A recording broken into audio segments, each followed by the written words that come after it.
chose to step in and save somebody, help somebody. You don't find too many people like that in the world today. A life-saving act brings Pigtown together in the aftermath of a devastating explosion. A community rallies around a family calling for help. And a renewed push for justice from the family of Timothy Reynolds, what they're asking for as a 15-year-old suspect awaits trial. Not too bad for your start of your Thanksgiving morning. We'll take a closer look at your forecast coming up. Live from WBFF in Baltimore, this is Fox 45 Early Edition.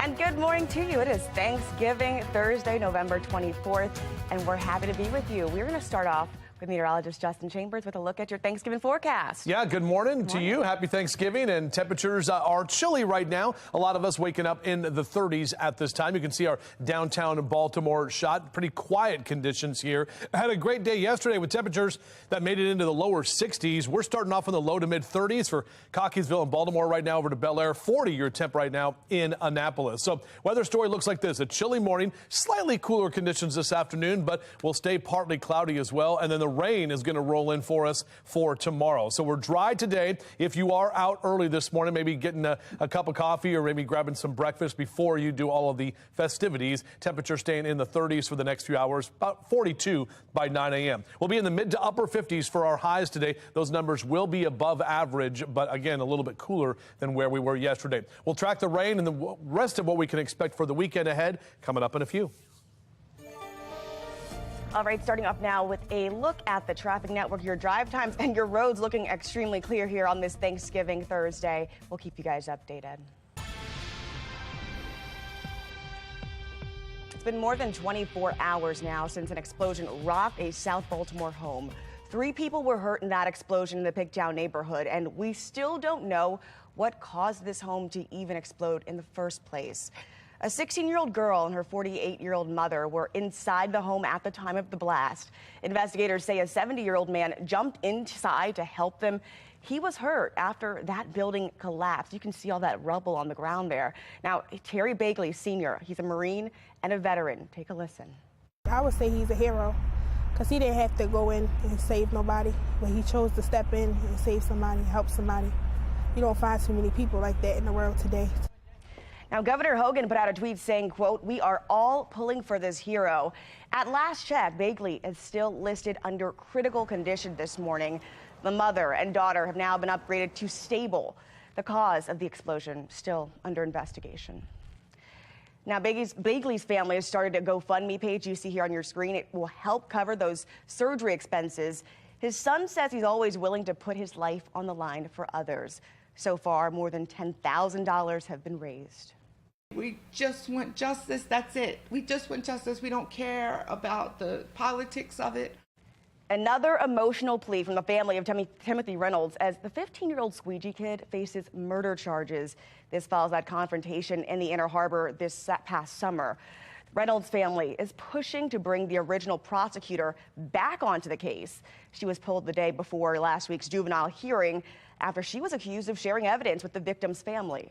We deserve justice, and we should not have to fight the prosecutor's office to do that. We're not just fighting for victim number 186. We're fighting for every victim, and I pray that all those families of those victims, that they get the justice that we're seeking. City State's Attorney Marilyn Mosby's office has not answered our questions for a request about a comment about this prosecutor's dismissal. The case is delayed until December 20th, so a new prosecutor can be assigned to it. Right now, we're awaiting a major decision from Mayor Scott about changes to city council pensions. Now, on Monday, a pension bill backed by Council President Nick Mosby passed 8-5. That bill shortens how long city council members need to serve in order to receive lifetime pensions. Mackenzie Frost is demanding some answers from the council. Some of the members who voted against this plan say supporting it appears to be self-serving. But the big question we're trying to get answered, will these opposition members lobby Mayor Brandon Scott to veto it? I took my vote. Frustration over lifetime benefits for part-time work. I heard you vote yes. Some Baltimoreans letting the council members know who voted to support Council President Nick Mosby's pension plan their feelings. These 5 council members Odette Ramos, Ryan Dorsey, Zeke Cohen, Felicia Porter, and James Torrance voting Mosby's bill down. His plan changes the requirements from going from 12 years to qualify for a pension to 8. While first responders have to wait 25 years to qualify after a decades-long legal battle changing the requirements from 20 years. Councilman Mark Conway and Eric Costello abstaining from voting. To me, it sends the wrong message when we are austere with other people's benefits, but generous with our own. Councilman Cohen speaking with Fox 45 News Tuesday, noting his disappointment in Mosby's reaction to an amendment introduced by Ramos and Mosby's opposition to heed Cohen's call to pause the vote on the bill while the city's finances were studied. Unfortunately, President Mosby chose not to table that bill.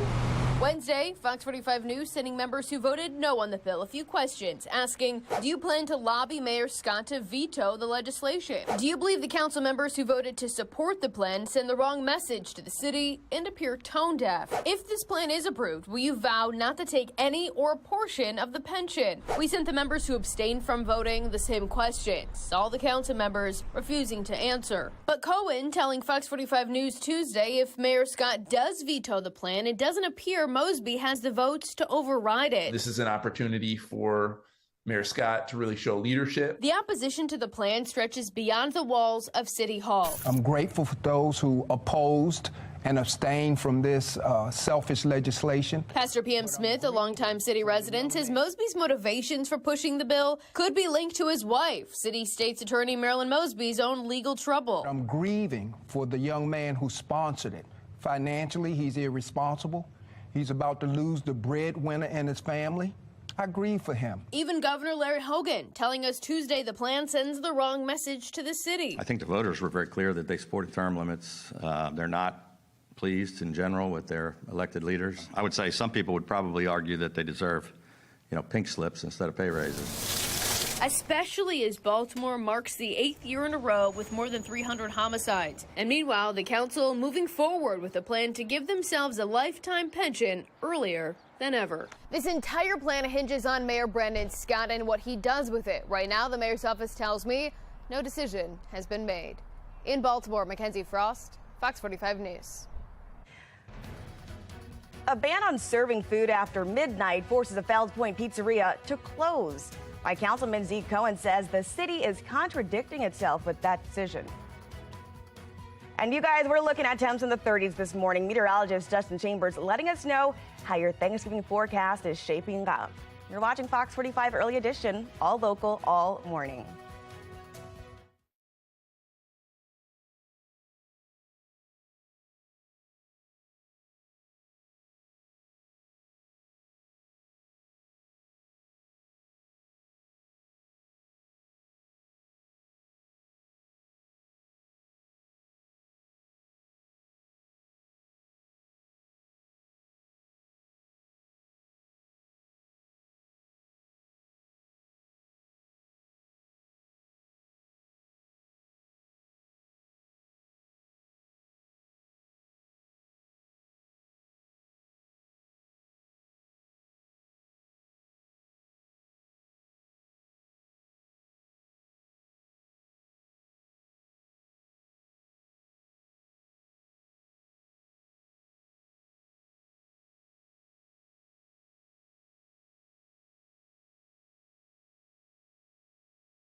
4:40 is your time on your Thursday morning with our Weather Authority forecast. Temps chilly once again statewide. 20s out in western Maryland, 37 Westminster, 35 your temp in Bel Air, and 34 currently in Baltimore City as you're up early with us on this Thanksgiving morning. Speaking of some of the runs that are going on and all of the things you want to get going today, if you want to get out and get that jog or that run in this morning, just get an extra layer on. Temps are going to stay in the 30s, but you can enjoy it. And then you'll enjoy some temperatures today that will be above average again.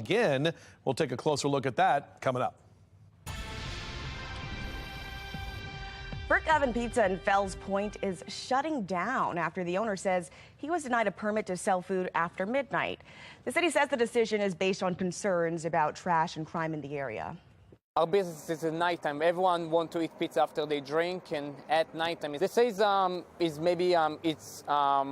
people eat and then it's trash and stuff, but we try to talk to Baltimore City to have a bigger trash can here beside the pizzeria. They say no. So we're trying pretty much everything we can to satisfy everyone and compromise this solution. Zion, the owner, he's appealing the decision. City Councilman Zeke Cohen represents Fells Point. He's asking why a pizza shop can't sell food past midnight, but bars can remain open. The mayor's Christmas parade at risk of being postponed. How a late push from the state level may keep those festivities ongoing. How cancer detection is now allowing this couple to savor the holidays. I'm Liz Bonus. We explain how it is just ahead. And here's what's ahead this morning on the National Desk. I'm Kel Thompson. This morning on the National Desk, a Thanksgiving day shattered for families in Chesapeake, Virginia in the aftermath of the mass shooting there. We will have the latest details on this community tragedy this morning on the National Desk. America's News Now, weekday mornings.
A breakthrough test is helping a young cancer survivor get back a part of his life.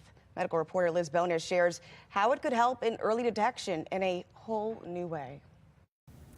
Hey there, everybody. His name is Zach Powers, and he and his wife Stephanie say this holiday season they are savoring every minute. It is all because just a few years into their marriage, this young couple got the shock of a lifetime. At the age of 27, it was the last thing I was kind of expecting. It all started after some unusual GI symptoms. Zach's medical team sent him for a colonoscopy. The result? It's colorectal cancer that metastasized into my liver. Immediately, his medical team jumped into action. And while chemotherapy and surgery initially seemed to shrink his tumors, it was only when this team at Kentucky St. Elizabeth Healthcare began using a new type of blood test that Zach even started thinking he might really survive. This is the next evolution. Can we measure these things at the molecular level long before you'd see a shadow on a CAT scan? Cancer specialist Dr. Doug Flora and Dr. Ivan Bedoya say research shows for patients such as Zach, this test can detect in his own blood the presence of cancer nearly 2 years before it might show up again on any other imaging. As this animation provided by Signatera shows, it tests for what's called circulating tumor DNA.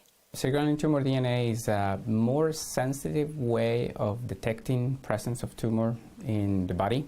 Here's how it works. A piece of Zach's previous cancer tumor is sent to a Signatera lab for processing.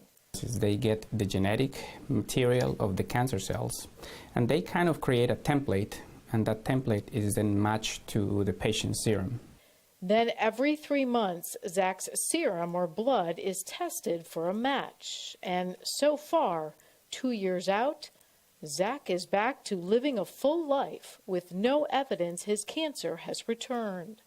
I just want people to be aware that it can happen to you. Zach shares his story today to remind all of us that cancer can hit at any age. And this holiday season, he reminds us to savor every day. There was a period where I only thought I only had a couple years left to live, and so I would think, okay, that's 2 or 3 Christmases, 2 or 3 Thanksgivings, something like that. So I just try and not take anything for granted.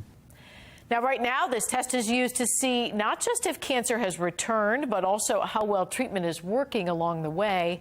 Research also underway to see if these kinds of tests can be used in people who are healthy to find disease before it is ever diagnosed. I'm medical reporter Liz Bonus. Now back to you. Governor Larry Hogan is stepping in to try to help the mayor's office keep that Christmas Day parade at its current date. The Ravens are set to host the Broncos on the day of the parade, and the city claims it just won't have enough resources to secure it. Now, it's the first time the city has indicated any scheduling problems less than 2 weeks before that parade is supposed to step off. I've been there at least once every other week, but sometimes once a week ever since May at that office. There's no any issue of any problem of anything at all. People are coming from all over the tri-state area to have their bands, their floats, all the Star Wars people, all the Maroonies. While the city works to find the resources to secure the parade, a spokesperson for the governor tweeting this: the state stands ready to assist.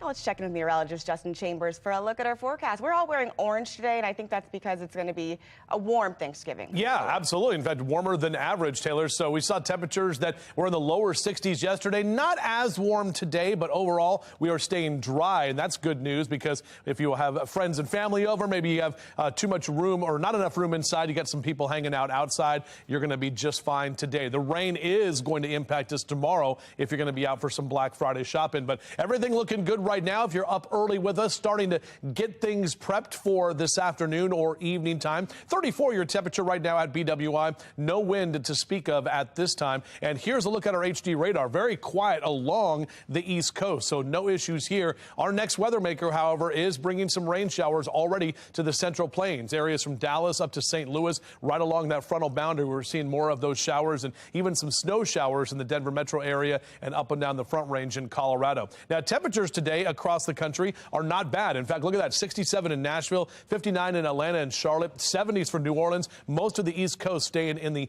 50s as well, and it's a little bit colder on the other side of that front. Only 38 in Denver today and 46 in Albuquerque. Here's a look at your Rise and Shine cast as you're getting up with us next couple of hours. Grab that cup of joe, maybe an early slice of that pumpkin pie before everybody else gets up. We're talking about numbers mainly in the 30s for the next few hours. Sun comes up at 7 o'clock this morning, and we'll go to bed tonight at 4:47. And here's a look at your day planner. If you're hanging out the Avenue in White Marsh, we're talking about numbers in the 30s today, about 8 a.m. And by noon, you'll see those numbers in the mid-50s. Probably not a lot of stores that'll be open on the Avenue today, but you never know. And then upper 50s here as we take you into that 2 and 3 o'clock hour this afternoon.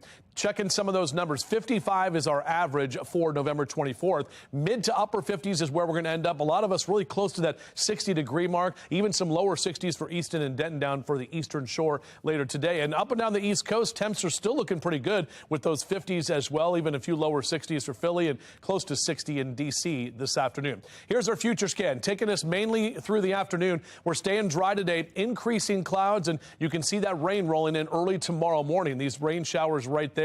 They'll stay with us through about noon, and then by the time we get to the afternoon, that rain will push out of here. We'll see drier air move in. Saturday looks great for small business Saturday, and then on Sunday, another weather maker rolls in. That's mainly going to be late into Sunday afternoon and evening time. That's when we'll see more of those showers roll through as well. All right, here's a look at your 7-day forecast to keep you going here on your Thanksgiving holiday.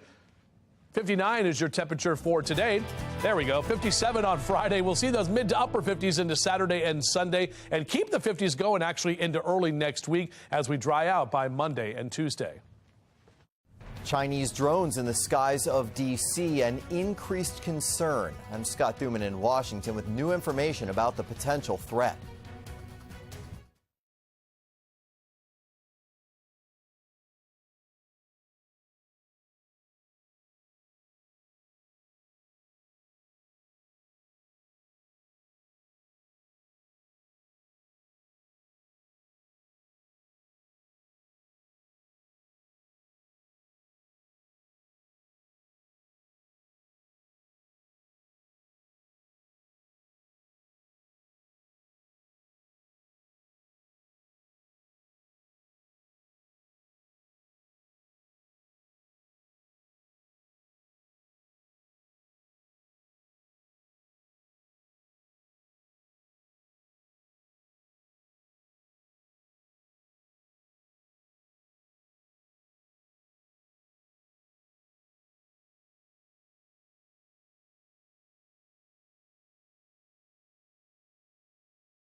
Transportation Secretary Pete Buttigieg says Congress is preparing for the possibility of a potential rail strike. One of the biggest rail unions rejected its deal on Monday, joining 3 others that have failed to approve contracts. Congress may have to step in. Lawmakers have the power to impose contract terms if both sides can't come to an agreement. Buttigieg emphasizes the consequences of a strike could be unacceptable in terms of what it would do to the U.S. economy. Again, we will prepare for every eventuality, but I just want to be clear, there is no substitute for a functioning national railway system. That's why this has to get resolved. If all 12 unions don't reach a deal, a strike could begin as soon as December 9th. The Association of American Railroads estimates a rail strike could cost the economy $2 billion each day. Is China using recreational drones to spy on the U.S. government? And if so, what will Washington do about it? That's the question being raised after Politico report details emerging concerns over dozens of recent violations by users. Sinclair's chief correspondent, Scott Thuman, spoke to a cabinet member and other experts about those concerns. The typical quiet over Washington, D.C. skies, more often, some worry, are being broken by a growing threat. Drones and the danger they pose due to their maker, China, and the potential for spying. A new Politico piece documenting the alarm by lawmakers that the most secure airspace in the world is seeing the appearance of so many Chinese-made drones presents a new challenge, noting more than 100 incursions in a recent 45-day period.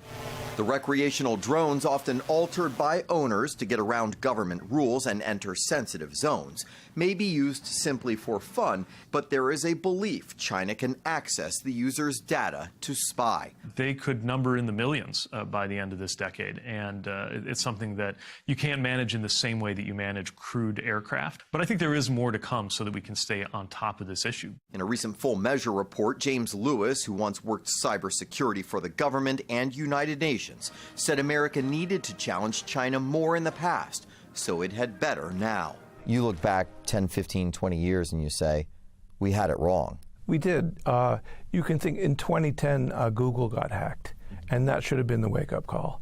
That here's one of the biggest IT companies in the world, and they couldn't protect themselves from the Chinese. Concerning to lawmakers again, sounding the alarm on Chinese-owned apps like TikTok. I think Donald Trump was right. It is a massive collector of information. If you're a parent and you got a kid on TikTok, I would be very, very concerned.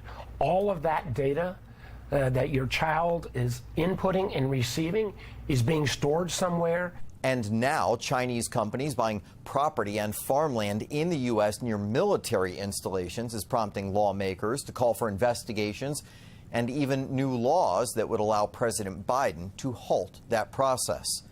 In Washington, I'm Scott Thuman. Authorities still have not named any suspects in the stabbing deaths of 4 University Idaho students. They say they are making progress, though. Idaho State Police and the FBI assisting the Moscow Police Department in this investigation. It's been 10 days since the bodies of those students were discovered in their rental home near campus in Moscow, Idaho. Officials say investigators collected over 100 pieces of evidence. Police say they need the community's help to solve these crimes. I hope that you understand that gives a little bit of a perception of just how complex this case is. We have the utmost confidence in this investigation and that this investigation will be done right. Police say students will see heightened security around the campus after the holiday break. They're also urging members of the community to stay vigilant and report any tips or anything that seems suspicious. Accused Colorado Springs Club Q shooter Anderson Aldrich makes an initial appearance in court. That 22-year-old slumped in a chair with visible bruising to the face. Aldrich was hospitalized after the shooting. Police say Ricardo Fierro, an Army veteran, pulled him down and beat Aldrich with their own handgun to stop the massacre. Aldrich faces multiple murder and hate crime charges. Anderson Aldrich, did you watch the video concerning your constitutional rights in this case? Do you have any questions about those rights?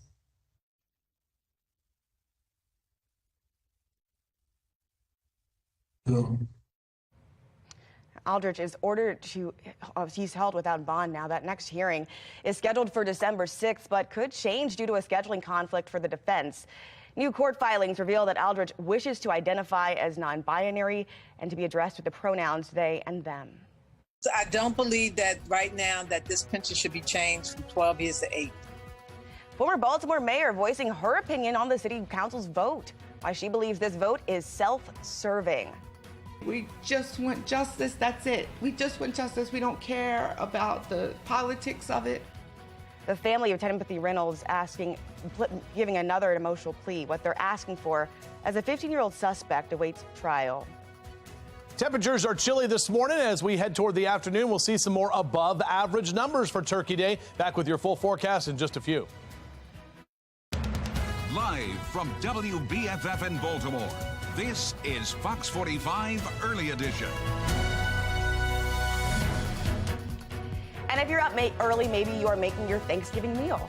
Good morning. It's November 24th. I'm Taylor Stewart. I'm Megan Gilland. We want to check in with meteorologist Justin Chambers on this Thanksgiving and see how it's feeling out there. Good morning. Yeah, good morning, ladies, and good morning to all of you as well. Appreciate you being here with us early on your Turkey Day as we take you outside right now. A live look over downtown Baltimore. Still a couple of hours from the sun coming up, but maybe you're up early starting that prep work before all of the rest of the folks start rummaging around your house and looking for food. 29 your temp in Cockeysville and Towson. We're at 27 in Rosedale, 31 Essex and Middle River, and 34 your temp in Brooklyn Park. So a chilly morning. It will be slightly cooler this afternoon, but we'll still have partly cloudy skies, and the rain that we're tracking, that moves in tomorrow. So as you grab that cup of joe and hang with us over the next few hours, your Rise and Shine cast, temperature staying in the 30s. As I mentioned, sun coming up at 7 a.m. We're back with your full forecast, and we'll talk about what we can expect with that rain and how it's going to impact the rest of your weekend as well, coming up in a few.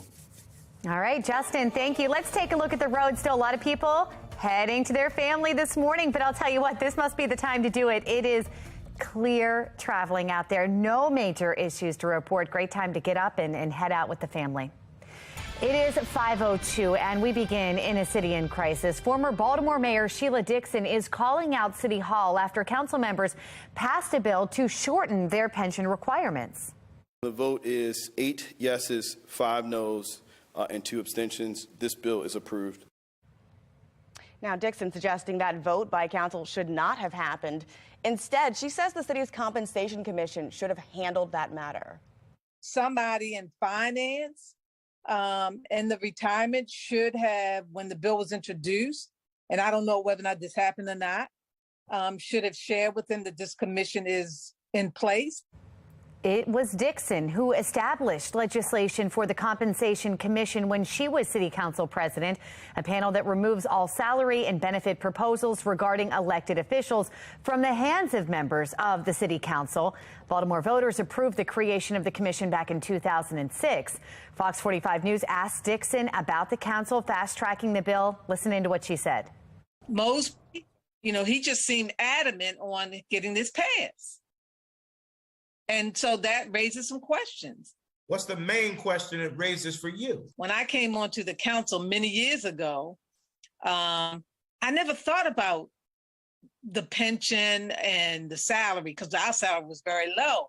My whole thrust was, what can I do to improve Baltimore? Are you saying that you're suggesting maybe he's a bit more self-serving? He did this for self-serving purposes?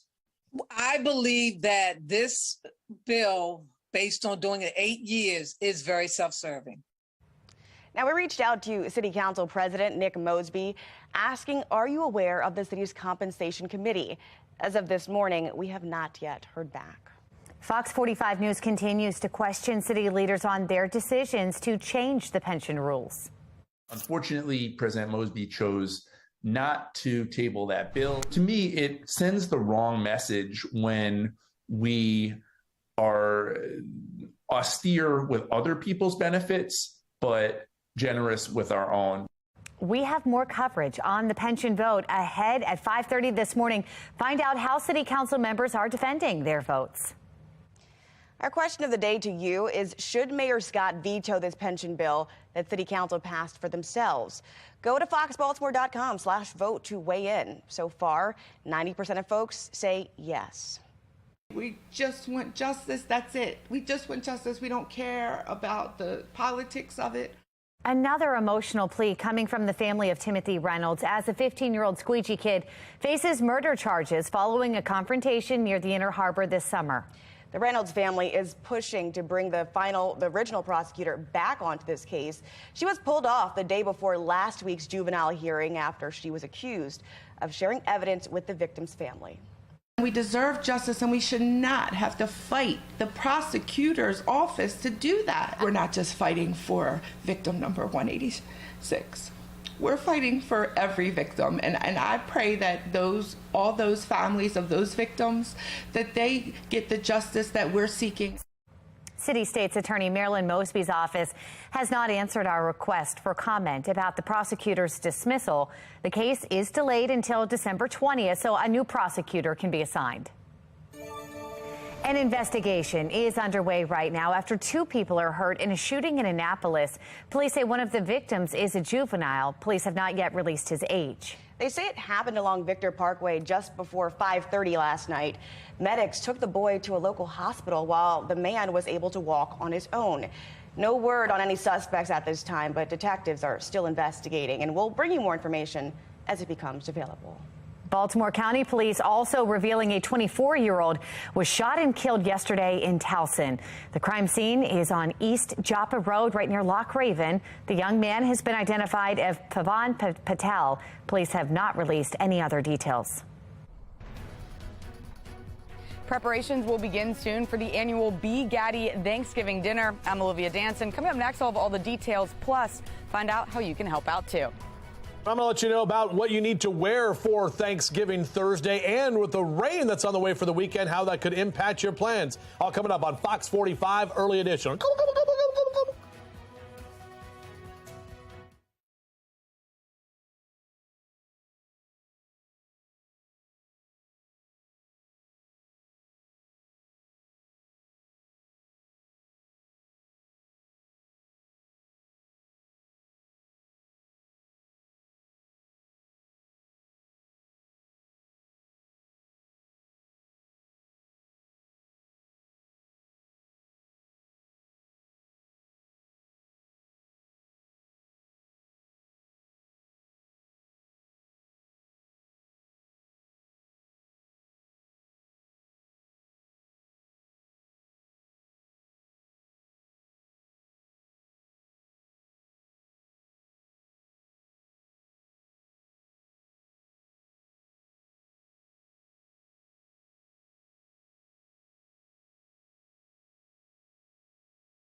.509 is your time right now. It's Thanksgiving morning, and in studio, they're already talking about Christmas trees. Don't worry, we'll get there. Tomorrow we can play all the music and everything. But looking right now at our weather headlines, overall, not a bad start to the morning. Temperatures right about 30 degrees. On our way to a high close to 60 for the afternoon, with slightly cooler temperatures than yesterday. And we're definitely tracking that rain that's moving in for tomorrow. Back with your full forecast in just a few minutes from right now.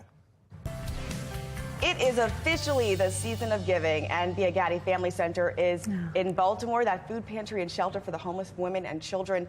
Thanksgiving is their biggest event of the year, where they provide warm meals for the community. And this starts now, if not an hour or two ago. Olivia Dance joining us live as the preparations get underway there. Olivia, I loved going to this event. How's it going out there?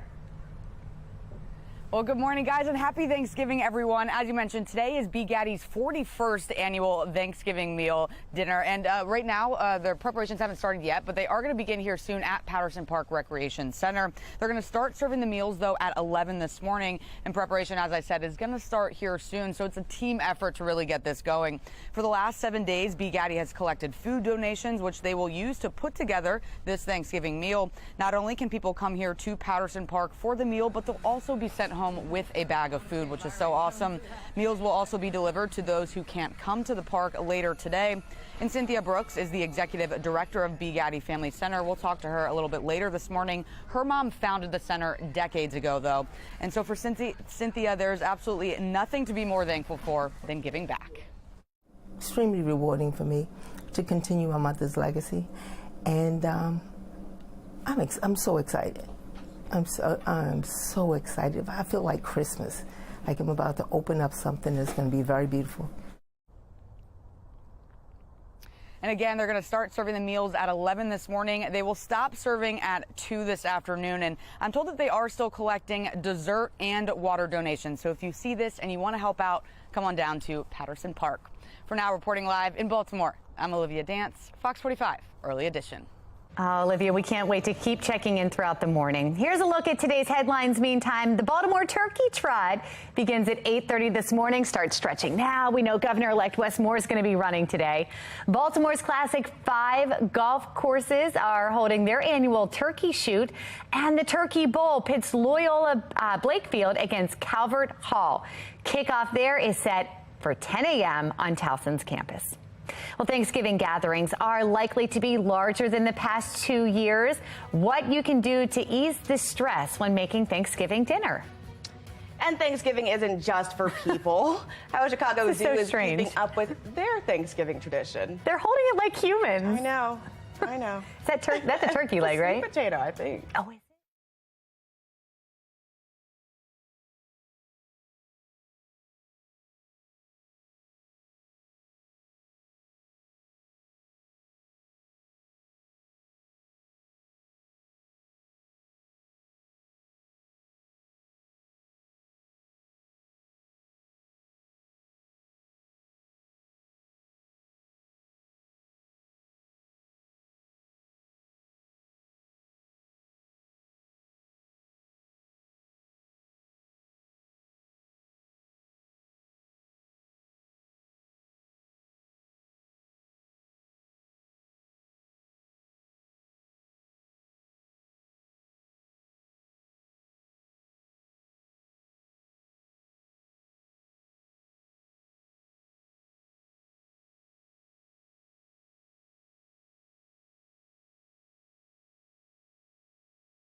Thanksgiving is such a fun day to celebrate and gather with the family, but it can be overwhelming as we prepare for this day ahead. Here to share tips on how we can ditch the holiday stress today, along with those unrealistic expectations, is America's #1 mom coach, Hannah Keeley. Hannah, good morning. Thanks for joining us. Oh, happy Thanksgiving. I'm so excited to be here. It's such a fun time. I know many people right now, our viewers, are starting to prepare for the day, staring at their recipes, getting ready to get to work. What is one way that we can make this food prep, this kitchen work a little easier?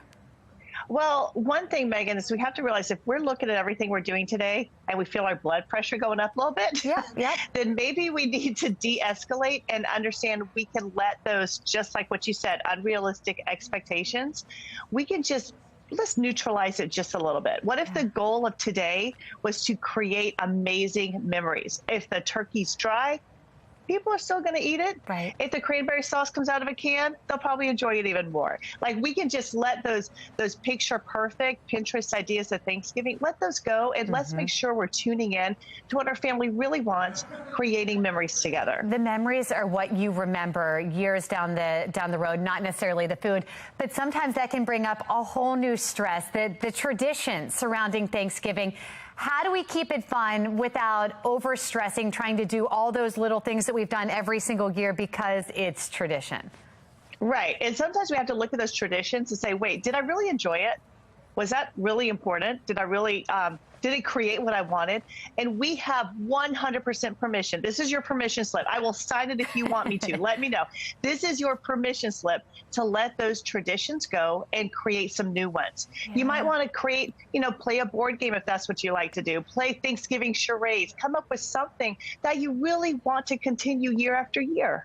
If you find yourself maybe over scheduling the day and stressing out a little bit, and you see it's happening, how do you step back in that moment and change the course? Well, you know what? I think one thing is to remember that there is no badge of honor for the mom who is taking on all the obligations. Now, I know sometimes this is what it looks like, Megan. Someone will come in and say, hey, do you need a hand? And what does the mom say? No, it's okay. Yes. You go enjoy the game. You go watch the parade, whatever that is. No, actually, some of the best memories are created by working together. So if someone says, hey, can I lend a hand? Absolutely. Why don't you go load up the dishwasher? Why don't you go baste the turkey? Allow people to participate because, again, you're not achieving anything by increasing the stress load. And everyone is there to be together. And maybe that's one of the best memories is playing music in the kitchen, dancing together, and letting other people take on the duties. That is absolutely beautiful. I've never been more excited to get home and help my mom clean in the kitchen here today. Thank you. Absolutely, Megan. It's so much fun. And just remember, this is the time to give thanks. Look around you. So much to give thanks for today. We have a lot to be thankful for. Happy Thanksgiving. Thank you so much. Happy Thanksgiving.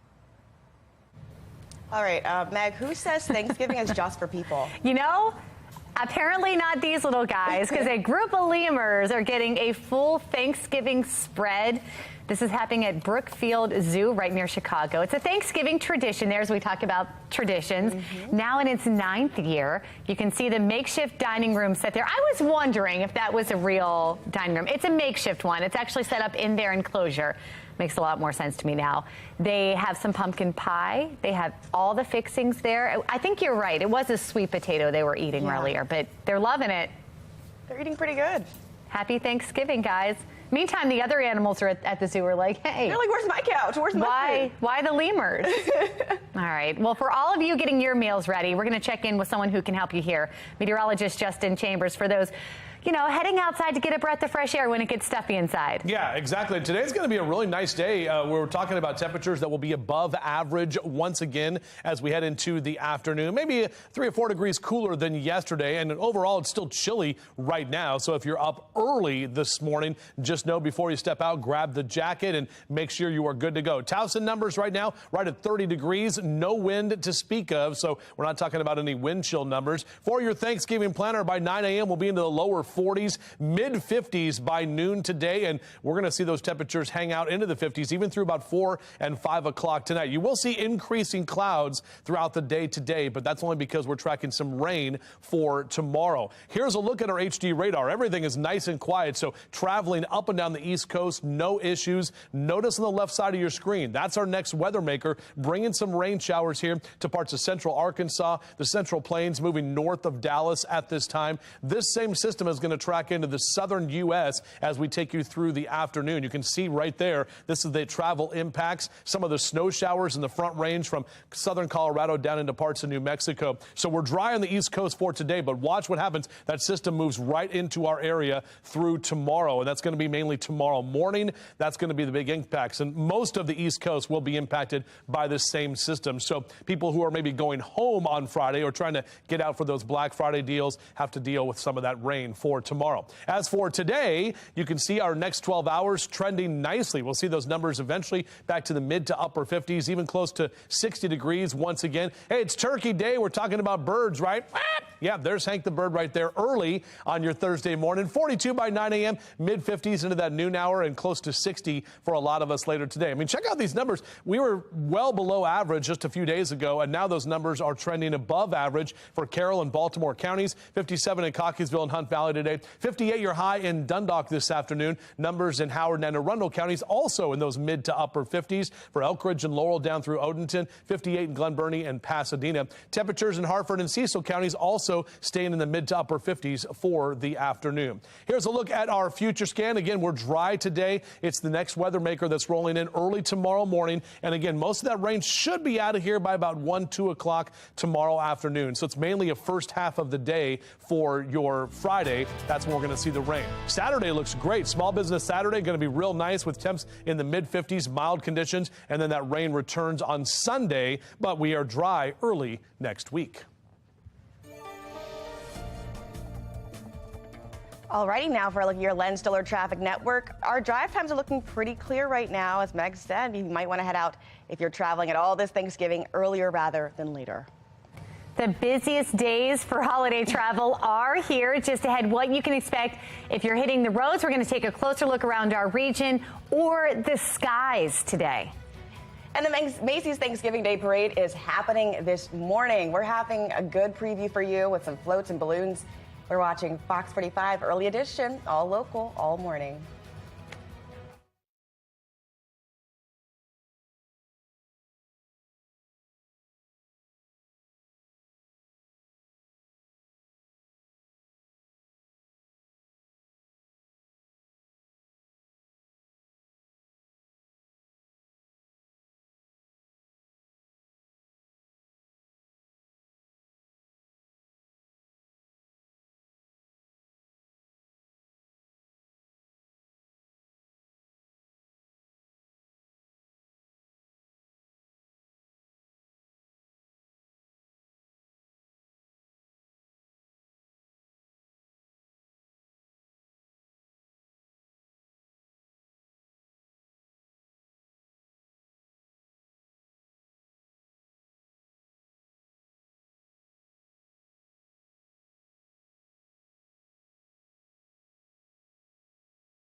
It is 5:25, and on this Thanksgiving morning, we are keeping an eye on the travel times here. We've got your flight times pulled up here at BWI Thurgood Marshall Airport, and right now we've been taking a look here. Everything on time looks good, except I found one canceled.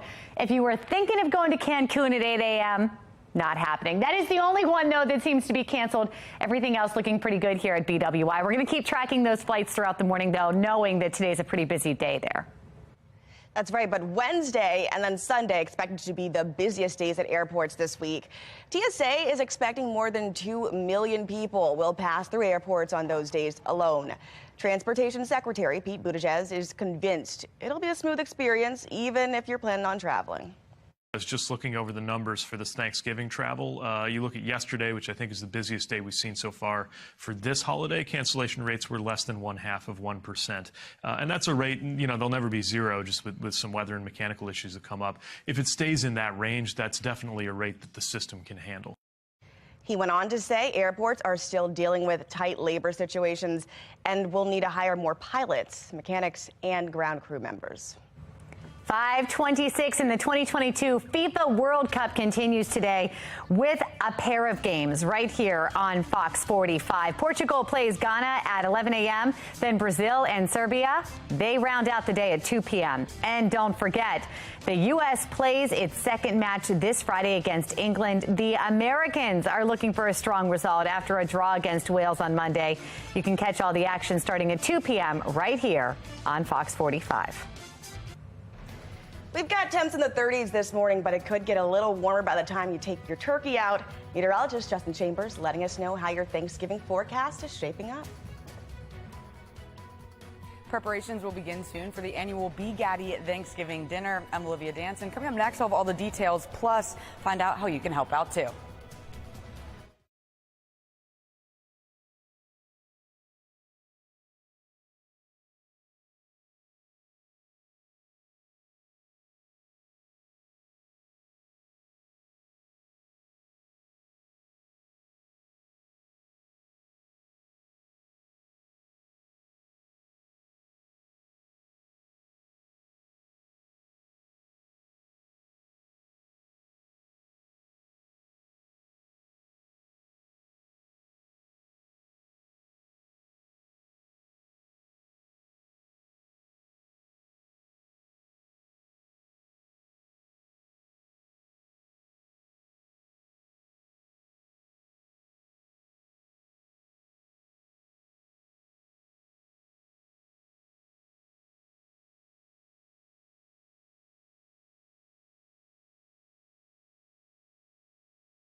Live from WBFF in Baltimore, this is Fox 45 Early Edition. We are taking you live to New York City, where the Macy's Thanksgiving Day Parade will be taking place here. The parade, by the way, turning 96 years old. This year's lineup includes a minion, green dinosaurs, and characters from the Diary of a Wimpy Kid series. Aww. The parade will also include 12 different marching bands and 700 clowns. That's a lot of clowns. Why so many clowns this year? That's a strange one. I don't remember there being that many. Is that, did I just not count them up? Don't remember that at all. All right. You know what? But thank you guys for being here. It is November 24th, this Thanksgiving. I'm Taylor Stewart. I'm Megan Gillen. Let's bring meteorologist Justin Chambers into this. Have you noticed the clowns before? One clown is too many, in my opinion. 700. 700. Whoa. Hey, good news, though, that the parade is today, ladies, because tomorrow we're going to get rain up and down the East Coast, including right here at home. So it should be a nice Thanksgiving for you, hopefully, weather-wise. We've got temperatures that'll be above average, so you'll be able to do some outdoor activities, throwing that football around in the yard with the family and friends later today. 32 your temp in Hagerstown right now, 25 in Cumberland, 37 in Westminster, right at 30 degrees in Baltimore City. So we just slid under the freezing mark, but it's temporary, as we will be slightly cooler for the afternoon than yesterday. We are tracking rain rolling in on Friday. So out for an early morning run or a jog to get the exercise in before you get all of the eating taking place today. 30s for the next couple of hours. Get that extra layer on for sure. We'll talk about a 59 today. Tomorrow, the rain rolls in. Temps come down a little bit in the mid to upper 50s, but Saturday looking pretty good with more sunshine and temps that stay mild. We'll take a closer look at that weekend forecast, which does include rain now, breaking it down in a bit. Meg? All right, Justin, thank you. We've been keeping an eye on the roads, knowing that many of you are going to be up and at 'em here today, trying to get to friends and family's house, and it looks great. Still here at 5:32 in the morning. Great time to get up and head out. No issues to report. We are learning more about an explosion in the Pigtown neighborhood this morning. Yeah, 3 people were hurt in that explosion in the neighborhood, and family members are now identifying the man who ran into the building to save 2 people, a 70-year-old Terry Bagley Sr. He's a Marine and a veteran. The 16-year-old girl and her 48-year-old mother were also hurt in the blast. Investigators say the man was hurt while he was trying to get them out of the building. They say the building collapsed on him. I would say he's a hero, because he didn't have to go in and save nobody, but he chose to step in and save somebody, help somebody. You don't find too many people like that in the world today. Governor Hogan put out a tweet saying, quote, "We are all pulling for this hero." At last check, Bagley is still under critical condition. The mother and daughter who were inside have now been listed in stable condition. It's still not clear what caused this explosion. Investigators will continue to investigate. Bagley's family has started a GoFundMe page to help cover several surgery expenses. His son says he's always willing to put his life on the line for others. So far, more than $10,000 have been raised. Right now, we are awaiting a major decision from Mayor Brandon Scott about changes to city council pensions. On Monday, a pension bill backed by Council President Nick Mosby passed 8-5. That bill shortens how long city council members need to serve in order to receive lifetime pensions. Mackenzie Frost is demanding answers from the council. Some of the members who voted against this plan say supporting it appears to be self-serving. But the big question we're trying to get answered, will these opposition members lobby Mayor Brandon Scott to veto it? I took my vote. Frustration over lifetime benefits for part-time work. I heard you vote yes. Some Baltimoreans letting the council members know who voted to support Council President Nick Mosby's pension plan their feelings. These 5 council members, Odette Ramos, Ryan Dorsey, Zeke Cohen, Felicia Porter, and James Torrance, voting Mosby's bill down. His plan changes the requirements from going from 12 years to qualify for a pension to 8. While first responders have to wait 25 years to qualify after a decades-long legal battle changing the requirements from 20 years. Councilman Mark Conway and Eric Costello abstaining from voting. To me, it sends the wrong message when we are austere with other people's benefits, but generous with our own. Councilman Cohen speaking with Fox 45 News Tuesday, noting his disappointment in Mosby's reaction to an amendment introduced by Ramos and Mosby's opposition to heed Cohen's call to pause the vote on the bill while the city's finances were studied. Unfortunately, President Mosby chose not to table that bill. Wednesday, Fox 45 News sending members who voted no on the bill a few questions, asking, do you plan to lobby Mayor Scott to veto the legislation? Do you believe the council members who voted to support the plan send the wrong message to the city and appear tone deaf? If this plan is approved, will you vow not to take any or a portion of the pension? We sent the members who abstained from voting the same questions, all the council members refusing to answer. But Cohen telling Fox 45 News Tuesday if Mayor Scott does veto the plan, it doesn't appear Mosby has the votes to override it. This is an opportunity for Mayor Scott to really show leadership. The opposition to the plan stretches beyond the walls of City Hall. I'm grateful for those who opposed and abstained from this selfish legislation. Pastor P.M. Smith, a longtime city resident, says Mosby's motivations for pushing the bill could be linked to his wife, City State's Attorney Marilyn Mosby's own legal trouble. I'm grieving for the young man who sponsored it. Financially, he's irresponsible. He's about to lose the breadwinner and his family. I grieve for him. Even Governor Larry Hogan telling us Tuesday the plan sends the wrong message to the city. I think the voters were very clear that they supported term limits. They're not pleased in general with their elected leaders. I would say some people would probably argue that they deserve, pink slips instead of pay raises. Especially as Baltimore marks the 8th year in a row with more than 300 homicides. And meanwhile, the council moving forward with a plan to give themselves a lifetime pension earlier than ever. This entire plan hinges on Mayor Brandon Scott and what he does with it. Right now, the mayor's office tells me no decision has been made. In Baltimore, Mackenzie Frost, Fox 45 News. A local group is ensuring every family has food for the holiday weekend. Just ahead, where you can start lining up for those holiday meals. And a sunny Thanksgiving for now. Meteorologist Justin Chambers will let us know about the potential showers in our forecast. It is 5:37 and you're watching Fox 45 Early Edition, all local, all morning.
Just about 5:40, 20 minutes in front of 6 o'clock on your Thursday morning. Happy Thanksgiving to all of you. We are thankful that you are here with us, watching us every weekday morning. Live cam in Towson, mainly clear skies. It's chilly as you make your way out, so grab a jacket, but keep the sunglasses handy as well for later today, as we'll have a lot of sunshine for the afternoon. We will need the umbrella tomorrow, but not today. We'll take a closer look at that Friday forecast and if there's more rain on the way for the rest of the weekend as well, coming up. It is officially the season of giving, and the Gaddy Family Center is holding a food pantry center for the homeless and folks, women and children. Thanksgiving is their biggest event of the year, and they provide those warm meals to the community. And they do it so well. Olivia Dance joining us live now with this annual tradition of an event. Olivia, how's it going out there? Good morning, guys, and happy Thanksgiving to everyone. Yeah, right now we are inside the Patterson Park Recreation Center gym here. This is the 41st annual Be Gaddy's Thanksgiving dinner, and this is actually the first time they're going to be back in person since the pandemic, so everyone is really excited here. Right now I want to bring in Tyrone. He's a coordinator at Be Gaddy. Thanks so much for joining us. Good morning. Good morning. Happy Thanksgiving to you, too. Okay, we see some preparations happening behind us here. Yes. What is it like for you guys actually being back in person? Well, it's a blessing to be back in person. You know, just to be around people that's been volunteering for years, and we're excited to be able to prepare food for Baltimore and surrounding counties. Absolutely. And for you, I mean, you've been doing this for a very long time, from my understanding. Yes. I imagine it's rewarding every year. What is it like for you actually interacting with people? It's kind of bittersweet because on one hand, it's a blessing to be able to bless other people, but then it's sad to see that we're still fighting this crisis. Absolutely. And let's talk about the actual meals, because this was a long process of preparation. Right. All last week preparation was happening. Yes. So what is actually included in these meals that you're giving out? Well, we got all the, you're talking about far as the food and stuff. Yeah. We have everything that you could imagine for Thanksgiving dinner. They will not be slighted on the meals that they're going to take home and the ones that's going to stay here and eat. And then we're going to supply foods to all the senior buildings throughout the state of Maryland. Well, you guys are doing a great thing. You guys always do. Thank you so much, Tyrone, for speaking with us. We'll talk to you in a little bit later as well. But I want to send it back to you guys. And just as a reminder, they start serving the meals at 11 this morning. They stop at 2. And also, if you're seeing this, it's not too late to help out. They're still collecting water and dessert donations. So come on out to Patterson Park. But for now, reporting live in Baltimore, I'm Olivia Dance, Fox 45, Early Edition. Great way to give back to the community. Definitely. All right, TSA officials expecting pre-pandemic levels of travel this holiday weekend. What you can expect from the BWI airport. And it's been 2 years since a ransomware attack crippled the Baltimore County school system. Our Project Baltimore team is looking into the changes the district has made since then. 5:42 now, and you are watching Fox 45 Early Edition, all local, all morning on this Thanksgiving. Fox 45 News, winner of 17 2022 Regional Emmy Awards, more than all other Baltimore news stations combined.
If you're trying to get the kids to ditch the tablet or phone and be more present this Thanksgiving, we've got some tried and true ways to help make it happen. In fact, we're joined now by mom of 6 and author of Digital Detox, the 2-week tech reset for kids, Molly DeFrank. Molly, thank you so much for joining us. Thanks for having me. 6 kids, so I know you're busy today getting everything set up with the family, everybody ready to sit around the table. So let's talk about this. First off, I mean, parents are parents. We're in charge, right? We're supposed to be able to say, hey, put the tablet down. But how do we do that without, I guess, causing more chaos with our kids and our family life? Yeah, that is the parenting question today, right? If you're a mom or dad today, screen time is stressing you out. A recent survey says that 85% of parents are stressed by the amount of time their kids are spending on a device, but we don't know how to fix it, right? It feels like the only fix is giving them more time. But what we found, and I have 6 kids, so I've experimented on them, and I'm happy to share that the solution is very simple. You need to give them a full cold turkey digital detox, and you could even start that today during this Thanksgiving break. It's a great time to start. Remove all of it. Well, now we're talking about, though, for 2 years, a lot of our kids were actually forced to go on screens just to be able to learn, just to do that virtual learning. So, I mean, they were forced to do that. When you say digital detox, are you talking about like even kids that for schooling maybe coming up after the Thanksgiving break? So I'm really glad you brought that up, because what we saw when we experimented on our kids like this for 2 years, the more time they spent online, the more depressed and anxious they became. So what we're talking about here is digital entertainment. So if your kids are using, we homeschooled our kids at the time of our digital detox, and their math curriculum was online, and I let them do their math. But what I'm talking about is taking away all digital entertainment for a 2-week time span. Now, if you want to do a mini detox for Thanksgiving break, I highly recommend that to parents, because the parents I help, 99% of them see positive results within 1 to 3 days. So if this is something you're willing to try taking on as a parent over Thanksgiving break, I promise you, you're going to get back so much more than you put in. Oh, I mean, just the creativity alone. I know you write about it in your Digital Detox, that book that you have right behind you there. Great book to do this for parenting advice, but a lot of people are still going, okay, but how do I do this? I think a lot of parents are stuck with, I still want to be a friend to my child as opposed to being a parent. Yeah, and that's a tricky balance. So I say that if your kids are younger, maybe 10 and under, you can take back that parental authority and you can say, guys, for the foreseeable future, for Thanksgiving break, we're going to try no digital entertainment. I know that sounds hard. You're not being punished. We're going to take a time out. Don't expect a great response. My kids bawled their faces off when I told them that. Yes. But you can do that. For older kids, I recommend you beckon them into this idea, kind of like recruiting friends to do a whole 30 with you. It's like, let's do this, maybe throw some money in the pot, say the first one to crack or the last one to crack gets the pot of money for those older kids. Okay. So, you can do this, make it your own. The book I wrote, Digital Detox, the first half is how to get through the detox. It's very practical tips I wish I had when I started. Yeah, that's great. I mean, mother of 6, and also making sure that both parents or a parent and guardian are on board this before you just go ahead and throw it to the family, right? Absolutely. I have a guide in the book for how to convince a skeptical spouse. Often one parent will want to do it and the other parent won't. So let me help you with that. Molly DeFrank, happy Thanksgiving. Thank you. Thanks. Happy Thanksgiving. It is 5:49 on this Thanksgiving morning, and a lot of people are going outside. Some people trying to fry a turkey here today. You know what? I wonder if you can fry a turkey outside today. Like, if you had that set up, is it warm enough to do that? I have an idea. We could check in with meteorologist Justin Chambers. He's going to know the answers to this. Yeah, absolutely. That's what we're going to be doing today. Are you doing that? Oh, yeah. We tested it on Sunday with a chicken. Awesome. And it worked out pretty well. So going to get a little bit more oil in there today. And remember, slow, right? That's the trick. I'm throwing the thing in. No, you're not. Of course. Meteorologist, I don't know why not chef. people do that. I don't understand why all of those videos, they have no idea. And it's like, no, it's hot oil. Right. So yes, nice and slow. And outside, away from everything, not on the deck, not underneath any awning. Got to be like on the driveway, some solid ground if you're going to do that. And good news today, too, not as windy. Sunday was pretty windy, but today will not be as windy, so no issues firing that thing up. Maybe you want to fire up the grill, and maybe you're grilling your turkey or anything this afternoon for all of your festivities. Right at 30, your temperature in Baltimore. That is our current number. No wind to speak of, and we're actually going to see on your Thanksgiving planner temperatures into the lower 40s through 9 a.m., mid-50s by noontime. And as you head into that 3, 4, and 5 o'clock hour, temperatures staying in the 50s. Get the football on today right here on Fox 45. Of course, we've got the Giants and Cowboys, big NFC East matchup. Cowboys dismantled the Vikings last weekend, so we'll see what happens today in Dallas. Remember, they have that game in Detroit and Dallas every year, and then a Sunday night game or a Thursday night game tonight too. All right, so here's our HD radar. Ridge of high pressure up and down the East Coast, keeping things nice and dry. No issues for any rain here for us. However, our next weather maker already starting to take shape. In fact, speaking of Dallas, folks there who are getting ready for the game this afternoon, already seen some thunderstorms this morning. These should be out of here by game time. Of course, Jerry's World is covered, or they rolled that roof over, but you are seeing those showers moving up into parts of Arkansas on the Central Plains, and then some snow showers for Denver down through Colorado Springs along the Front Range, even down toward Albuquerque as well. Not a major storm, but these are your travel impacts as we take you into the afternoon. That's going to be that system we just showed you. Watch what happens for tomorrow. All of that moves into the southern United States and right here along the East Coast.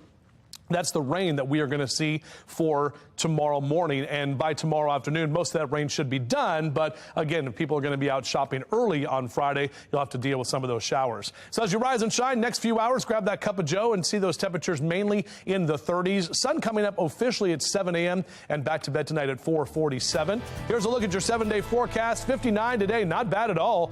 Mid to upper 50s into your Friday and Saturday. Again, the rain will be with us for the morning time. Great day Saturday, and then Sunday, more rain returns, and that's a big travel day as well as folks are starting to head back out of town. Meg? All right, Justin, thank you. 6 dead in a mass shooting at a Virginia Walmart. What we are learning about this suspect here this morning. It is 5:52 on Fox 45 Early Edition. All local, all morning.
It is 5:55. An investigation is underway right now after 2 people were hurt in a shooting in Annapolis. Police say one of the victims is a juvenile. Police have not yet released his age. Police say it happened along Victor Parkway just before 5:30 last night. Medics took the boy to a hospital while the man was able to walk away on his own. No word on any suspects at this time, but detectives are still investigating. We'll bring you the latest when it comes available. Baltimore County Police also revealing a 24-year-old was shot and killed yesterday in Towson. That crime scene right there on East Joppa Road near Loch Raven. The young man has been identified as Pavan Patel. Police have not released any other details. Well, this morning we are learning more about a mass shooting at a Virginia Walmart that claimed the lives of 6 people. The suspect was an employee. Police say he opened fire on his coworkers during a meeting and then turned the gun on himself. Shoppers inside the store described the chaos. When he started firing, I kind of ducked down with my daughter. I took my daughter and ran out as the guy was still shooting. According to reports, the suspect worked at that Walmart for more than 12 years. We're getting new details this morning in the stabbing that left 4 students dead at the University of Idaho. Chris Mitchell from our Sinclair sister station in Idaho has comments from police and the community. This is our highest priority. It will remain our highest priority. We owe that to the families. Moscow Police Captain Roger Lanier recapped what they know at this point. The 4 University of Idaho students were found on Sunday, November 13th, all stabbed multiple times, likely in their sleep. The weapon which has not been found is a fixed-blade knife. Detectives maintain that this was a targeted attack, but Captain Lanier explained why they will not say who was the target. We don't want to put our investigation in jeopardy by releasing what we have. There's always a balance between what you're willing to release versus what you're trying to gather. You're going to have to trust us on that at this point. So far, investigators have collected 103 pieces of evidence, roughly 4,000 pictures taken, and completed multiple 3D scans of the crime scene. Also, technicians and investigators already putting in hundreds of hours of work, including forensics teams. Moscow is also on Idaho Governor Brad Little's mind, making available $1 million for resources. Like all Idahoans, Governor Little is deeply saddened by the loss of these 4 bright and promising young lives. During this investigation, detectives learned that Kaylee Gonsalves may have had a stalker. They've explored about 100 leads. Detectives have been looking into that, and to this point have been unable to corroborate the statement, although we continue to seek information and tips regarding that report. It's been 11 days since the horrific murders, still shaking the Moscow community to its core. Moscow's my home.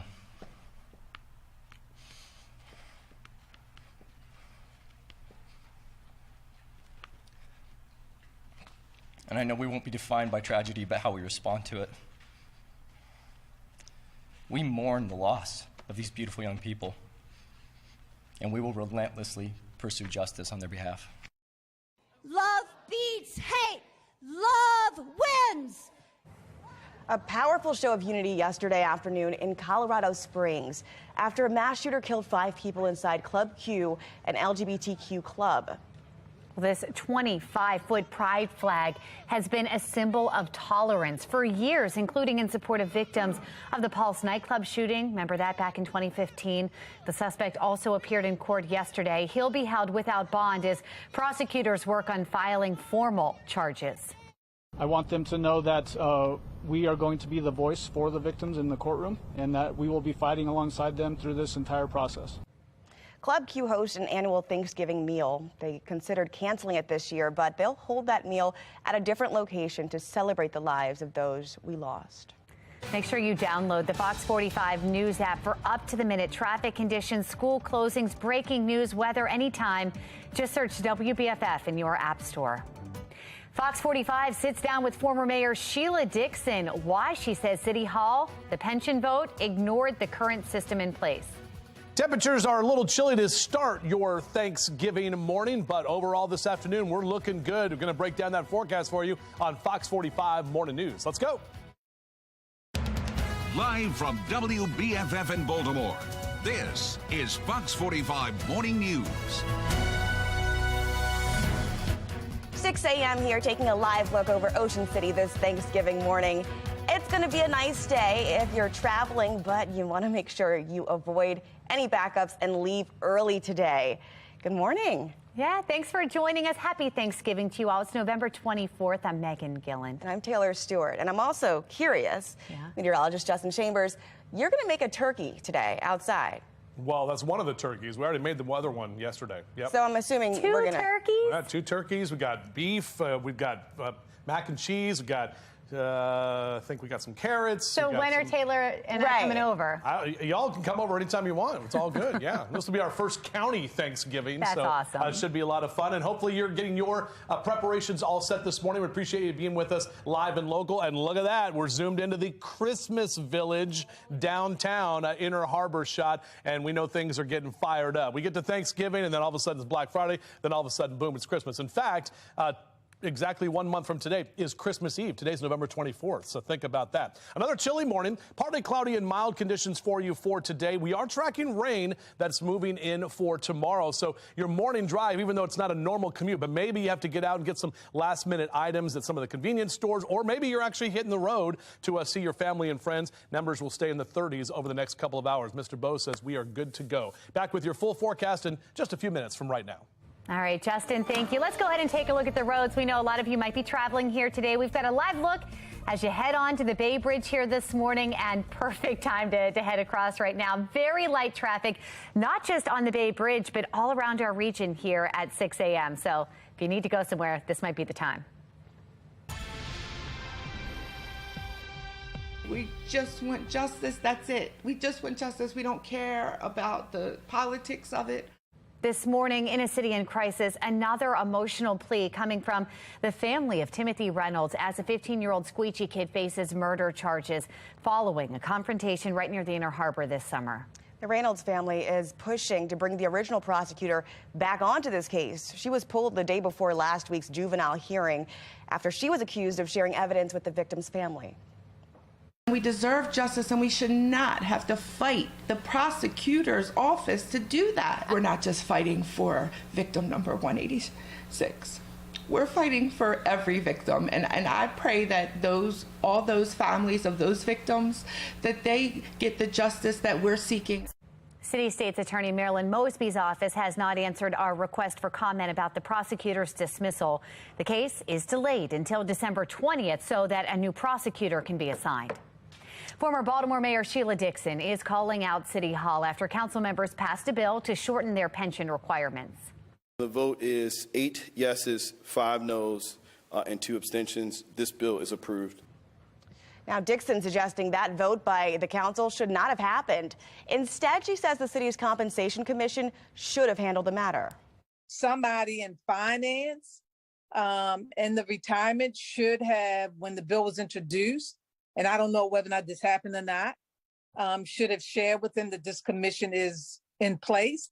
It was Dixon who established legislation for the Compensation Commission when she was city council president. It's a panel that removes all salary and benefit proposals regarding elected officials from the hands of members of the city council. Baltimore voters approved the creation of the commission back in 2006. Fox 45 News asked Dixon about the council fast-tracking the bill, and here's what she had to say. Mosby, he just seemed adamant on getting this passed. And so that raises some questions. What's the main question it raises for you? When I came onto the council many years ago, I never thought about the pension and the salary because our salary was very low. My whole thrust was, what can I do to improve Baltimore? Are you saying that you're suggesting maybe he's a bit more self-serving? He did this for self-serving purposes? I believe that this bill, based on doing it 8 years, is very self-serving. Now, we reached out to City Council President Nick Mosby, asking if he's aware of the city's compensation committee. As of this morning, we have not heard back from him. Well, Fox 45 News also sent questions to the members of City Council who voted no or abstained on the bill. We asked, do you plan to lobby Mayor Scott to veto the legislation? Do you believe their actions send the wrong message to the city and appear tone deaf? If the plan is approved, will you vow not to take any or a portion of the pension? So far, we have not yet heard back. We're at the Patterson Park Recreation Center where preparations are already underway here for the annual Be Gaddy's Thanksgiving dinner. I'm Olivia Danson. Coming up next, I'll have all the details, plus find out how you can help out too.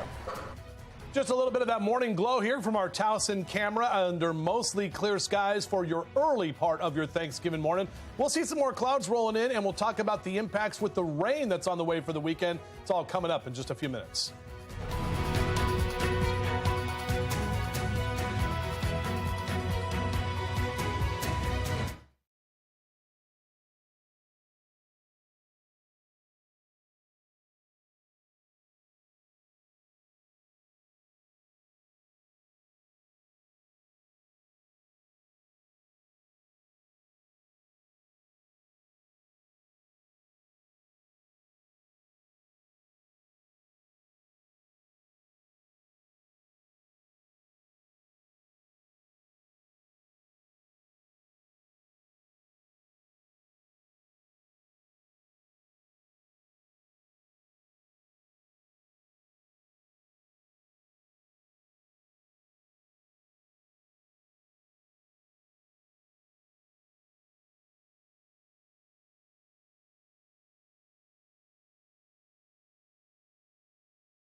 Yeah, that was that live shot from New York City getting ready for the big balloons here in a couple of hours from right now. Thankfully, that parade is not tomorrow because it'll be rainy up and down the East Coast on Friday. But gorgeous start this morning.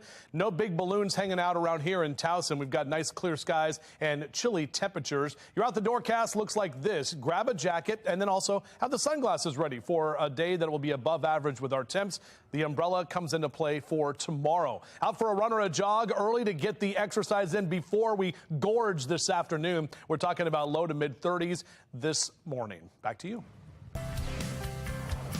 All right, the season of giving is officially underway, and the Be Gaddy Family Center is hosting once again its annual Thanksgiving meals for the homeless, women, and children. It's their biggest event of the year. This has become a tradition for decades. Here this morning, we have Olivia Dance joining us live with that event now in the preparation phase. Olivia, how's it going out there?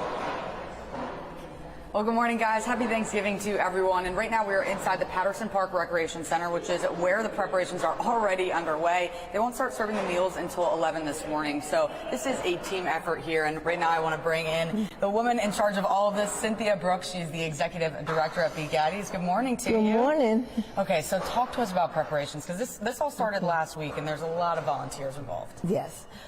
People started volunteering. People last week people started donating things to us to make this day possible, and now we're there. We're here. We're ready, and we're about to start setting up.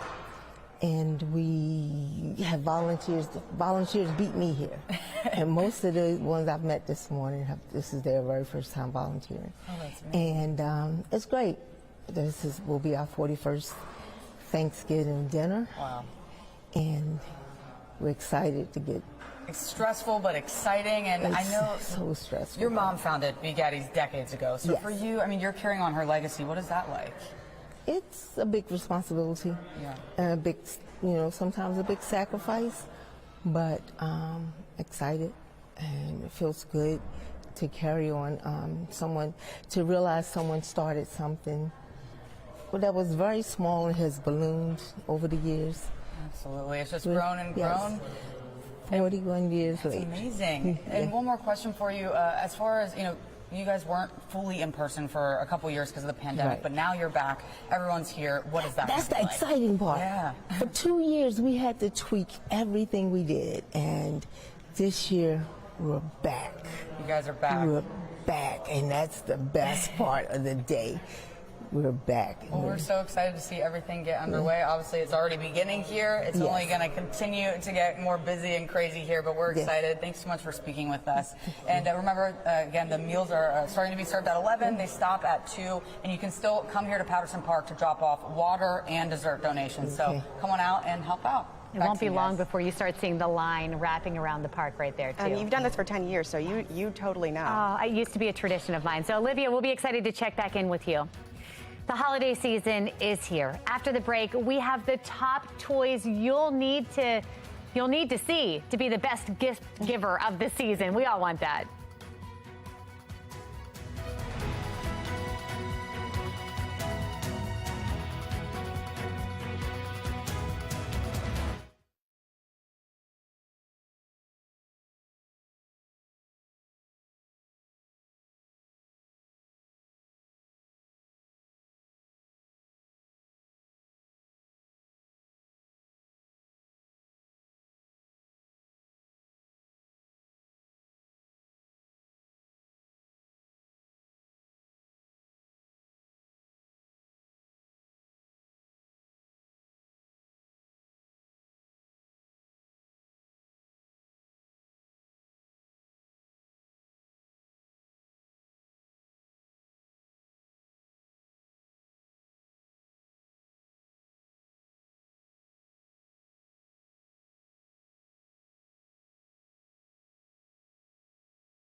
The holiday will be here before you know it, and if you're still looking for the perfect gifts, we're here to help. We're joined now by Deborah Stallings-Stum, the media correspondent for the Toy Insider. Good morning. Good morning. All right, so yes, there's today lots of hot gifts you got to tell us about today, some of the must-haves. these are definitely the must-haves of the holiday season. So let me start over here. We have first, this is the Neon Giant. This is from We Cool Toys. And look at this bad boy right here. This is a huge monster truck RC. And what's really cool, not only is it a customizable chassis, but you can customize your lights as well and zip it through the night, race against your friends. This is going to be hours and hours of fun. So this is a definite must-have for the holiday. Yes, and from monster trucks to what the fluff? This is so clever. This is from Spin Master Toys. So this is a little fluff ball that turns into a pet. The more that you interact with it, you can toss it, you can feed it, you can give it lots of love. If you can hear all those little sounds that he's making. Interesting. So yeah, it's very interactive. It's taking that plush experience. Very excited up to the next level. And once again, this is from Spin Master Toys. This is a really clever one. All right. And we all love a good family sing-along, right, during the holidays. So this is the Disney Encanto karaoke machine. It's got a working microphone.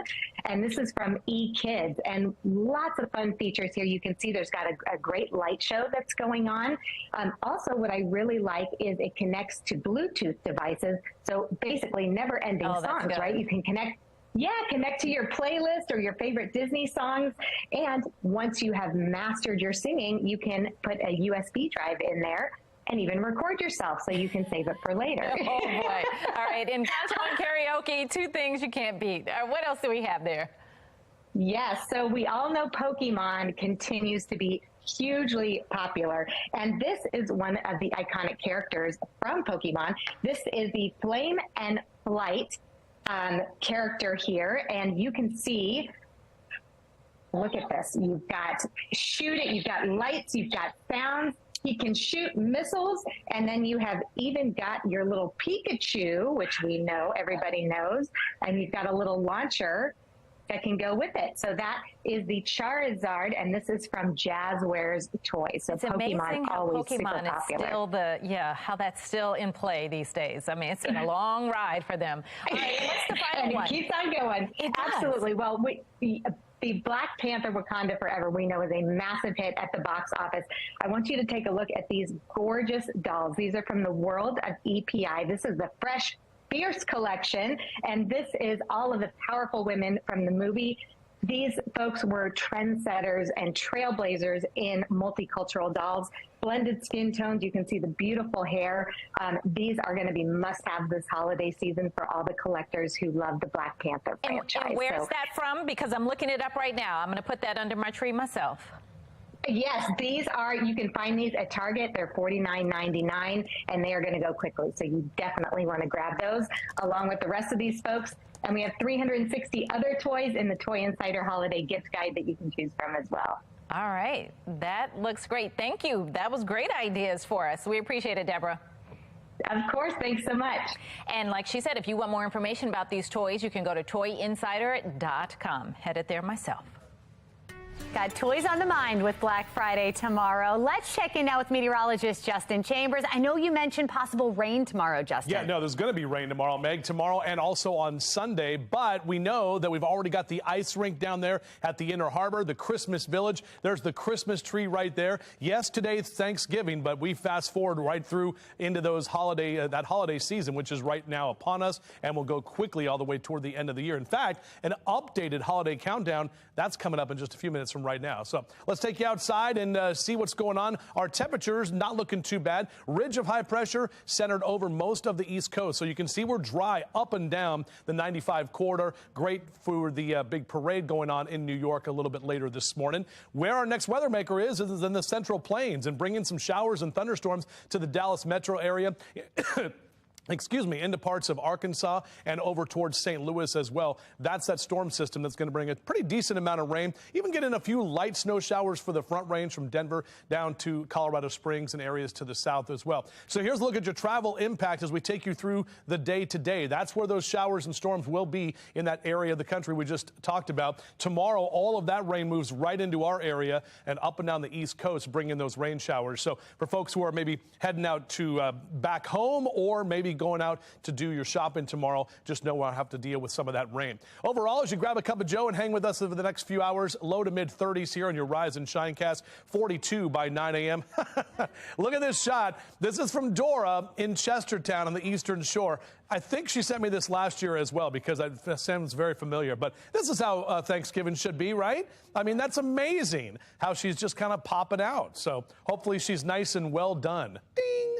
All right, here's a look at our day planner. If you're heading out at Fells in the next couple of hours, we're talking about numbers in the mid to upper 40s, maybe out for a run or a jog. And as we start to get into that 2 and 3 o'clock hour, when we start to get closer to dinner, maybe you do a Thanksgiving lunch, we're talking about upper 50s, and even to that 4 and 5 o'clock hour, settling in, watching football right here on Fox 45, 53 your temperature by that time. High temps today are going to be near or above average across Carroll and Baltimore counties, with 57 in Cockeysville and Hunt Valley, 58 Dundalk, close to 60 in Baltimore City this afternoon. Numbers on the Eastern Shore, Chestertown, you're going to see those numbers there at 59. Centerville, same number for you. Even some lower 60s for Denton and Easton all the way down through Cambridge later today. Here's a look at our updated future scan. Overall, as I mentioned, we're dry today. You'll see increasing clouds ahead of that next weather maker, and this is about 6, 7 o'clock tomorrow morning, starting with those rain showers. The rain should stay with us through about midday, but right about 1, 2 o'clock, most of that rain pushing out of here, and we're drying out. Saturday looks great for small business Saturday with mild conditions, and then on Sunday, another weather maker rolls in. That's going to bring the rain here by the time we get into Sunday afternoon and evening time. Here it is, the updated holiday countdown, just 25 days from Hanukkah, 27 days from the winter solstice, Christmas in just 31 days. Christmas Eve is a month from today, New Year's Day in 38 days, and we're already looking ahead to January for MLK Day now popping up in 53 days from right now. Where did this year go? My goodness. All right, here we go. That's our Stuart the Pensive Turkey hanging out on our 7-day forecast. We're back to the mid to upper 50s into Friday and Saturday, keeping those 50s through the weekend. Again, rain Friday and Sunday, and then we're drier into the early part of next week. Meg? I like Stuart. Very traditional. Yeah, he knows what's going on Yeah. here, though. All right. Well, on your Thanksgiving morning drive this morning, we've got your Len Stoller traffic network pulled up. And this is just a beautiful shot in so many ways as you head over the Bay Bridge here this morning. We have light traffic, beautiful in one way, and then that beautiful sunrise there coming up as well. All around the region, guys, traffic looking really great. So if you have to head up, get up and head out to the grocery store, or maybe you're going to your family's house here today, looking pretty good right now. Just ahead, new details on a home explosion happening in Pigtown. How you can help that family that was impacted by the tragedy. And one of the 2 biggest travel days of the week has passed. We're going to break down the current status of the flights here at BWI today. It is 6:23 and you're watching Fox 45 Morning News, all local, all morning. Fox 45 News, winner of 17 2022 Regional Emmy Awards, more than all other Baltimore news stations combined.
6:26, and from our live center here on this Thanksgiving morning, we've been taking a look at the flight times coming out of BWI Thurgood Marshall Airport, and I'll tell you what, we're looking great here. You can see the on times there listed in bold. The only thing I could see was one cancellation, that 8 a.m. flight to Cancun. If you were headed that way, that's the only one not happening. Otherwise, looking pretty good here this morning. We know it's been a busy travel week. Wednesday, in fact, and Sunday, those are the 2 days expected to be the very busiest days at airports this week. Obviously, yesterday and then when they come home from the holiday. TSA expecting more than 2 million people to pass through airports on those days alone.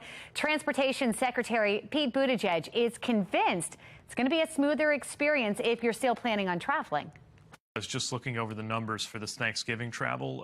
You look at yesterday, which I think is the busiest day we've seen so far for this holiday. Cancellation rates were less than 0.5%. And that's a rate, you know, they'll never be zero, just with some weather and mechanical issues that come up. If it stays in that range, that's definitely a rate that the system can handle. Now, he went on to say that airports are still dealing with a tight labor situation and will need to hire more pilots, mechanics, and ground crew. Coming up, Chef Ed's going to show us the apple cider turkey brine. How does the turkey become so soft and tender and flavorful? We're going to get into the secrets of it coming up.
Live from WBFF in Baltimore, this is Fox 45 Morning News. Good morning to you. It is Thanksgiving, November 24th. We're happy you're waking up with us. I'm Taylor Stewart. I'm Megan Gilland. A lot to be thankful for here today, and one of them, an outstanding, stunning sunrise. Oh my gosh, it is so pretty. I'm just like I want to show. Can we? Thank Look you. at this. Look at this, man. This is contemplation time. When you start thinking about all you're thankful for and counting your blessings on a day like today. And the weather certainly shaping up as we bring meteorologist Justin Chambers into this. Yeah, we had temperatures in the lower 60s yesterday. We're going to stay above average for this afternoon. Maybe a couple of degrees cooler, but overall looking very nice. Another beautiful shot here pre-sunrise from our Towson camera, our Mile 1 Auto Group cam. We're going to see that sun stay with us through most of the day. Statewide, our temperatures, we're starting off in the 20s and 30s. Cumberland over to Oakland at 24 to 37 respectively. 33 in Hagerstown and Bel Air, right at 30 in Baltimore City. Annapolis here in at 37 this hour. So get the run or the jog in early this morning before you get all the family and friends coming over this afternoon. We're talking about low to mid 30s for your temperatures. And we're going to top out at 59 today. Now, we do have rain tomorrow, but temps stay in the 50s even through Saturday. And Saturday will also be a very nice mild afternoon. But we've got more rain besides tomorrow to talk about. We'll break that down in my full forecast in just a few. All right, Justin, thank you. We do have continuing coverage on the house explosion that rocked the Pigtown neighborhood. 3 people were hurt, including a father and a daughter. Now, family is identifying the 70-year-old man who ran into that building, and to save those 2 other people is 70-year-old Terry Bagley Sr. He's a Marine veteran. A 16-year-old girl and her 48-year-old mother were also hurt in the blast. Investigators say the man was hurt while he was trying to get them out of the building. They say the building collapsed on him. I would say he's a hero, because he didn't have to go in and save nobody, but he chose to step in and save somebody, help somebody. You don't find too many people like that in the world today. Governor Hogan putting out a tweet saying, quote, "We are all pulling for this hero," agreeing with that neighbor. At last check, Bagley is still listed under critical condition. That mother and daughter have now been upgraded to stable condition. The cause of the explosion still under investigation. Well, Bagley's family has started a GoFundMe to help cover several surgery expenses. His son says he's always willing to put his life on the line for others. So far, more than $10,000 have been raised. We're also continuing coverage on the frustration coming from community leaders as city crime rages on. In one neighborhood, vandals and thieves have been taking to area businesses, and people are just fed up. As Riel Creighton reports, there is now fear that those businesses could be forced to close. They wait exactly until they close, and then a mob of kids will run in there, snatch and grab. It's nothing they could do. For Paulette Carroll, it's the fear crime could make their struggle even greater. It's very hard. Seniors that need this bank need Walgreens to pick up their medication. Carroll is president of the Town at the Terraces public housing community, where she says their neighboring businesses have been under assault. A lot of vandalism going on in the community, breaking in the doors, going in there, mob stealing, setting fire where the debit card is at. The nearby credit union and Walgreens, other stores, and she says at least 20 recent incidents of vandalism and theft. They already told us that they might be moving because of the vandalism.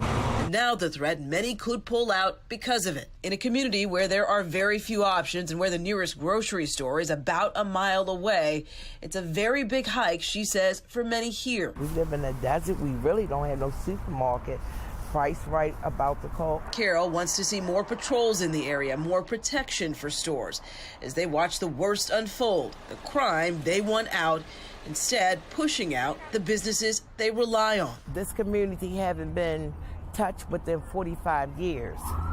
Without this store in Walgreens, we won't have nothing. And it seems no one cares. We're at the Patterson Park Recreation Center, where preparations are already underway here for the annual Be Gaddy's Thanksgiving dinner. I'm Olivia Danson. Coming up next, I'll have all the details, plus find out how you can help out too. And right after the break, meteorologist Justin Chambers letting us know if we stay dry this Thanksgiving. Take a look at those shots here. You're watching Fox 45 Morning News, all local, all morning. Weather Window, presented by the National Weather Desk. Take a close look at the cloud movements in this time lapse from Macon, Georgia. The clouds at different heights are moving in opposite directions. It's not that unusual. Clouds travel with the wind, and winds can blow at different speeds and directions at different layers of the atmosphere. And what a sunrise in Pawleys Island, South Carolina. Did you notice the reflection in the water? Want to see your weather photos and videos on TV? Click Chime In on this station's website to share.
Truth Restaurant featuring recipes for Thanksgiving. Chef Ed is going to take us through the journey. Up first, the apple cider turkey brine. Yes, sir. Good morning, everybody. What's going on? Not much, man. Everybody knows when you have a turkey, you wanted to make it as moist and juicy as possible. So what you want to do is make a simple brine. It's not that hard to do, ladies and gentlemen.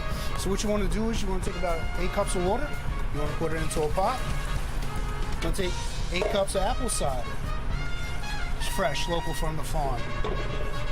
So what you want to do is 2/3 cups of sugar, 2/3 cups of salt, 1 tablespoon of black peppercorns, 8 cloves of garlic, 2 bay leaves. These are 2 oranges sliced into quarters. We'll put this in here.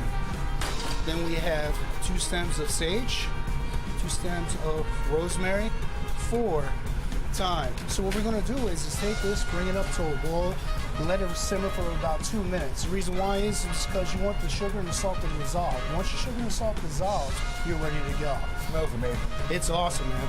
So what you're going to do is once this cools down, ladies and gentlemen, you're going to take about 8 cups of ice. You're going to pour it inside your brine. So what you want to do is you want to bring your temperature down to your brine to about 40 degrees. The reason why you want to put it down to 40 degrees, you don't want to cook the turkey. You need it to marinate. You need it to collect all the flavor and juices. I generally let mine go from 12 to 36 hours. You want to take it out after 36 hours because if not, the acid will start eating the turkey. Then when you start cooking it, you'll think it's done, but it's not really done. Ah. All right. Remember that 36 hours. Take it out. Yes, sir. So what you do is get yourself a nice container. Put your turkey in. So today, ladies and gentlemen, I have turkey breast. So we're going to make it quick and easy for you. This is about a 6.5-pound turkey breast. So we're going to take our brine, We're gonna pour the bad boy over top of it. And what I like to do is just mix it up a little bit, try to get some of the herbs and the oranges and everything sediments on top of it. Then once I'm done with this, I take a little bit of plastic wrap, and what I do is I lightly layer it over top of the liquid to keep it submerged at all times. So every once in a while the meat will try to come up, like it will start to float. By putting plastic wrap onto it, it's going to keep it completely submerged at all times. So you take this, throw it in the refrigerator, 12 to 36 hours, put it in the oven, 325, low and slow for about 2.5, 3 hours. Beautiful.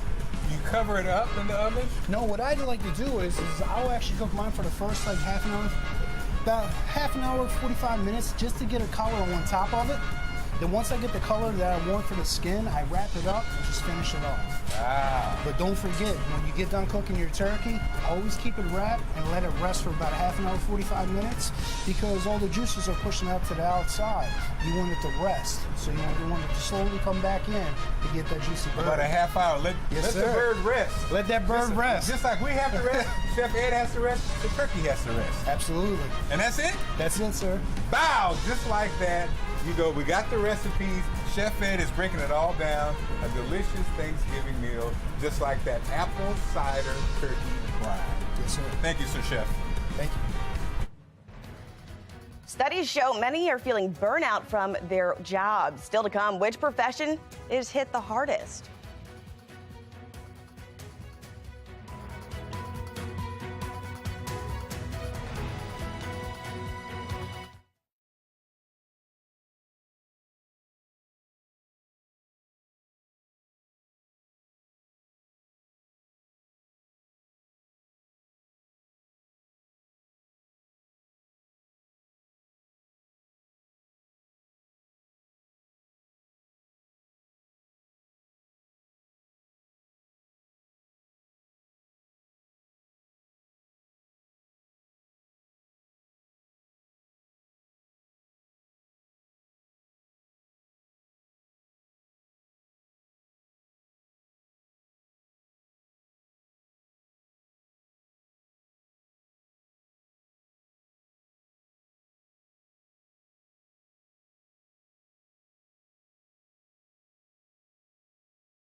The season of giving officially underway, and the Gaddy Family Center at Baltimore Food and Pantry and Shelter for the Homeless Women and Children. Yeah, Thanksgiving, their biggest event of the year, and they're providing families warm meals. They work all year for this day to try and give back. Olivia Dance joining us live now with the event in the preparation phase. How's it going, Olivia? Good morning, guys. Happy Thanksgiving to everyone. And yeah, things are starting to pick up here. There's more volunteers. They just set up all these tables as well. They're going to be serving 15,000 people today, so there's a lot of moving parts. But right now I want to bring in Sylvia. You are one of the volunteers here. Thanks so much for joining us. Thank you so much for having me. Of course. So Sylvia is a first-time volunteer. Very exciting. How did you hear about this? What made you want to spend your Thanksgiving morning here? My fiance, Tony Mosby, signed us up for this, and we have been blessed with a lot of good fortunes in our life and wanted to give back to the community and just wanted to make a different impact on someone else's life. I got to bring a smile or feed someone. I just wanted to be here to volunteer. That's amazing, and you're definitely going to do that today.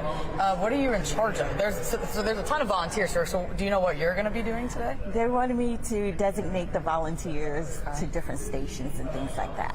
Are you excited? I am excited.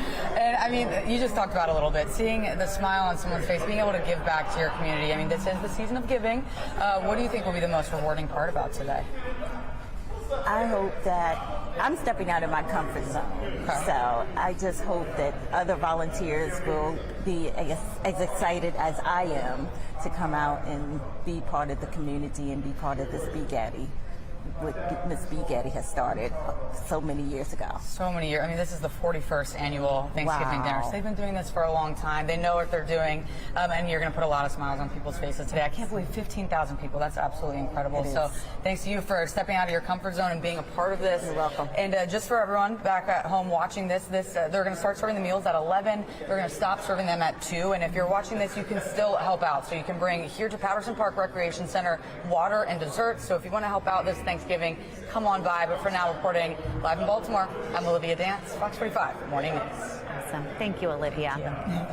Obviously, talking a lot about Thanksgiving. We're all thankful to be here together, to have jobs, to be here. But we've been trying to make it a little more fun and talk about best Thanksgiving memory. Oh. Is there one that sticks out to you guys? Or maybe worst Thanksgiving memory? You know what? I do recall I had to do Secret Santa preparations for Christmas. And I remember drawing a name that it's my dad. And I had already gotten him a gift, and I had to get him another gift. It just got a little messy. Yeah. And that happened on Thanksgiving Day? Yep. Interesting. Yeah. What about you? I don't have anything major that sticks out. I mean, there was one year where we were celebrating here in Baltimore. We didn't live here. We came home to visit, and we had this, not a turkey fryer, but one of those fryers that it's like an air fryer, I guess, but outside. It like radiates heat or something. Anyway, whatever. Long story short, we pulled it back in. We're like, oh, it's good. We cut into it. Still cold. It was like a really cold day out there, and then we ended up not having that turkey, and we had to have other stuff. But you made it work. That was in Canton. We always made it work. Yeah. What about you? I think just being with my family. You quickly realize it's who you're with and not where you are. So we're excited to get together later today. You made a good point too earlier. You guys were talking Christmas is about presents, and sometimes there's a lot of stress, but Thanksgiving is getting together, being with family and friends. My sister and brother-in-law from Massachusetts are in town. Yay. My niece Addie they're sleeping right now. My niece Addie's here, and her fiance, who I haven't met yet, has not been vetted by Uncle Justin. Oh boy! So good luck to you. What's his name? Murad is his name. Addison Murad. Get to meet him later today. I'll give you guys Find the turkey fryer, no less. He's going to sit right next to the turkey fryer. We have a little conversation. I've got my cigars. I've got my brandy. That's awesome. Yeah. I'm clearly 77 years old. So, our Towson camera, good morning to you. Happy Thanksgiving, everybody. Nice little morning glow as we get you going. It's a little chilly outside. You can always see those numbers on the right side of your screen. Most of us are in the 20s and 30s as you step out. So grab a jacket if you're going to be outside, maybe just getting the paper at the end of the driveway. Overall, our HD radar along the East Coast is nice and dry. Great weather up and down the 95 corridor. I know traveling was hectic yesterday with lots of issues on the roads, but not weather related. This is where some of the showers and storms are taking place right now. This is in parts of Texas, Oklahoma, up into parts of Arkansas as well. Right just kind of east of Dallas, you can see some of those thunderstorms right there. Also east of Oklahoma City, heading up towards St. Louis. So no major travel delays, at least in these airports that I've seen. A few snow showers in parts of the Front Range, so south of Colorado Springs down through through Pueblo and areas in northern New Mexico. Also seeing a few of those snow showers. I also just saw that Toronto has a ground stop right now. So if you're trying to get to or expecting people in from Toronto, probably some delays there. Now, this is our travel impact here as we take you through the afternoon today. That same storm system that I was talking about kind of hangs out in the central plains while we're dry on the east coast. But this is tomorrow. This is our next weather maker. And we're going to see rain showers tomorrow morning through the middle part of the day tomorrow afternoon up and down the east coast. So that's where we'll have the biggest travel impacts as folks possibly heading back out of town or doing their Black Friday shopping. 32 here next hour in your Rise and Shine cast with mid-30s by 8 a.m. and into the lower 40s by 9. And here's a look at your Thanksgiving planner. Again, 42 by 9. We'll be in the mid-50s through lunchtime today. Or if you're getting your stuff ready to go, 4 or 5 o'clock this afternoon into those 50s. Make sure to have Fox 45 on. We got the Cowboys and Giants this afternoon. Great football matchup. My buddy Carl sent me this. Carl Kopaska out there in Anne Arundel County. This is how, look at how many pies. He makes all of this stuff. Yeah, and he specializes in blueberry pies. He said he's frying 2 turkeys. He's got like 75 people or something coming over. Anyway, my buddy Carl, shout out to you. Love I can't even count them. I lost count. I know. I couldn't even either, Meg. I was like, what is going on? So excited for the day today, and as I hope all of you are as well. As I mentioned, rain tomorrow, mainly in the morning time, mid-50s on Saturday, dry conditions, and then another chance for rain. That's really coming by Sunday afternoon. Still to come this morning, what you need to know to make the perfect, well-rounded Thanksgiving meal. That looks beautiful. And today is only Thanksgiving, but Black Friday deals are already here. Still to come, how you can start gobbling down some of those savings. And now it's time for a coffee break, because you know what? What makes you tired other than cooking a Thanksgiving meal on the hot stove? Gotta start with this. Cheers.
The countdown to Thanksgiving dinner is on, and medical professionals have some tips to help you keep your holiday germ-free. All right, number one, make sure you're immunized and updated on all your virus vaccines and flu shots. Go ahead and keep some hand sanitizer, number two, and have that available with multiple towels in your bathroom. Have plated meals instead of a buffet. Make sure there's plenty of seat spacing and consider disposable dishware and utensils. Finally, wash all your produce, heat food to the right temperatures, and store leftovers. Leftovers are the best. Oh my gosh, for days. Now, after nearly 3 years of being in the COVID pandemic and now a rise in the flu and RSV cases, doctors across the country are feeling burnt out. A study shows more than 50% of primary care physicians in the U.S. say their workload has increased compared to before COVID-19. And with the holidays on the horizon here, health officials say spikes in respiratory illness is very likely. Yeah, Karis Harmon from our Sinclair station in Alabama has this story. A lot of my colleagues have been totally overwhelmed. Dr. Marcia Rollerson says a multitude of illnesses are circulating, including RSV, COVID, and what she calls the most concerning, influenza. Why are respiratory cases spiking? Last year, because people were masking and distancing, and a lot of them were not in school, we had a very mild flu season and a very mild RSV, or respiratory syncytial virus season. So now all of it is hitting. A study shows around 65% of primary care physicians in the United States say their workload has increased somewhat or increased a lot compared to their workload during the pandemic. 2 weeks ago, pediatric offices all over the state were just inundated with sick kids. Heavy foot traffic puts even more stress on doctors that are already feeling the pressure. The things that usually bring me joy kind of don't anymore. The study also shows younger physicians were generally more likely to report burnout than older physicians. People my age often neglected our own children to take care of other mothers' children. And now, rightfully so, the younger physicians are not willing to sacrifice their own family for the sake of their patients. She says a reason why many physicians are feeling burnt out because people don't believe the science. I'm a physician. I went to school for a very long time. I know that these immunizations work, and somebody else will say, a patient's mother might say, well, I'll do my own research. My research is just as good as yours. Well, that makes me a little bit angry to think that they would trust me to take care of their child, but wouldn't believe in my recommendation that their child get their flu shot, for instance. Well, the National Institutes of Health now has a new website for people to anonymously report their at-home COVID test results. MakeMyReportCount.org collects results, and officials hope this site will fill data gaps as more people use home testing instead of lab testing. Officials have expressed concerns for months that the spread of the virus was undercounted. Well, some researchers are sounding the alarm about measles. That's right. A new study from the Centers for Disease Control shows fewer people are getting vaccinated against the disease. The CDC says vaccination rates around the world had improved since the start of the century, but the pandemic set back efforts to wipe out measles. Global coverage rose to 86% in 2019. But over the past 2 years, the vaccination rate has slipped to 81%, its lowest level since 2008. Researchers say nearly 25 million infants did not receive their first dose of the vaccine last year. That's nearly 2.5 million less than the year 2000. Well, remember, you can get Fox 45 News in a flash through your Amazon Alexa or Echo. We now deliver your local headlines and your forecast in less than 2 minutes. If you have an Amazon device, just tell it to enable Fox 45 Baltimore. He chose to step in and save somebody, help somebody. You don't find too many people like that in the world today. A life-saving act brings Pigtown together in the aftermath of a devastating explosion. The community rallying around the family's cries for help. We're at the Patterson Park Recreation Center, where preparations are already underway for the annual Be Gaddy's Thanksgiving dinner. I'm Olivia Danson. Coming up, I'll have all the details, plus find out how you can help. And temperatures not too bad right now. A little chilly this morning, but we're looking good for your Turkey Day afternoon. We'll break down that forecast for you right here on Fox 45 Morning News. Gobble, gobble. Live from WBFF in Baltimore, this is Fox 45 Morning News. Oh, wow. Good morning, guys. Waking you up here on this Thanksgiving morning. I'm Taylor Stewart. I'm Megan Gillen. Happy Thanksgiving to all of you. We want to bring in meteorologist Justin Chambers as we're talking about the word gobble, gobble. Yeah, gobble, gobble, gobble, because it's an onomatopoeia. Yes. Right? Because it sounds like what the word is. Yeah, like pow and boom. Yeah. What other sounds do you make? Yeah, I make a lot of sounds. All right. But More mainly, to come. Yeah, exactly. Yes. So as we take you outside right now, overall a good start so far to your Thanksgiving morning. There we go, the sun coming up. We're watching it live right here from our Towson camera. Appreciate you being with us, and we are thankful that you're here every weekday morning, making us a part of your morning routine, even if it's a holiday. 29 your number in Cockeysville, 33 in Bel Air, same number for you in Baltimore City, and 37 in Annapolis. So another chilly morning, but we will be partly cloudy and mild for today. We are tracking rain that's moving in for tomorrow. Here's your Thanksgiving planner, and Terrence the turkey making an appearance here on the Thanksgiving planner. It's his day, right? 42 by 9 a.m. We're in the mid-50s by noontime, and we'll be in those mid to upper 50s, and even right about 53 for that 3 and 4 o'clock hour into the 5 o'clock hour this afternoon. We're dry today, but again, rain moves in tomorrow. We'll track that for you hour by hour coming up in a few minutes from right now. How are we looking on the roads, Meg? We know a lot of people traveling yesterday, but still today's a travel day too. It is, and apparently maybe later today, because it has been smooth sailing all morning long. Again, just 7 a.m., but we are in the green everywhere you look all around the region. And just to give you a heads up too, the Bay Bridge looking nice as well. 7:01 to be exact, and we are learning more about the explosion in the Pigtown neighborhood. That's right. 3 people were hurt in that explosion. The family is now identifying the man who ran into the building to save 2 other people as 70-year-old Terry Bagley Sr., a Marine veteran. A 16-year-old girl and her 48-year-old mother were also hurt in the blast. Investigators say the man was hurt while he was trying to get them out of the building. They say the building collapsed on him.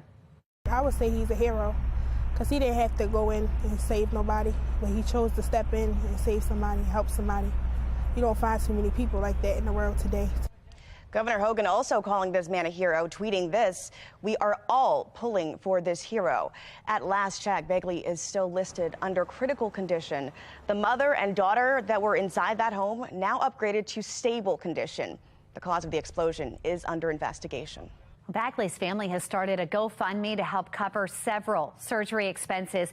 His son says he's always willing to put his life on the line for others. So far, more than $10,000 have been raised. In a city in crisis, Governor Larry Hogan's office is offering help in an effort to keep the mayor's Christmas parade on its current date. The Ravens are set to host the Broncos the day of that parade, and the city claims it just won't have enough resources to keep it secure. It's the first time the city has indicated any scheduling problems less than 2 weeks before the parade is supposed to step off. I've been there at least once every other week, but sometimes once a week ever since May at that office. There's no any issue, any problem of anything at all. People are coming from all over the tri-state area to have their bands, their floats, all the Star Wars people, all the Brunies.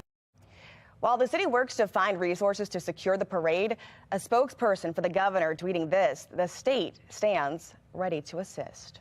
Right now, we are awaiting a major decision from Mayor Brandon Scott about changes to city council pensions.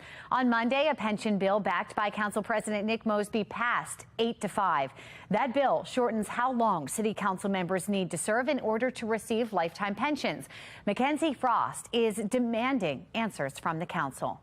I took my vote. Frustration over lifetime benefits for part-time work. I heard you vote yes. Some Baltimoreans letting the council members know who voted to support Council President Nick Mosby's pension plan their feelings. These 5 council members, Odette Ramos, Ryan Dorsey, Zeke Cohen, Felicia Porter, and James Torrance, voting Mosby's bill down. His plan changes the requirements from going from 12 years to qualify for a pension to 8.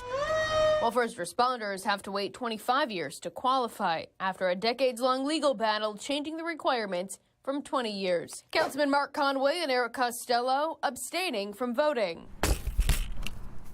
To me, it sends the wrong message when we are austere with other people's benefits, but generous with our own. Councilman Cohen speaking with Fox 45 News Tuesday, noting his disappointment in Mosby's reaction to an amendment introduced by Ramos and Mosby's opposition to heed Cohen's call to pause the vote on the bill while the city's finances were studied. Unfortunately, President Mosby chose not to table that bill.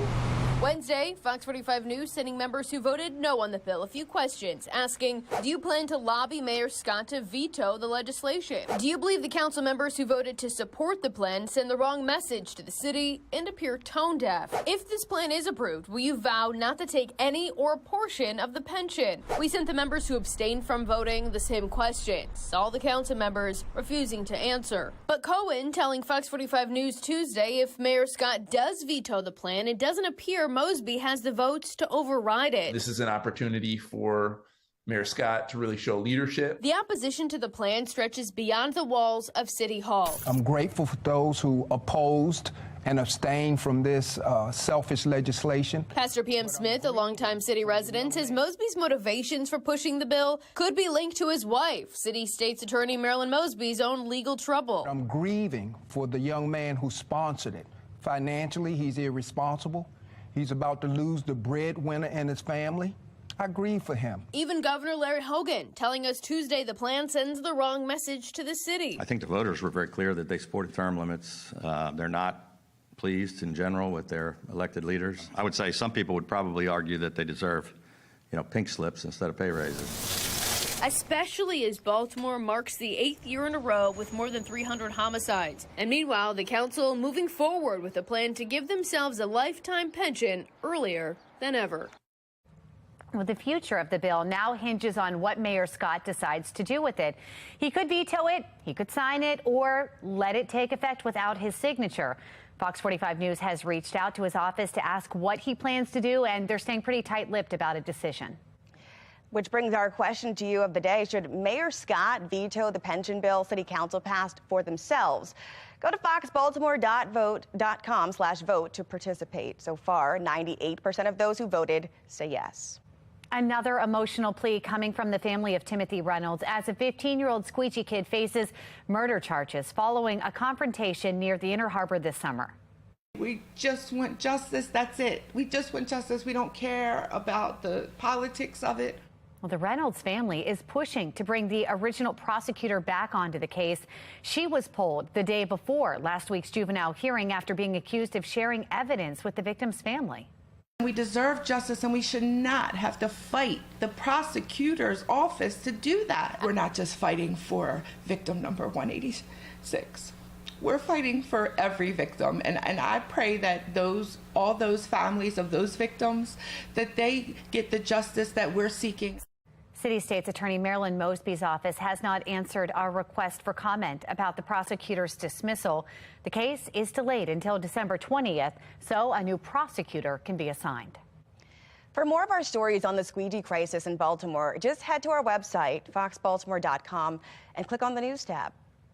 Well, we want to get another check of your forecast here on this Thanksgiving morning. Yeah, and I'm hoping it's... Look at the shot behind you. That's a good indication of a good Thanksgiving. Yeah, not too bad. By the way, upon further review, gobble not only an onomatopoeia, it's also a verb because we all gobble up our food. Oh, you're right. The questions everyone's asking. I'm just letting you know.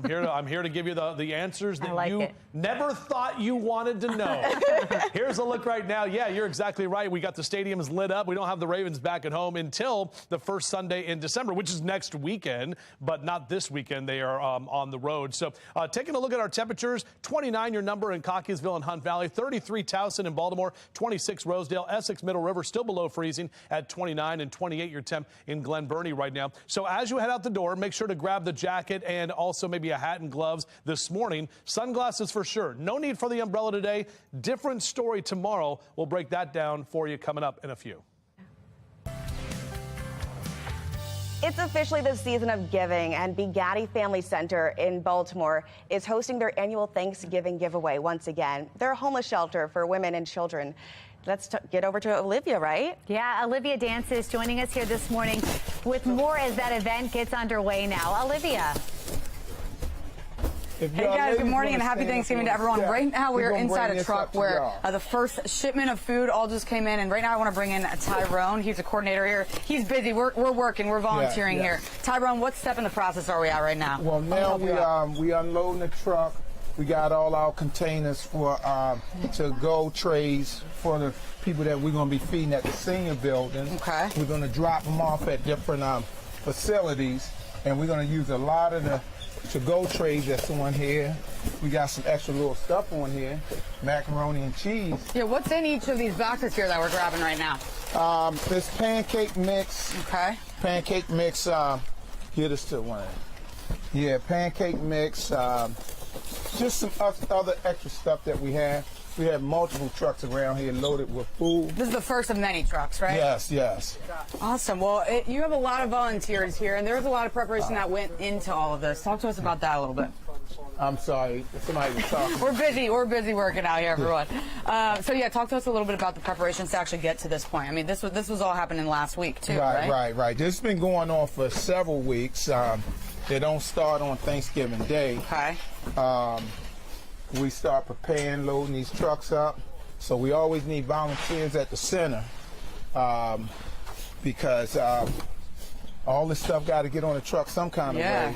And then it's got to be unloaded. It's a team effort. It's a team effort. We're in the unloading process right now. And for everyone watching, they're going to start serving these meals at 11 this morning. They're going to stop at 2 o'clock, serving about 15,000 people. So, again, a lot of moving parts to make this happen. And if you're watching, you can still come down to Patterson Park Recreation Center and drop off water and desserts. Those are donations that they still need. So come on by and help out this Thanksgiving. Back to you guys. No better way to spend your Thanksgiving morning. Olivia, thank you. Well, here's a look at some of the stories making headlines here this hour. It's been 2 years since a ransomware attack crippled the Baltimore County school system. Our Project Baltimore team is looking into the changes the district has made. Coming up, Chef Ed's going to show us the delicious Gertrude's green bean casserole. You got to have that casserole for Thanksgiving, right?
Fox 45 News, winner of 17 2022 Regional Emmy Awards, more than all other Baltimore news stations combined.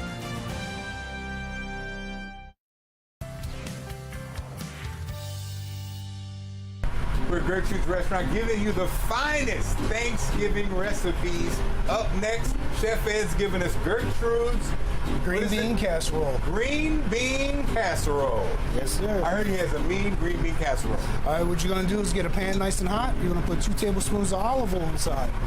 And what you're gonna do is take your onions. You basically wanna take, it's about 1.5 cups of onions. You wanna julienne them, toss them into the pan.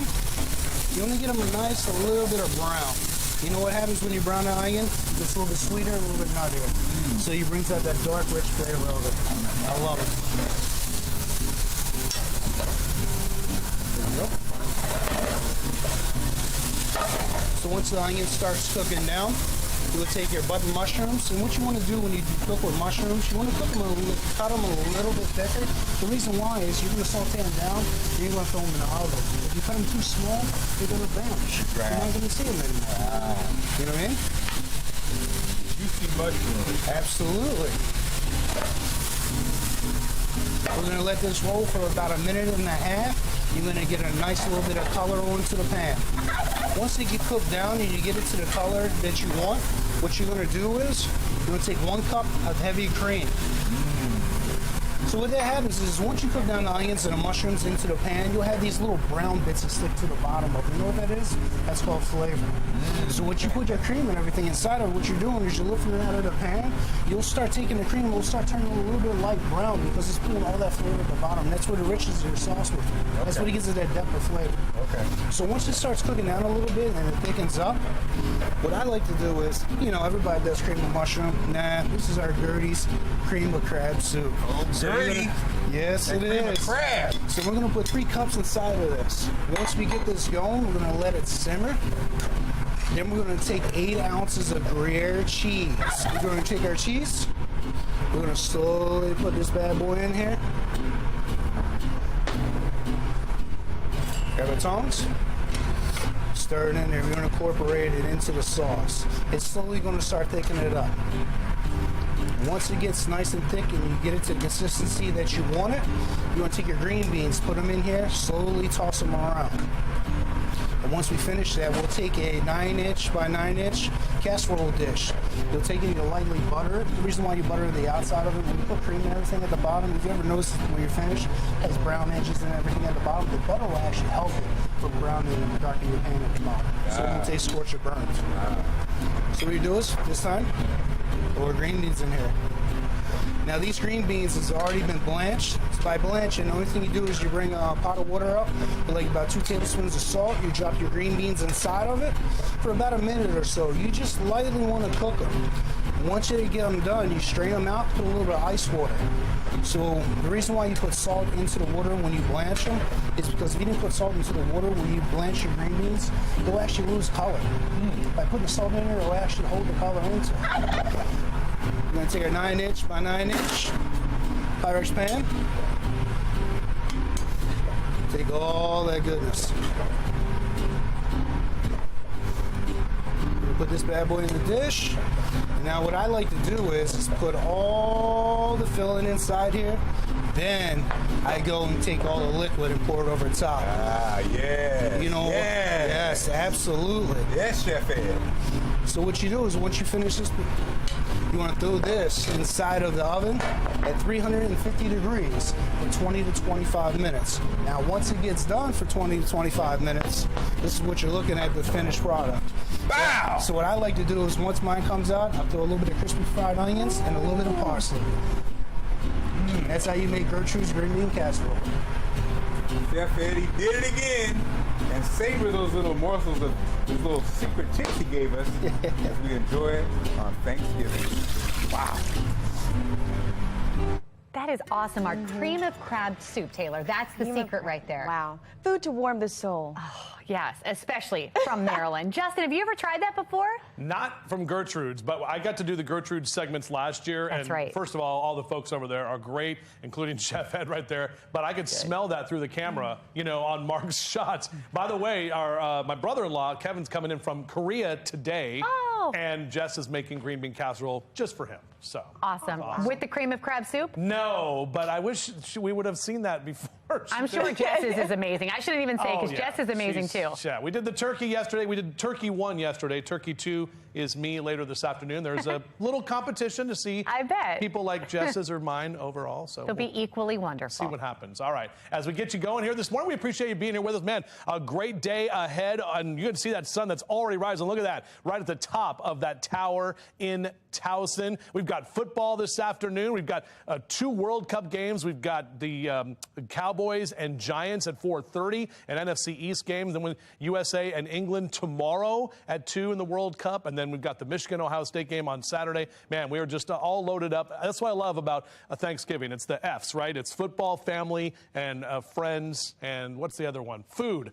How did I forget food? What an idiot. All right, here's a look at our HD radar. Big ridge of high pressure keeping us nice and dry up and down the East Coast. Great weather for the big floats in Manhattan in a couple of hours from right now. Now, we are seeing our next weather maker already bring in some showers and a few thunderstorms. Dallas up into parts of Oklahoma and areas of East Texas, moving into Arkansas and right up into Missouri there into St. Louis. You can see some of the thunderstorms right around the Dallas metro area. So folks who are tailgating for that game early this morning, they should be fine by the time the game's going on. And of course, that game is indoors in Jerry's World here later this afternoon. Also some snow showers for the Front Range, areas south of Colorado Springs down through Pueblo in southern Colorado into New Mexico. This is a look at the travel impact for those people who are traveling today. Some of those showers from St. Louis and Memphis down through Dallas and Houston. Tomorrow, all of us on the East Coast get in on that rain, and that means that it will be wet for your Black Friday shopping, or if you're heading back out of town on Friday. Basically, we're going to see a lot of those showers that will stay with us, at least through the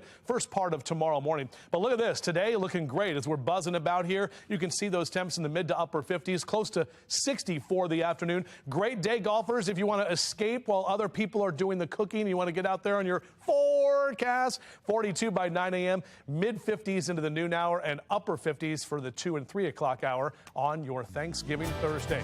We're back to the upper 50s tomorrow. Again, the rain is in the morning time. Saturday looks great for Small Business Saturday, and then Sunday, more rain for the second half of the weekend before we dry out early next week. Meg?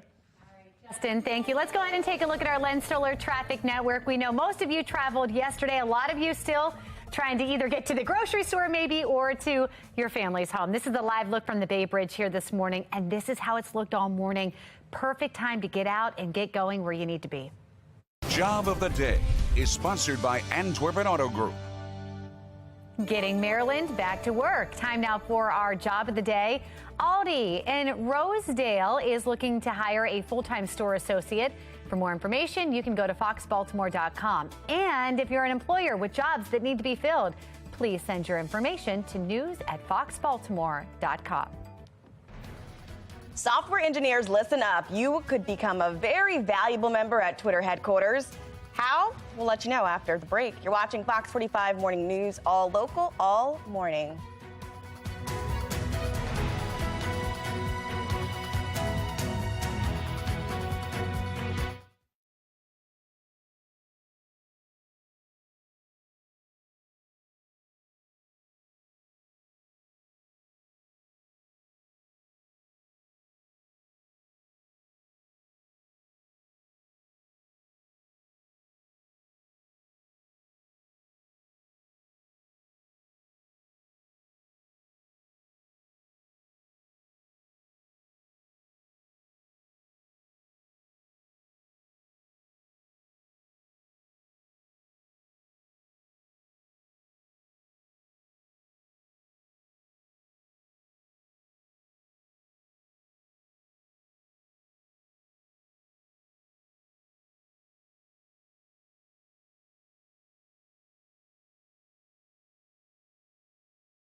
It is 7:25. Trending now, Twitter owner Elon Musk says the company is done with layoffs and is actively looking for new workers in roles including engineering and sales. Musk made the announcement in a meeting on Tuesday. He wasn't specific about which kinds of engineers or sales positions were open now.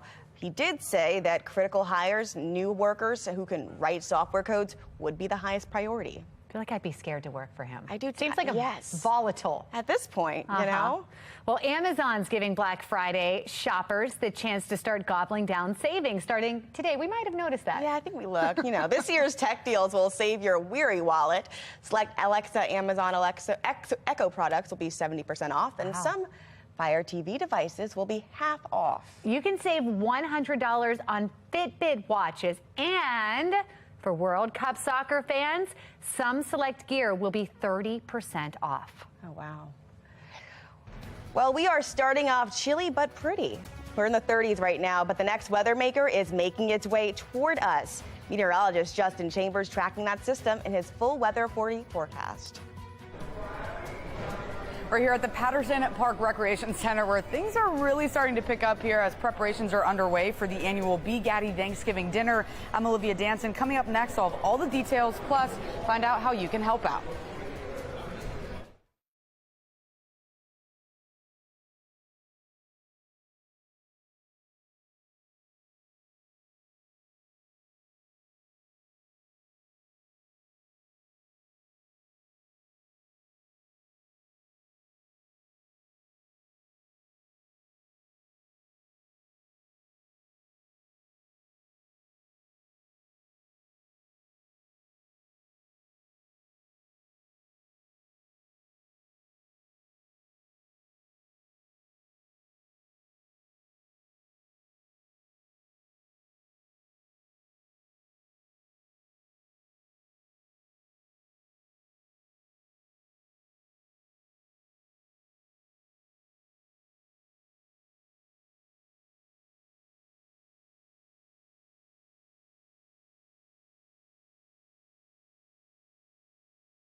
Project Baltimore is sponsored by the Snyder Law Group. Call 410 the Firm.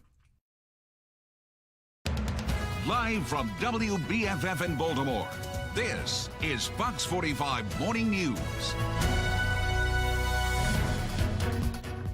Happy Thanksgiving to you. It is November 24th. I'm Taylor Stewart. I'm Megan Gillen. Welcome to the show. Meteorologist Justin Chambers joining us on this holiday as well. We have a lot to be thankful for. Absolutely. Yeah. Good morning to both of you. Temperatures that were above average yesterday, and we'll continue that trend today. We made it to the lower 60s. We're going to just be right on that line, upper 50s, lower 60s again this afternoon as that sun is lighting up beautiful Charm City on this Thursday. Here's a look at your weather story. So a little chilly this morning, but we will be partly cloudy and mild. More clouds roll in later today. That's ahead of our next weather maker, which will bring rain to the area tomorrow. So the next 12 hours, those numbers steadily rising, mid to upper upper 50s here. 55 is our average this time of year, but you're going to see by the afternoon should be a great day to be outdoors and enjoy Thanksgiving. And highs in the upper 50s for Cockeysville and Bel Air. Baltimore close to 60. Chestertown also close to 60, and 58 your high today in Annapolis. We're back with your full forecast, including more rain, not only tomorrow, but also in the second half of the weekend that we have to track. We'll talk about it coming up. 2 years ago, Baltimore County Public Schools got hit with a vicious ransomware attack that shut down much of the school system. Project Baltimore's Chris Papst looked into why school systems are prime targets for hackers and what makes them vulnerable to this happening again. The timing could not have been worse. On November 24th, 2020, as every Baltimore County Public School student was learning virtually, a ransomware attack crippled the district. We're going to continue to do what we need to do to support our students and staff. For several days, America's 24th largest school system was shut down. The disruption to distance learning lasted weeks, while also impacting financial operations, including retiree benefits. To this day, the district has never publicly identified the attackers, their demands, or if the ransom was paid. We do know, as of November 2021, the hack cost the district nearly $10 million, but BCPS has not released an updated amount. I wasn't surprised. Computer science professor at Johns Hopkins University, Avi Rubin. And I thought it was just a matter of time before we saw the school system get hit. And nowadays, everybody's getting hit. Ransomware attackers look for two things when choosing a target, according to Rubin. First, a target with a lot of money. And second, a target that can easily be hacked and may pay the ransom to get back encrypted files and information. Rubin says school systems provide both opportunities. If they are able to completely cripple and shut down a school system, such a large school system, then it's very likely that the school system would pay because they need to operate, they need to teach children. The U.S. government has taken notice. In September, the FBI issued a warning that ransomware attacks on schools may increase as hackers see schools as particularly lucrative targets. Over this past Labor Day weekend, the second largest school system in America, the Los Angeles Unified School District, experienced a ransomware attack. District administrators said the hack caused a significant disruption. Back at home, Baltimore County Schools declined an interview with Project Baltimore to discuss the hack from 2 years ago. But in a statement, the district said it has implemented new technology and security processes, which include network safety training and new software with 24/7 monitoring, while mission-critical services have been moved to the cloud. Everybody and everything is being targeted, and that's because the attackers have become quite sophisticated in the last 2 years. And protection against those sophisticated attacks takes money. BCPS has about a $2 billion budget. In 2021, the district spent roughly $23 million on IT. The current 2023 budget spends the same amount. Despite the hack, the system does not seem to be investing more money into IT. I think that it is a concern that they haven't increased their budget, given that there's more to do and the security risks are increasing. Baltimore City Schools is actually spending less, from $21 million in 2021 to $16 million in the current budget. But Howard County has increased IT spending by $5 million over the last 2 years. Rubin says the amount of money being spent is just as important as how it is being spent. Is a school system focused on the right software? Does it have the right tools? Are their computers and systems updated and backed up? And are their employees educated on how to stop a hack before it happens? In a school system such as the Baltimore County school system, you typically don't find the level of sophisticated security and IT that you would, say, in a bank or in a large corporation. So I think the key is training, awareness, and then getting the right system administrators in the right place and appreciating what the threats really are. I'm Chris Papst, and this is Project Baltimore. Thank you, Chris. It is 7:35, and it's officially the season of giving. The B. Gaddy Family Center is ready for this Thanksgiving, their biggest event of the year, where they provide warm meals to anyone in the community. Olivia Dance joining us live now with the event just about underway here. I know preparation certainly underway, Olivia. Hey, Megan. Yeah, they definitely are. And happy Thanksgiving to you and everyone watching. Things are really starting to pick up here. We were actually just outside in one of the trucks helping to unload all the food as they bring it inside here to the Patterson Park Recreation Center. But right now, I want to bring in Sylvia. Hi, Sylvia. Hello. How are you? I'm well. How are you? I'm good. Thanks for talking with us. Now, Sylvia, as a volunteer here today, you are a first-time volunteer, so very exciting. How'd you hear about this event, and what made you want to be a part of it? My fiance, Tony Mosby, signed us up for this event. We always wanted to give back to the community. We always missed the deadline to sign up, so I'm glad that we were able to get in and come out today. Yeah, you guys are here today, first time, very exciting. Now, as I mentioned, there's a lot going on behind us now. Things really started to pick up in the last 30 minutes or so. So kind of tell us what's been going on here. We've been sorting for non-perishables and some food containers and bags and things like that. So we were bringing that in and separating it all. So we're getting everything organized. Everything's getting going. There's a lot of volunteers. Obviously, you're one of them. So what is your role in all this today?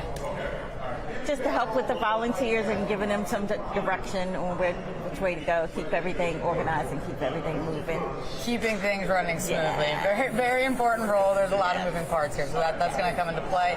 Now, for you, I mean, you said you've always wanted to do this. You finally were able to sign up this year. So what do you think is going to be the most rewarding part?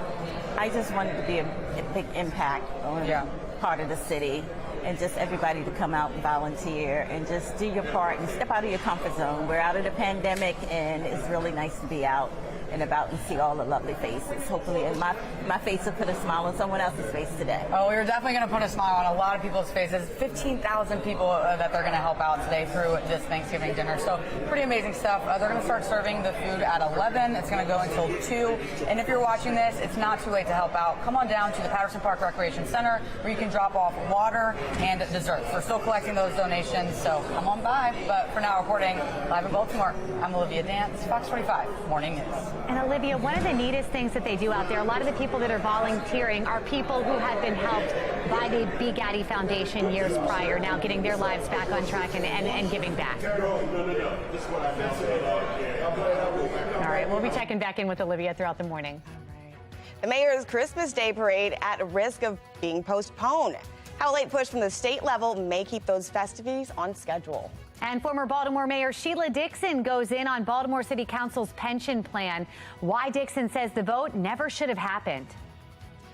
And we're starting off your morning with temperatures in the 30s, but we're expecting a warm out throughout the weekend. Meteorologist Justin Chambers tracking those temperatures in his full weather authority forecast. You're watching Fox 45 Morning News, all local, all morning this Thanksgiving.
7:41 is your time right now. 19 minutes in front of 8 o'clock as you're up with us on this Thanksgiving Thursday morning. Lots of sunshine out there. Still a bit chilly here this morning, but we do get a mild afternoon with mostly sunny skies. You're going to see a little bit more cloud cover rolling in later today, but we stay dry. The rain is coming tomorrow. That's what we'll be looking at that point. So 42 here in the 9 o'clock hour, mid-50s through lunchtime, and we'll stay in those 50s through the later part of the day. Back with your full forecast in just a few.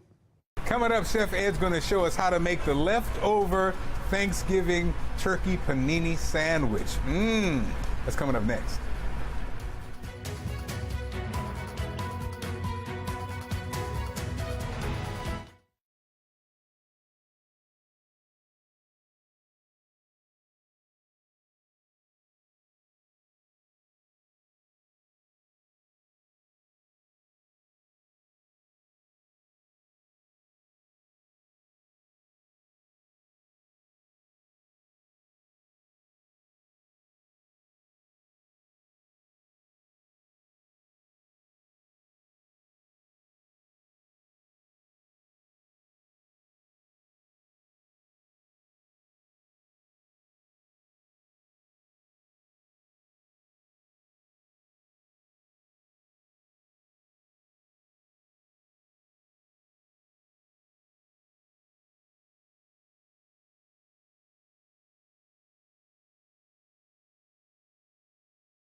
And we're at Gertrude's Restaurant. Now, Chef Ed has for us the leftover Thanksgiving turkey panini sandwich. Yes, we do. All right, let's go. Now, you know, the next day after eating Thanksgiving, you always have these leftovers, right? So what I'm going to do is I'm going to teach you to make a nice little sandwich. You're going to get some sourdough bread. You're going to take your turkey, slice it down nice and thin. Everybody has stuffing left over. This is a cornbread stuffing. I had leftover turkey. And now what I did was leftover cranberry, 1 tablespoon of mayo. If you mix it together, cranberry aioli. Look at that. You get a little fancy there. Nice. And if you want, you a little twang and you put a little Dijon in there too to pick it up a little bit. All right? So what we're going to do is we're going to take 2 pieces of sourdough. We're going to put a little bit of this cranberry aioli on it. All right?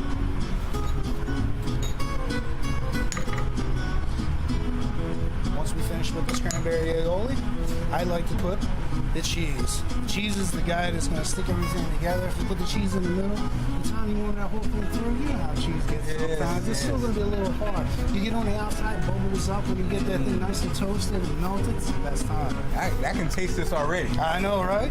So we're going to take our fresh turkey right here, leftovers. We're going to take a couple slices. We're going to fan it out to make sure it's nice and even. You always want to make sure when you make a sandwich, make it nice and even. If not, you'll get that slant, that little tilt. When you take a bite, half the sandwich going out the other side, you know what I mean? All right, so we're going to get a little bit of the stuffing right here. We're going to lay this flat. We can press it. It's all good. Now the next one is that gravy. This is your leftover gravy. You're gonna pour this bad boy on top. You know what this is gonna do? It's gonna keep your sandwich up top nice and moist. It's gonna have all that good flavor. It's not gonna dry out the turkey at all. So what we're gonna do is we're gonna close this bad boy. Now everybody at home, I don't know if you have like drawn butter or anything like that, but I'm gonna teach you a little trick. Uh-oh, here we go. Another chef spray. So all you had to do is put a little bit of spray on top. You get a pan that's nice, about medium heat. You want to let it sit for about a minute or two to warm all the way through. Now what you can do is take your sandwich, flip it upside down. Now we have sizzle plates here. They're a little bit weighted pans, so we'll take this and set it on top. Now you want to go about 1.5 to 2 minutes. You want a nice little golden brown. By pushing this weight onto it, it's going to actually make sure it cooks evenly. So what you can do is at home, if you have it like a sauce pot, anything that's a little heavy, you can take it, put a little piece of aluminum foil at the bottom of it. You don't want your bottom of your pan touching your food. And stick it on top of your sandwich. Give it about 2 to 3 minutes. Now the thing is now if your bread starts to darken up too quickly, you can also flip it over, finish it off in the oven at 350 for like about 4 or 5 minutes. You know what I mean? Not everybody can be a chef, but if it goes a little bit too quick, too fast, you can always finish it off in the oven. Just put a little plastic aluminum foil over the top of it so we'll brown it a little bit more. All right? So what we're gonna do is take this bad boy off. Got my spatula here. Let's check this thing out. Ooh, look at that. Golden brown. Now for me, I want to let that sit for another second. Now take the rest of your spray, put a little bit on top of it. Now I like to do is, you always want to turn it away from you. Because anytime you're flipping everything, if you flip it towards you, if there's grease in the bottom pan, you will wear it. That will give you a 3rd-degree burn. So you don't want to have that. So every time you want to flip it, you always want to turn away from you.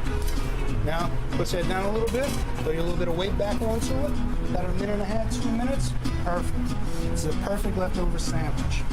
Perfect leftover sandwich. A little memory. Yes, of the greatness of what Thanksgiving was, thanks to Chef Ed and Gertrude. My, oh my, I can't wait to try that one. It's delicious. We agree. In the words of Sophie, our producer, the stuffing on the sandwich, game changer. Game changer. And you know what also is another game changer? What's that? If the mac and cheese is just, you know. Would you put that on the sandwich? I would do it all for Thanksgiving. Interesting. I would do some mac and cheese in there. Would you try that, Justin? That's putting it out there. He's like, no. I'd try it. What do you think, Justin? Maybe. That's a no. Okay. Maybe. I'm getting the pushback on that. I mean, I love mac and cheese, but I don't want it with all the other stuff. I'm a guy who likes my Thanksgiving plate separated. Oh, you're one of them. I don't like the stuff to touch. A non-toucher. So, yeah. Do you do the sandwich then at all? How do you do your leftovers? I just love turkey and mayonnaise, maybe some lettuce, maybe a tomato on there the next day. That's it. And Mom is over, or my mother-in-law is over, and she's going to make pot pies tomorrow. That's what we're doing with all the leftovers. That's so a good I'm really idea. stoked about that. So. Good idea. All right, let's take a look outside right now as we continue to talk about food. It's the best day to talk about food, right? Hopefully you're enjoying your Thanksgiving morning so far as we look out our Mile 1 Auto Group Camp here in Towson where the sun is now up. It's still a bit chilly as you make your way out here in the next couple of hours, though. Not much to get in your way, just plenty of sunshine. We'll get a little bit more cloud cover as we track the next weather maker that's rolling out of the Central Plains. And that's going to be a little bit closer to us by the time we head into tomorrow morning. These showers and even some thunderstorms around the Dallas metro area, rolling into parts of northeast Texas, all the way through Arkansas and up along the Mississippi up into St. Louis. That's where we're seeing those showers right now. Could see some heavier rain at times, too. That's one of the big impacts in terms of your travel today. And then tomorrow, all of us along the East Coast will see that next weather maker bring in the rain showers. And mainly for tomorrow morning, that's going to be the big impact we'll have on that. Speaking of getting out and about before you get all of your eating on today, we're talking about temps in the low to mid 30s and even upper 40s here as we head later into the morning. But 37 to 42, not too bad. My buddy Carl down there in Arnold in Anne Arundel County, 20 pies, Meg. He told me 20 pumpkin pies, 2 blueberry pies, his specialty, and a whole bunch of other homemade bread. Deep fry, yeah, and a partridge in the kitchen sink. He's deep frying 2 turkeys. He's got 25 pounds of stuffing. That's a lot of food for a lot of people. Man, I love that. Thanks, Carl, for celebrating. I hope you and your family have a great Thanksgiving. 59 today, 57 tomorrow. We're back to the 50s, and we'll keep them going through the weekend. Again, we'll have rain on Sunday as well before we dry out next week. TSA officials expecting pre-pandemic levels at airports this weekend. Still ahead, what you can expect as you head out to BWI. And the Macy's Thanksgiving Day Parade, look at this, getting ready to start. This is a live look of it happening right now. We're giving you a preview of some of the floats and some of the balloons that you're going to see out there.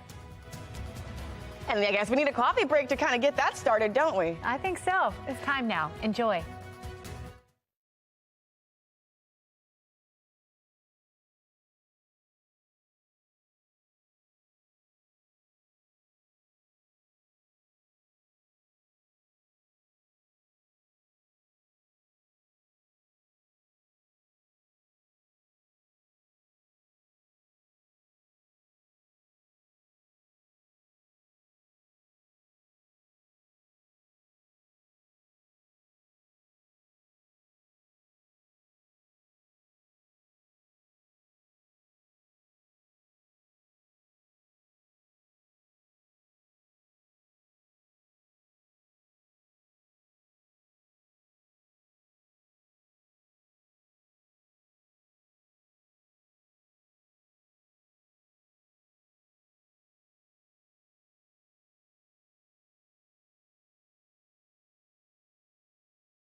From the Live Center here this morning on this Thanksgiving, we've been taking a look at flight times at a BWI Thurgood Marshall Airport. We know yesterday was the really busy day. In case you were looking at flying out today, things looking really good. As I was scrolling down on time, the one that I kind of felt bad for. Anyone who was going to Cancun in about 5 minutes, not happening. That's the only one here, though, that I see that has been canceled. Otherwise, looking pretty good here on the board. We're going to continue tracking those throughout the morning. Again, yesterday and Sunday, those are expected to be the busiest travel days at the airports this week. TSA is expecting more than 2 million people to pass through airports on those days alone. Transportation Secretary Pete Buttigieg is convinced that this is going to be a smoother experience over this holiday if you're still planning on traveling. I was just looking over the numbers for this Thanksgiving travel. You look at yesterday, which I think is the busiest day we've seen so far for this holiday. Cancellation rates were less than 0.5%. And that's a rate, you know, they'll never be zero just with some weather and mechanical issues that come up. If it stays in that range, that's definitely a rate that the system can handle. Now, he went on to say that airports are still dealing with a tight labor situation and will need to hire more pilots, more mechanics, and even more ground crew. According to a recent survey by MedStar Health, 64% of people feel stressed around Thanksgiving. And the main concerns for people on the holiday are cooking, preparing to host, and spending time with family. This year, people are also concerned with the number of viruses that are spreading. In fact, 32% of respondents said that they're worried about catching COVID at a gathering. And Thanksgiving isn't the only thing to celebrate today. The 2022 FIFA World Cup continues right here on Fox 45. This morning, we've got Portugal playing Ghana at 11. Then at 2 p.m., Brazil and Serbia, they round out the day for us. And don't forget, the U.S. plays its second match this Friday against England. The Americans are looking for a strong result after a draw against Wales on Monday. Now, you can watch all of the action starting at 2 p.m. right here on Fox 45. A chilly start to our Thanksgiving morning here, but we can expect to see a warm-up this weekend. That's the question, at least. Meteorologist Justin Chambers tracking those temperatures in his full Weather Authority forecast. We're at the Patterson Park Recreation Center, where preparations here are really picking up for the annual B. Gatti's Thanksgiving dinner. I'm Olivia Danson. Coming up next, I'll have all the details, plus find out how you can help out too.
Live from WBFF in Baltimore, this is Fox 45 Morning News.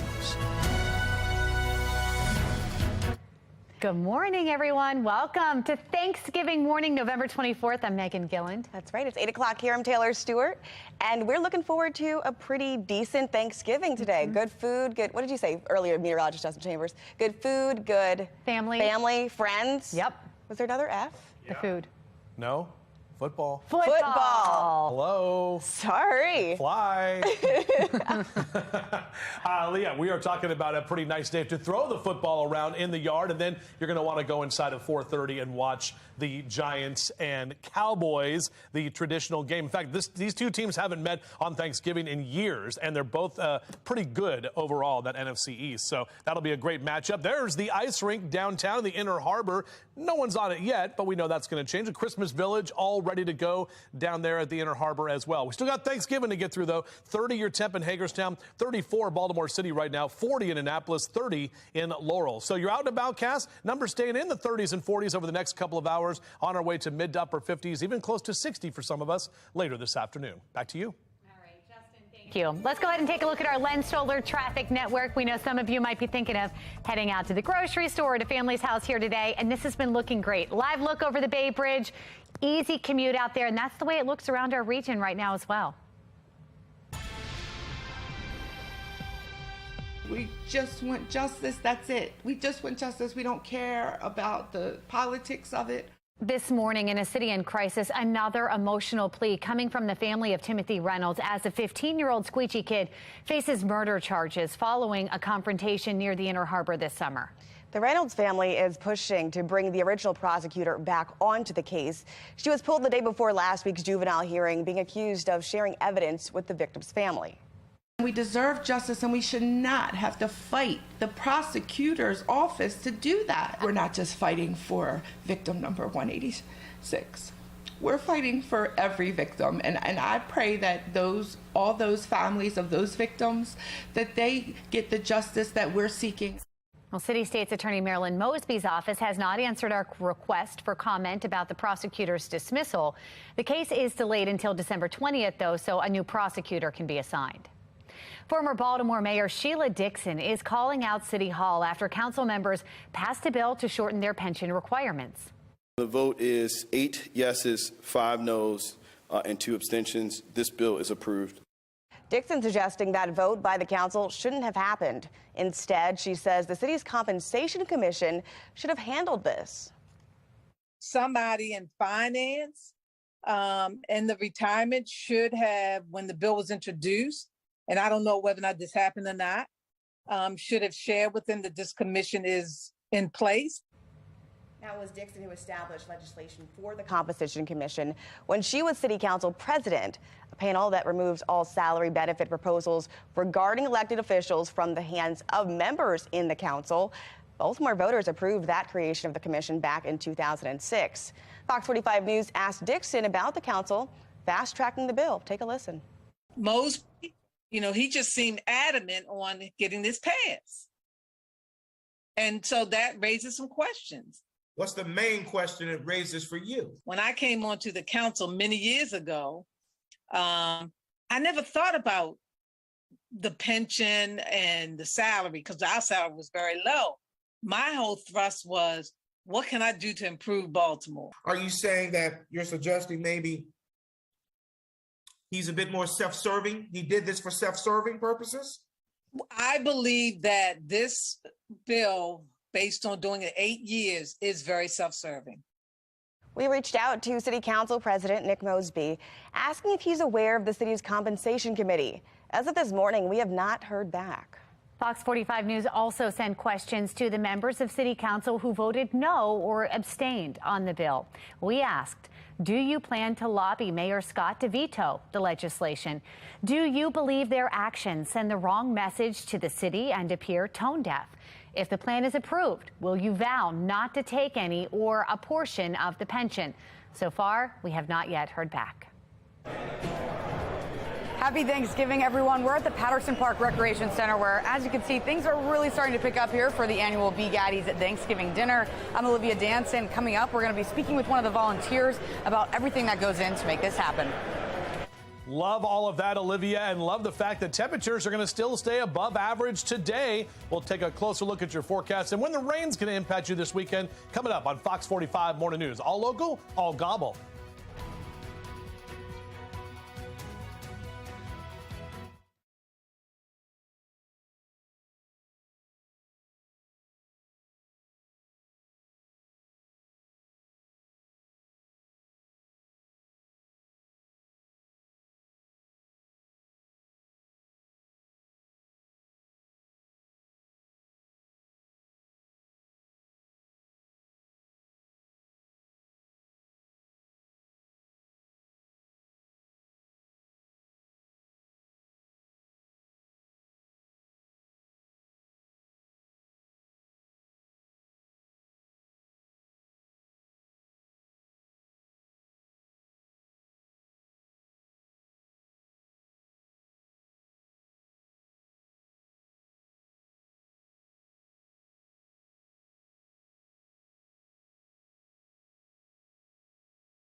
Well, if you're wondering what that shot was, a Macy's Thanksgiving Day Parade, of course, getting set to go with all those big balloons in just a little while. Great morning in New York and up and down the East Coast. So definitely good that we're having that today and not tomorrow, because the rain is going to impact a lot of us. 41 your temp already in Westminster, still 36 Bel Air, 29 in Cockeysville, and 34 in Baltimore City at this time. So as you head out the door in the next couple of hours, grab a jacket, maybe a hat and some gloves, but sunglasses will be needed for the day today, and no umbrella today.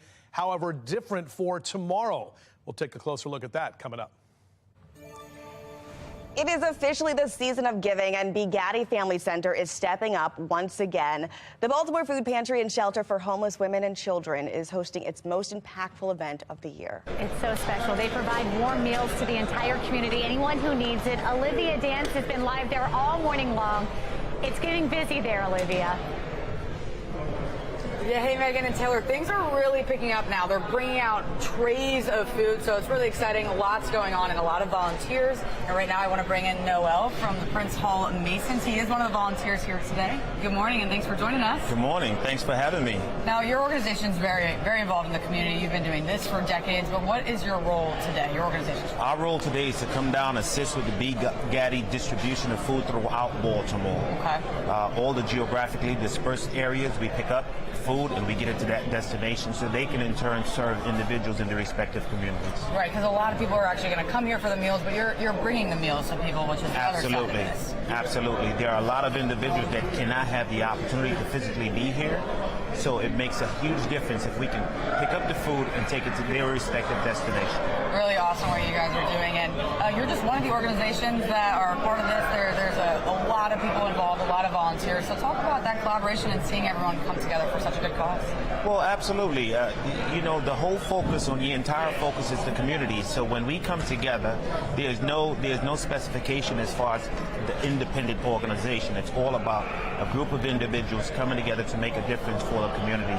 You know, it really takes a village, and that's what makes it so unique for us to collaborate. Yeah, it's really, really awesome. It's so good to see everyone together doing something great for the community, giving back. It is the season of giving. And you've been a part of this for decades. I mean, I'm sure it never gets old, but for you, what is the most rewarding part about all of this? To see someone enjoy this day. You know, unfortunately, there's still another 364 days we can focus on, but to see individuals have a meal to partake in, because, you know, we're truly blessed as individuals. So just coming out and making that difference satisfies my heart. Absolutely. Great point about helping year-round. I mean, Gaddy's gives back throughout the year. You guys do as well. So thank you so much for speaking with us and taking the time to be here, volunteering your time and helping out all these people. 15,000 people this is going to serve today. So absolutely. Pretty incredible, but we'll go ahead and send it back to you guys. And just as a reminder, they're going to start serving the first meals at 11 this morning. So it's happening soon.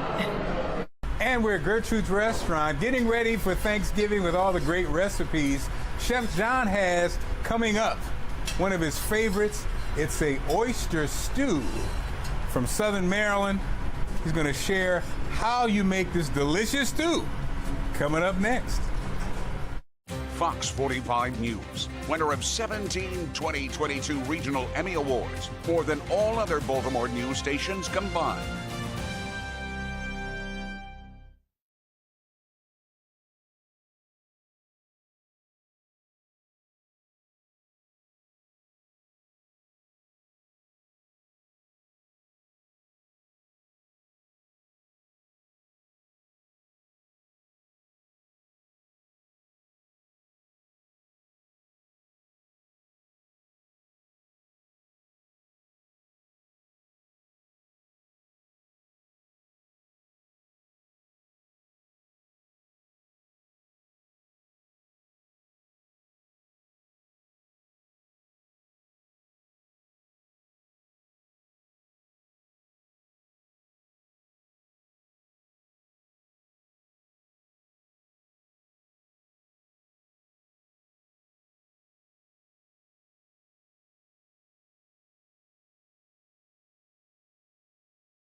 And we're at Gertrude's Restaurant getting ready for Thanksgiving, showing amazing Thanksgiving recipes. Chef John, you're going to share with us one of your favorites, right? Absolutely.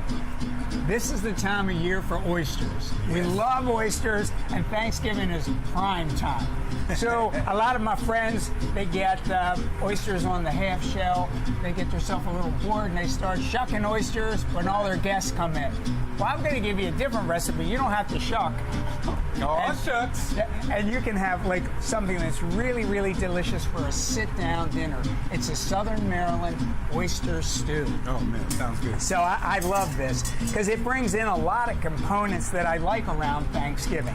So I used a little bit of bacon fat and butter to kind of saute some onions and celery. Now I'm going to take and put just a little bit of flour in there, okay? So what we're trying to do, we're going to turn this into a roux. Ah, the famous roux. The famous roux. Now this is going to be one that we don't take to like dark or a rusty brown color. It's going to try to, you don't want to brown the flour on this one. You just cook it for a minute or so. Low heat. Low heat. And what that does is it takes away that kind of floury taste. You don't want that really. So we got that right in there, and I usually sweat them about 5 minutes just until they start kind of releasing. Now, next I have, you can use heavy cream, you could use half and half and heavy cream, whatever you like, but I'm just going to start stirring that in here. And what do you have there? I have the mix of half and half and heavy cream. Gotcha. I think it makes for a really rich kind of stew. And then I'm going to, if I know how to work the stove here, we're going to go up to high. Okay. And actually just get this thing nice and hot. So while that's happening, I'm going to add a couple flavoring things. A little bit of Worcestershire sauce is always lovely in there. And then I have a Chesapeake favorite, some Old Bay. All right, seasoning. Old Bay, of course. So I'm going to get some of my Old Bay in there. And then I have just a touch of cayenne pepper. So you want a little bit of heat, not too much. You could use, some Tabasco in there or whatever. So look, if you can see what's happening, it's already starting to thicken up. This doesn't take long. This is a very rich soup, but it all comes together very, very quickly and nicely. So this is going to start to thicken up. And then we get some of our secret ingredient, which is a little bit of the oyster liquor. Ah, the liquor. The liquor. We want the liquor in there. And then just cook that just a little bit more. Now, traditionally, oyster stews on the Chesapeake really were milk and oysters with a little salt. But over the years, we've kind of gotten them and gussied them up a bit. So now, right when you have it at this flavoring, profiles, everything that you want, I then take the oysters, you put those in right at the end because you don't want to cook oysters for a long time, but these are called select oysters. These are all from Maryland and Virginia. They're absolutely gorgeous. So now we're going to take the whole kit and caboodle, put it right in there, and then let's just stir that around.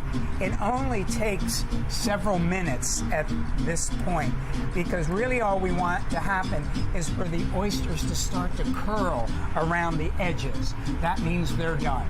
You really, really, really don't want to overcook the oysters. Another thing you could do is you could take those oysters and poach them separately. And then right when you're ready to serve, plunk them in with a hot liquid, and there you go. So that's pretty much really all we have to do for it. You can't recreate this. So I'll just take some of that, put this into a bowl, and some big, plump, juicy oysters in there as well. And I'm just going to take that, clear that off just a little bit. Then I'll take a touch more maybe of the Old Bay in there. and then some bacon, some crumbled bacon, and you're ready to go. There it is. Chef John has done it again. The oyster stew, just in time for Thanksgiving. Absolutely. Wow. Let's eat. Let's eat.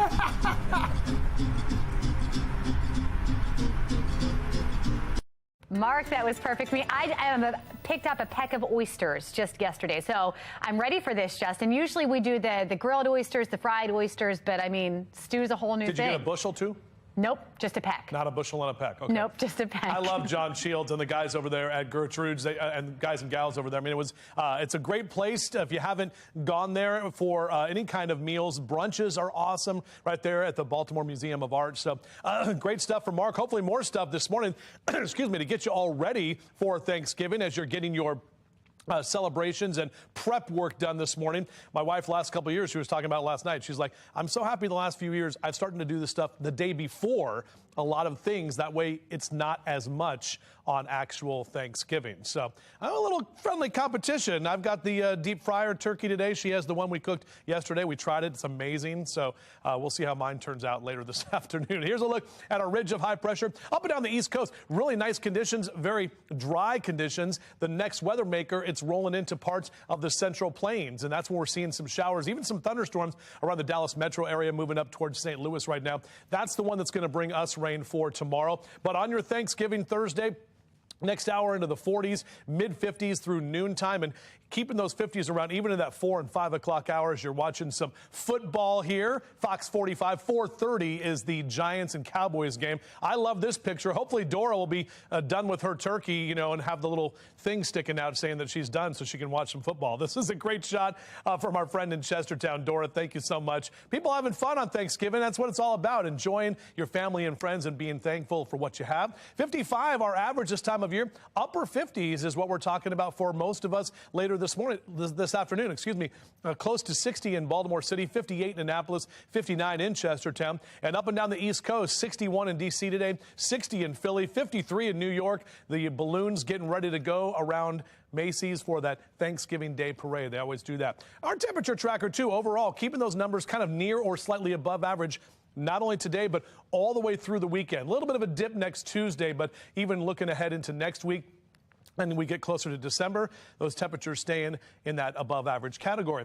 Great day to fly, pilots. If you can, maybe you want to get a flight in before you do all the turkey stuff. VFR conditions, visual flight rules for you on this Thursday afternoon. Here's a look at our futures cam. We'll get a little bit more cloud cover later today. This is the rain rolling in tomorrow morning. It stays with us through at least the middle part of the day. By tomorrow afternoon, that rain pulls out of here. And then as we head into Saturday, we'll see drier conditions, but another weather maker bringing rain in on Sunday. Here's that 7-day forecast for you. You can see what we're talking about with those 50s, and we stay dry early next week as well. Meg? All right, Justin, thank you. We have some new details on the home explosion happening in Pigtown, how you can help the family impacted by this tragedy. And one of the two biggest travel days of the week has passed. We're going to break down the current status of flights at BWI Thurgood Marshall Airport. Time now 8:22 on this Thanksgiving morning. You're watching Fox 45 Morning News, all local, all morning.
8:25 and from our live center here on this Thanksgiving morning, we have been keeping an eye on flight times at BWI Thurgood Marshall Airport. Obviously, yesterday, one of the busiest travel days. Today, looking pretty good here this morning. On time, we've got a couple early as we've been scrolling through the departures here. Early on time. I saw one delay, I think, that was supposed to be heading to Atlanta. There it is. Now delayed just an hour. So nothing too bad here on this Thanksgiving morning. What we do know is that Yesterday, of course, and Sunday, those are expected to be the busiest days at airports this week.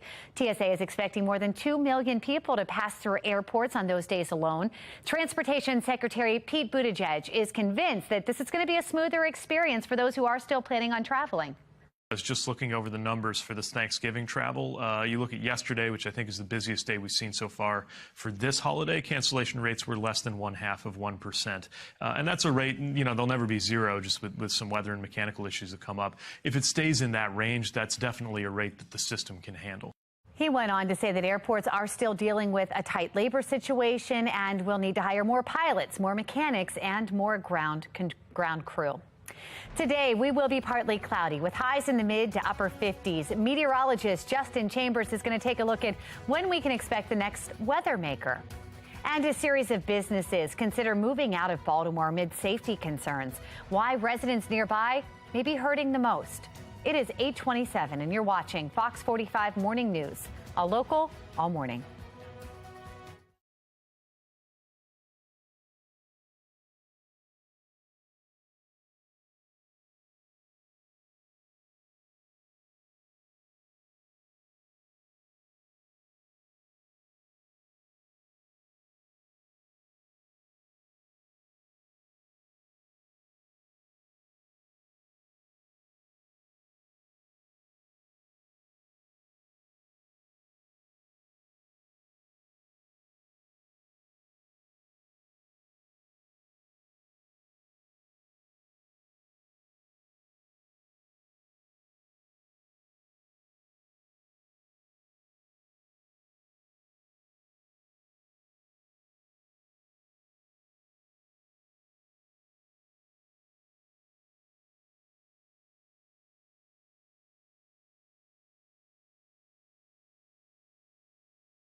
Live from WBFF in Baltimore, this is Fox 45 Morning News.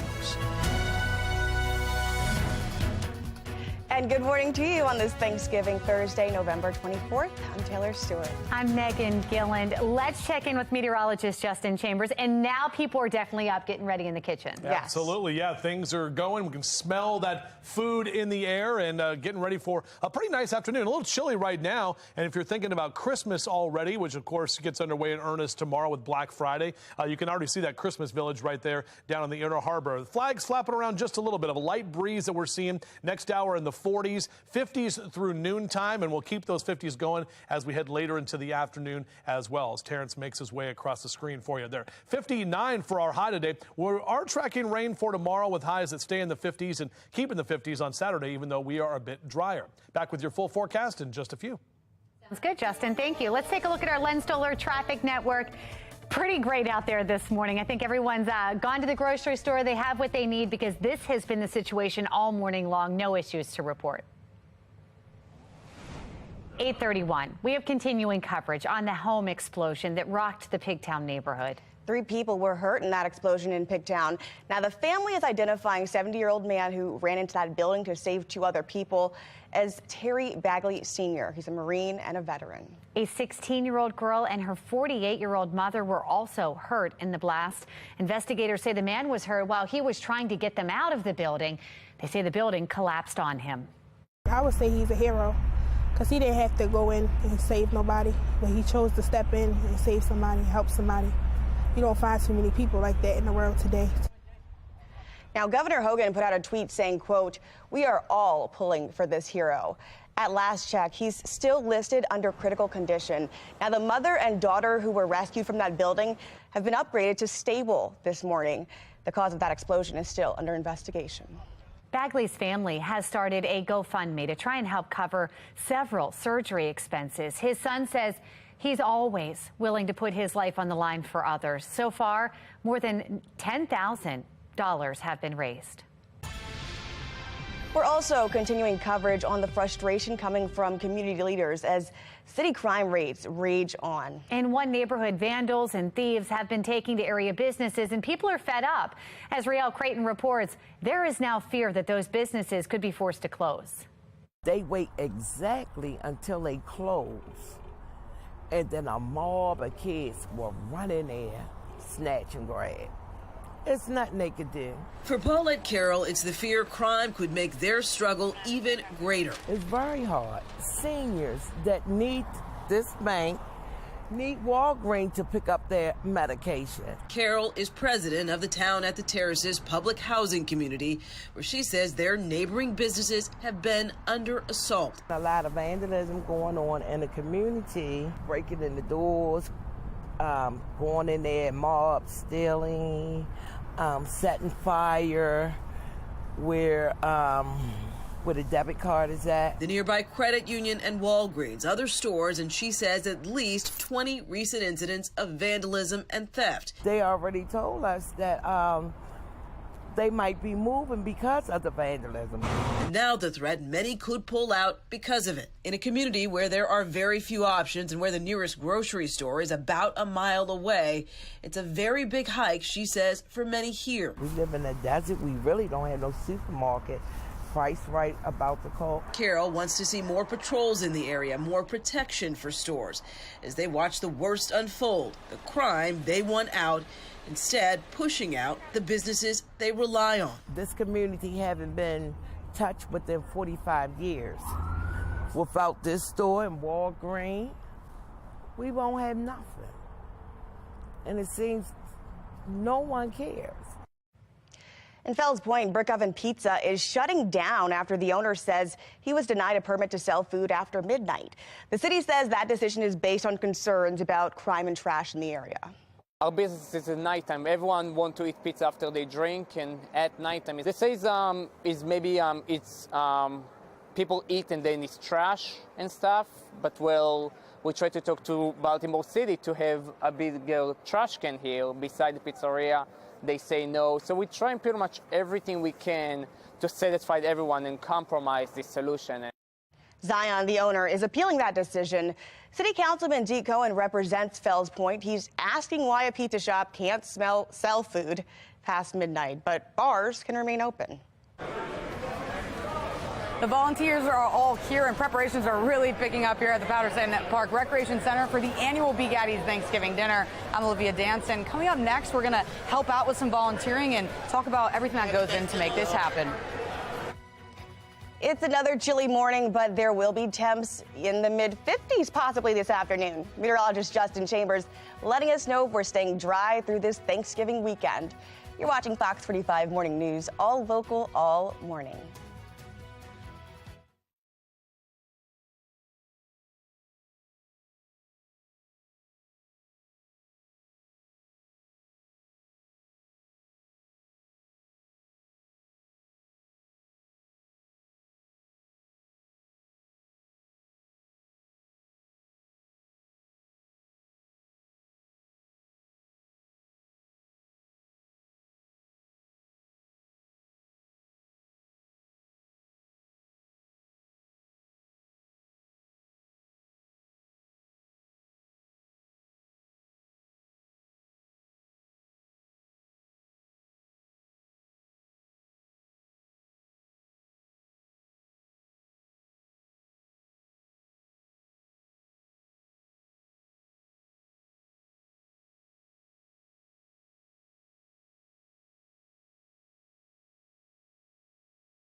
Welcome back, everybody, on this Thanksgiving Thursday morning. We got the sun shining on the stadiums right there. The Ravens back at home next Sunday. They're on the road this weekend. Of course, we've got the big NFL game today. 4 o'clock is when coverage starts, the Giants and Cowboys. 20s, 30s, and even some lower 40s for you in Westminster down through Annapolis right now. Get your run in here the next couple of hours, maybe an extra layer with 30s and 40s as you head outside.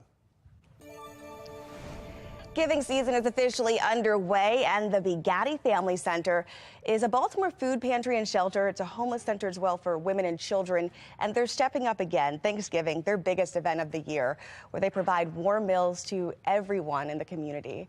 Olivia Deanne's joining us live. Oh, wow, Olivia, it's been really picking up this morning. How's it going? Yeah, Taylor, it really has. And happy Thanksgiving to you and everyone watching. Preparations are underway. They have been for the 41st annual Bugatti Thanksgiving dinner. And this is Phil right here, one of the volunteers. We're stepping into the action. Thanks so much for joining us. Thank you for having us. Thank you for being here. Of course. So what step in the process are we at right now? What we're doing is we're bagging up for gift bags to give to our guests that come here for the Thanksgiving meal. All right, one of each of these items in the bags, right? Yes, ma'am. Okay, and then it goes over here. And look at how many bags you guys have already done. So these are kind of like gift bags, right? People come here for the meal, and then they get sent home with this food. Right. Who doesn't like a gift bag, right? Exactly. Gift bag of food. What's in each of these bags? So right now we're putting sanitizer, fruit cups. We have a very large number of fruit cups that were donated to us. Okay. People come up at the last minute and have given us lots and lots of food. Okay. We filled up 2 20-foot containers with food and gifts. And right now they're all empty and all here, and they are ready to be given out to those in need. Pretty incredible stuff. And let's talk about the community effort to put this on, because all of this is donated, right? All of this is donated, and it's through efforts like your viewers that come and, they realize the need, and they come and they drop it off at the Bugatti Center. How long have you been doing this for? I've been doing this for 16 years. Wow. For you, I imagine this is very rewarding. What's the most rewarding part about all this, giving back on Thanksgiving? You know what? The most rewarding part is recognizing the humanity and the goodness of people. When you see this number of people that come together, not for themselves, but for the community. All these people here are given, right? There's no one who's here who's getting paid. Really incredible. And they're just giving to help others because we recognize the need. And, it's also important to recognize that everyone eats every day. And this is just one day. When we do this as a city more, the whole society is lifted up. Rising tide lifts all boats, right? And when we can do this together and we can lift people up, this is how we help one another. This is how we help improve society. Absolutely. Very well said. Nothing to be more thankful for than actually giving back, especially during the season of giving. I'd like to think so. And for me, I'm sure I gain way more than what I give out. Yeah. Why? I'm learning about great people. I'm seeing what selfless acts can really do.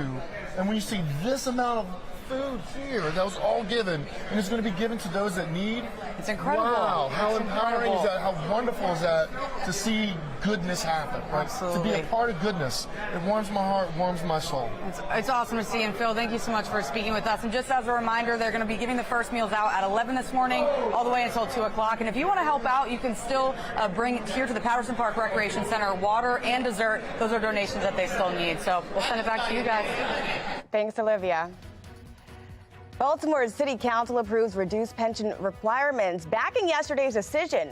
Why not all members seem to be on board. Coming up, Chef Miles is going to do a twist on a traditional favorite, sweet potato pie. The sweet potato pocket. That looks delicious. Coming up. And before we head to the break, we're taking you live to look at this year's Turkey Trot. The runners, well on their way now. It started about 10 minutes ago. Stick around. You're watching Fox 45 Morning News, all local, all morning.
And we're at Gertrude's Restaurant getting our Thanksgiving menus together, our recipes together. Coming up, Chef Miles is going to show us how to do the pocket sweet potato pie. You got to have the sweet potato pie. Miles, what do we do? Well, you know, everybody loves to have sweet potato pie on Thanksgiving, but what if you're serving a lot of people, you know? You might want to mix it up a little bit. Okay. So this way, we have a way that we can do this so that each and every person can grab, you know, just their own thing, take a bite, keep moving. So right here, we're doing sweet potato pocket pies. Right here, you know, we roasted off a sweet potato. This one's really big, you know, so it took about an hour in the oven, but sizes may vary. So first we got our sweet potato here that we mashed up. And you know, we're basically just gonna flavor it just like how you would a sweet potato pie, essentially. So I got some brown sugar, white sugar, and some pumpkin pie seasonings. So you know, cinnamon, nutmeg, just allspice, and just a pinch of salt. You know, you always want to add just a pinch of salt to your desserts because it really brings out the flavor of what you're doing. So add that in there and just stir it on up. See, the thing is, if you do want to do your sweet potato pie recipe, what you don't want to do is add too many eggs or syrup because it'll get really loose. And the goal with this is to scoop it up. What you can do though is add just a bit of melted butter. That'll just flavor things up. So what you want to do is just stir that up in there, make sure that's all nice and mixed together. And then what you want to do is you want to grab your pastries. So you can just get a store-bought pie dough, you can do puff pastries, anything you want, it works. Right here, I just made a quick pie dough. It's essentially just, you know, flour, water, butter, and some salt, of course. So, when you're scooping this, you want to make sure you get about a teaspoon and just scoop it in there. I know you'll want to fill it up, but trust me, I've been there and it's not a good sight. What we have here is, this is an empanada maker. So all you have to do is just take a little bit of your egg wash here, just a bit, just a nice little brush, and just brush gently around the sides. And then, with this little gadget here, we can just put this right in and close it. And then, just close it tight, open it up, and you got your pretty little empanada all ready to go. Voila! It's the sweet potato in a pocket. Mm-hmm. and if you know, if you don't want to go out and spend, you know, $10 or so on that, what you can do is you can do this, and you know, just do it the straight up old-fashioned way with a nice little fork. Of course, this is exactly why you don't want to overfill it, because it's always scary trying to do it. So a nice little fork, and just crimp the edges, and it'll look just as good. But to, you know what will make it look even better is just a little bit of egg wash on the front here. Just egg wash the top, and a little sprinkle of cinnamon sugar. You know, just. And all you have to do is just throw this in the oven, about 350, 15-20 minutes, just until it's nice and golden brown. Luckily, I have some already plated up for you right here. And just take a couple here, and there you go. Just like that. Sweet potato pocket, just in time for Thanksgiving. Thank you, Chef Miles. Of course. Man, delicious. And you know what would go really good with that? Well, maybe the World Cup. There's another thing to celebrate today. The 2022 FIFA World Cup continues right here on Fox 45. This morning, Portugal plays Ghana at 11, and then at 2 o'clock, tune in for Brazil and Serbia. They round out the day. And don't forget, the U.S. plays its second match this Friday against England. The Americans are looking for some strong results after a draw against Wales on Monday. You can watch all the action starting at 2 p.m. again here on Fox 45. Let's check in with meteorologist Justin Chambers, because, you know, sometimes you get into run-ins with your family. You kind of need to take a walk, blow off some steam. Is it going to be nice enough outside to do that? Yeah, absolutely. Yeah, nice conditions out there for sure. And right after the World Cup, Taylor, we've got that football. Then we've got American football, where we've got the Giants and Cowboys here for your mid-afternoon game. We've got 3 games on Thanksgiving. That's typically how the NFL's been doing it. Of course, your Ravens are back in action on Sunday in Jacksonville. Hey, taking a look outside, you can see that sun that is out there right now. Overall, still just a little bit chilly. Those temperatures on the right side of your screen are mainly in the 30s at this time. And some of you are still in the 20s. But overall, we are nice and dry all along the mid-Atlantic and the East Coast for that matter. Our next weather maker, however, is some rain that is rolling in to the Dallas area and continues to track up toward parts of Arkansas and St. Louis right there in the Mississippi River Valley. Some of those areas seeing some showers and thunderstorms. You can see those lightning strikes just south of Dallas right now. That's going to be tracking kind of right along that line. Could see some heavier rain there and potentially some more thunderstorms. So that's where the active weather is for today. That system is going to track a little bit farther to the south as we still have some snow showers in parts of Colorado and New Mexico. But dry along the East Coast for today. Different story tomorrow. All of that system, or most of that, our weather maker here, our next weather maker. So you can see the rain showers up and down the East Coast on Friday. If you are heading back home, you're going to have to deal with that. And of course, here doing your Black Friday shopping, our rain showers will be there in the morning as well. Temperatures across the country today, not bad. 67 in Nashville, 59 Atlanta and Charlotte, 75 Jacksonville, 71 New Orleans, even Chicago and Detroit in the lower 50s, while most of us are in the mid 50s and upper 50s along the East Coast where it's colder out west. That's where they're seeing some of that snow. So hanging out the avenue here in the next couple of hours, low to mid 30s on your Thursday. Right around noontime, we'll see those temps in the mid-50s. So if you want to have some of the spillover guests or maybe have some of the outdoor activities taking place this afternoon, like some flip cup maybe that's happening. I don't know. Overall, we're looking at temperatures in the mid to upper 50s later today. Should be a good one for sure. Westminster and Eldersburg, you are in the mid-50s this afternoon. 55 the Hereford zone. Cockeysville, Hunt Valley, right about 57. Highs today in Harford and Cecil counties in the mid to upper 50s as well. Those numbers continue to be above average. 61 in D.C. and 60 in Philly and lower 50s in New York City. Here's a look at our future scan. So we're dry today, increasing clouds, especially later tonight. And this is what we're going to wake up to on Friday morning, off and on showers through the middle of the morning. But by the afternoon, we are expecting most of that rain to move on out of here. So it's not going to be an all-day event. Saturday looks great for Small Business Saturday, and then Sunday, here comes the rain again on the second half of the weekend. Right around noon, 1, 2 o'clock, you'll start to see those clouds build in and also some of those showers that will be with us on the second half of Sunday. Here's that 7-day forecast for you. We'll keep those 50s going. Temperatures overall above average all the way through the weekend and into early next week. Time to take a look at a view through your window. I love this shot from Bambi, and this is a turkey sign in her yard. It says, "Wait, you stuff what? Where?" That's a pretty funny sign. So thank you for that shot. I appreciate it, Bambi. We'd love to see the view through your window. Go to our website, foxbaltimore.com/chime in, or scan that QR code on your screen. Today is only Thanksgiving, but Black Friday deals already here. Still to come, how you can start gobbling down the savings. And later this morning, the next step in making your well-rounded Thanksgiving meal. But first, it's time for a coffee break.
Topping your morning business report, AAA says Thanksgiving gas prices are the highest on record since the year 2000.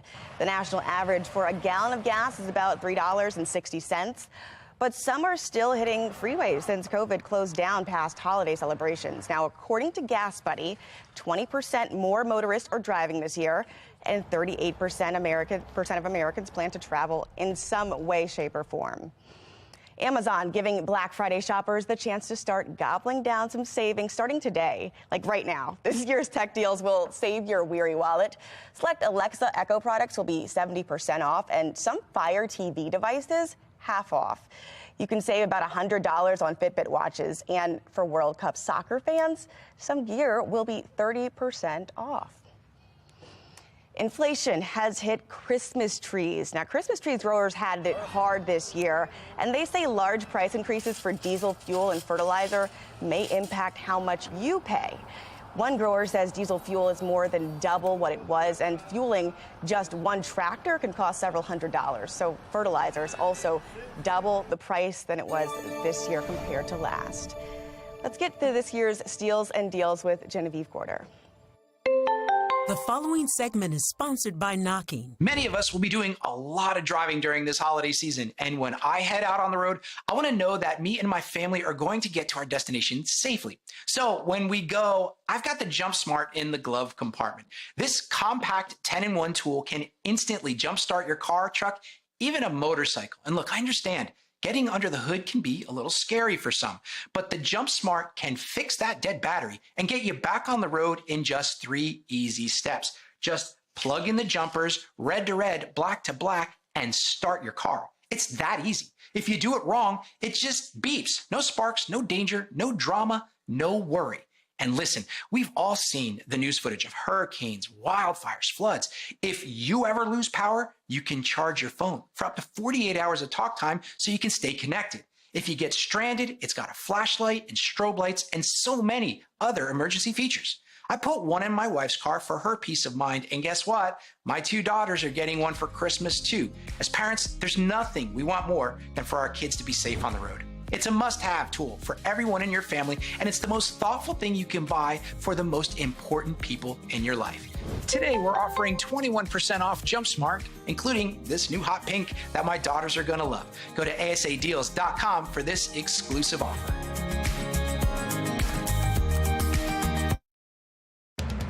Live from WBFF in Baltimore, this is Fox 45 Good Day Baltimore.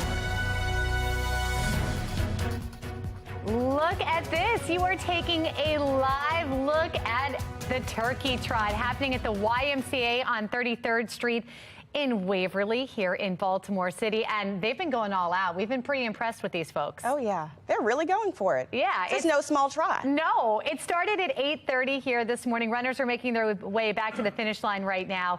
It's a 5K, so you'd think right about now you've got some folks who are crossing that line. Wow.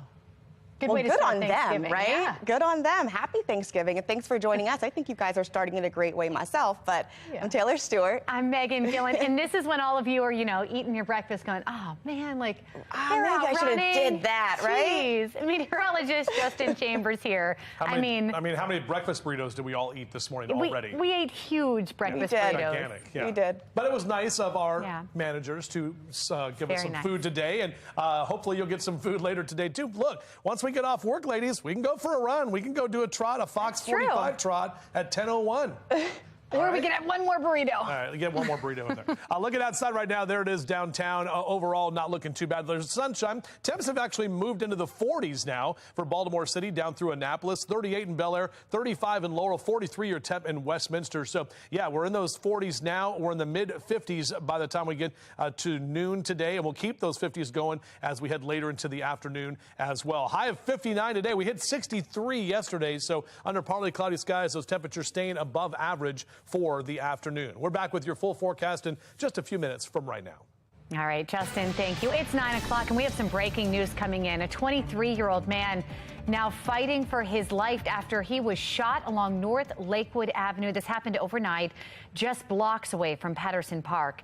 Neighbors say they heard the gunshots around 3 o'clock this morning. They saw a vehicle driving away from the area, but they just couldn't tell what type of vehicle it was. Anyone with information about this incident should call police or Metro Crime Stoppers at 1-866-7-LOCK-UP.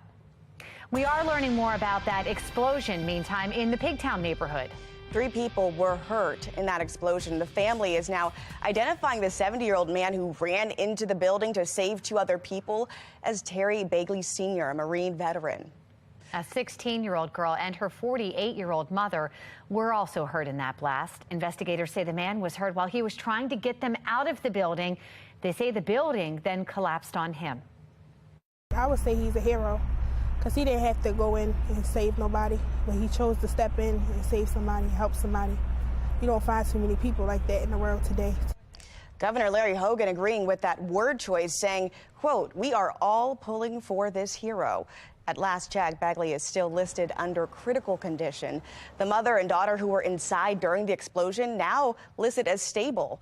The cause of the explosion under investigation. Bagley's family has started a GoFundMe to help cover several surgery expenses. His son says he's always willing to put his life on the line for others. So far, more than $10,000 have been raised.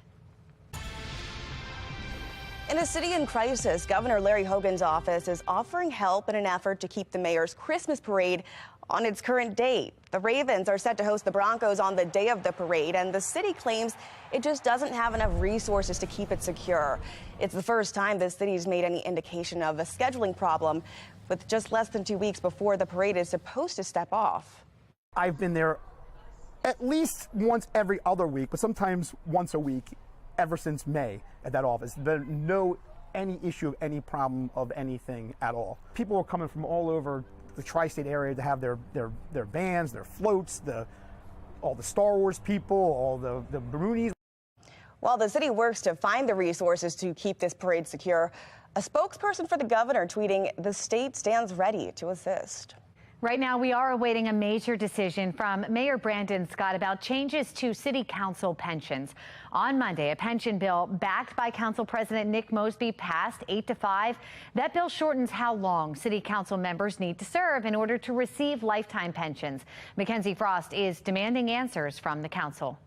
I took my vote. Frustration over lifetime benefits for part-time work. I heard you vote yes. Some Baltimoreans letting the council members know who voted to support Council President Nick Mosby's pension plan their feelings. These 5 council members, Odette Ramos, Ryan Dorsey, Zeke Cohen, Felicia Porter, and James Torrance, voting Mosby's bill down. His plan changes the requirements from going from 12 years to qualify for a pension to 8.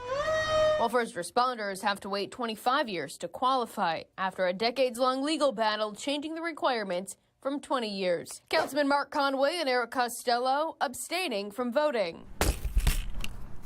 To me, it sends the wrong message when we are austere with other people's benefits, but generous with our own. Councilman Cohen speaking with Fox 45 News Tuesday, noting his disappointment in Mosby's reaction to an amendment introduced by Ramos and Mosby's opposition to heed Cohen's call to pause the vote on the bill while the city's finances were studied. Unfortunately, President Mosby chose not to table that bill. Wednesday, Fox 45 News sending members who voted no on the bill a few questions, asking, do you plan to lobby Mayor Scott to veto the legislation? Do you believe the council members who voted to support the plan send the wrong message to the city and appear tone deaf? If this plan is approved, will you vow not to take any or a portion of the pension? We sent the members who abstained from voting the same questions, all the council members refusing to answer. But Cohen telling Fox 45 News Tuesday if Mayor Scott does veto the plan, it doesn't appear Mosby has the votes to override it. This is an opportunity for Mayor Scott to really show leadership. The opposition to the plan stretches beyond the walls of City Hall. I'm grateful for those who opposed and abstain from this selfish legislation. Pastor P.M. Smith, a longtime city resident, says Mosby's motivations for pushing the bill could be linked to his wife, City State's Attorney Marilyn Mosby's own legal trouble. I'm grieving for the young man who sponsored it. Financially, he's irresponsible. He's about to lose the breadwinner and his family. I grieve for him. Even Governor Larry Hogan telling us Tuesday the plan sends the wrong message to the city. I think the voters were very clear that they supported term limits. They're not pleased in general with their elected leaders. I would say some people would probably argue that they deserve, pink slips instead of pay raises. Especially as Baltimore marks the 8th year in a row with more than 300 homicides. And meanwhile, the council moving forward with a plan to give themselves a lifetime pension earlier than ever. Well, the future of the bill now hinges on what Mayor Scott decides to do with it. He could veto it, he could sign it, or let it take effect without his signature. Fox 45 News has reached out to his office to ask what he plans to do, but they're staying pretty tight-lipped about a decision right now. Our question to you should Mayor Scott veto the pension bill City Council passed for themselves? Go to foxbaltimore.com/vote to weigh in. So far, 98% of those who voted say yes. Well, another emotional plea coming from the family of Timothy Reynolds as a 15-year-old squeegee kid faces murder charges following a confrontation near the Inner Harbor this summer. We just want justice. That's it. We just want justice. We don't care about the politics of it.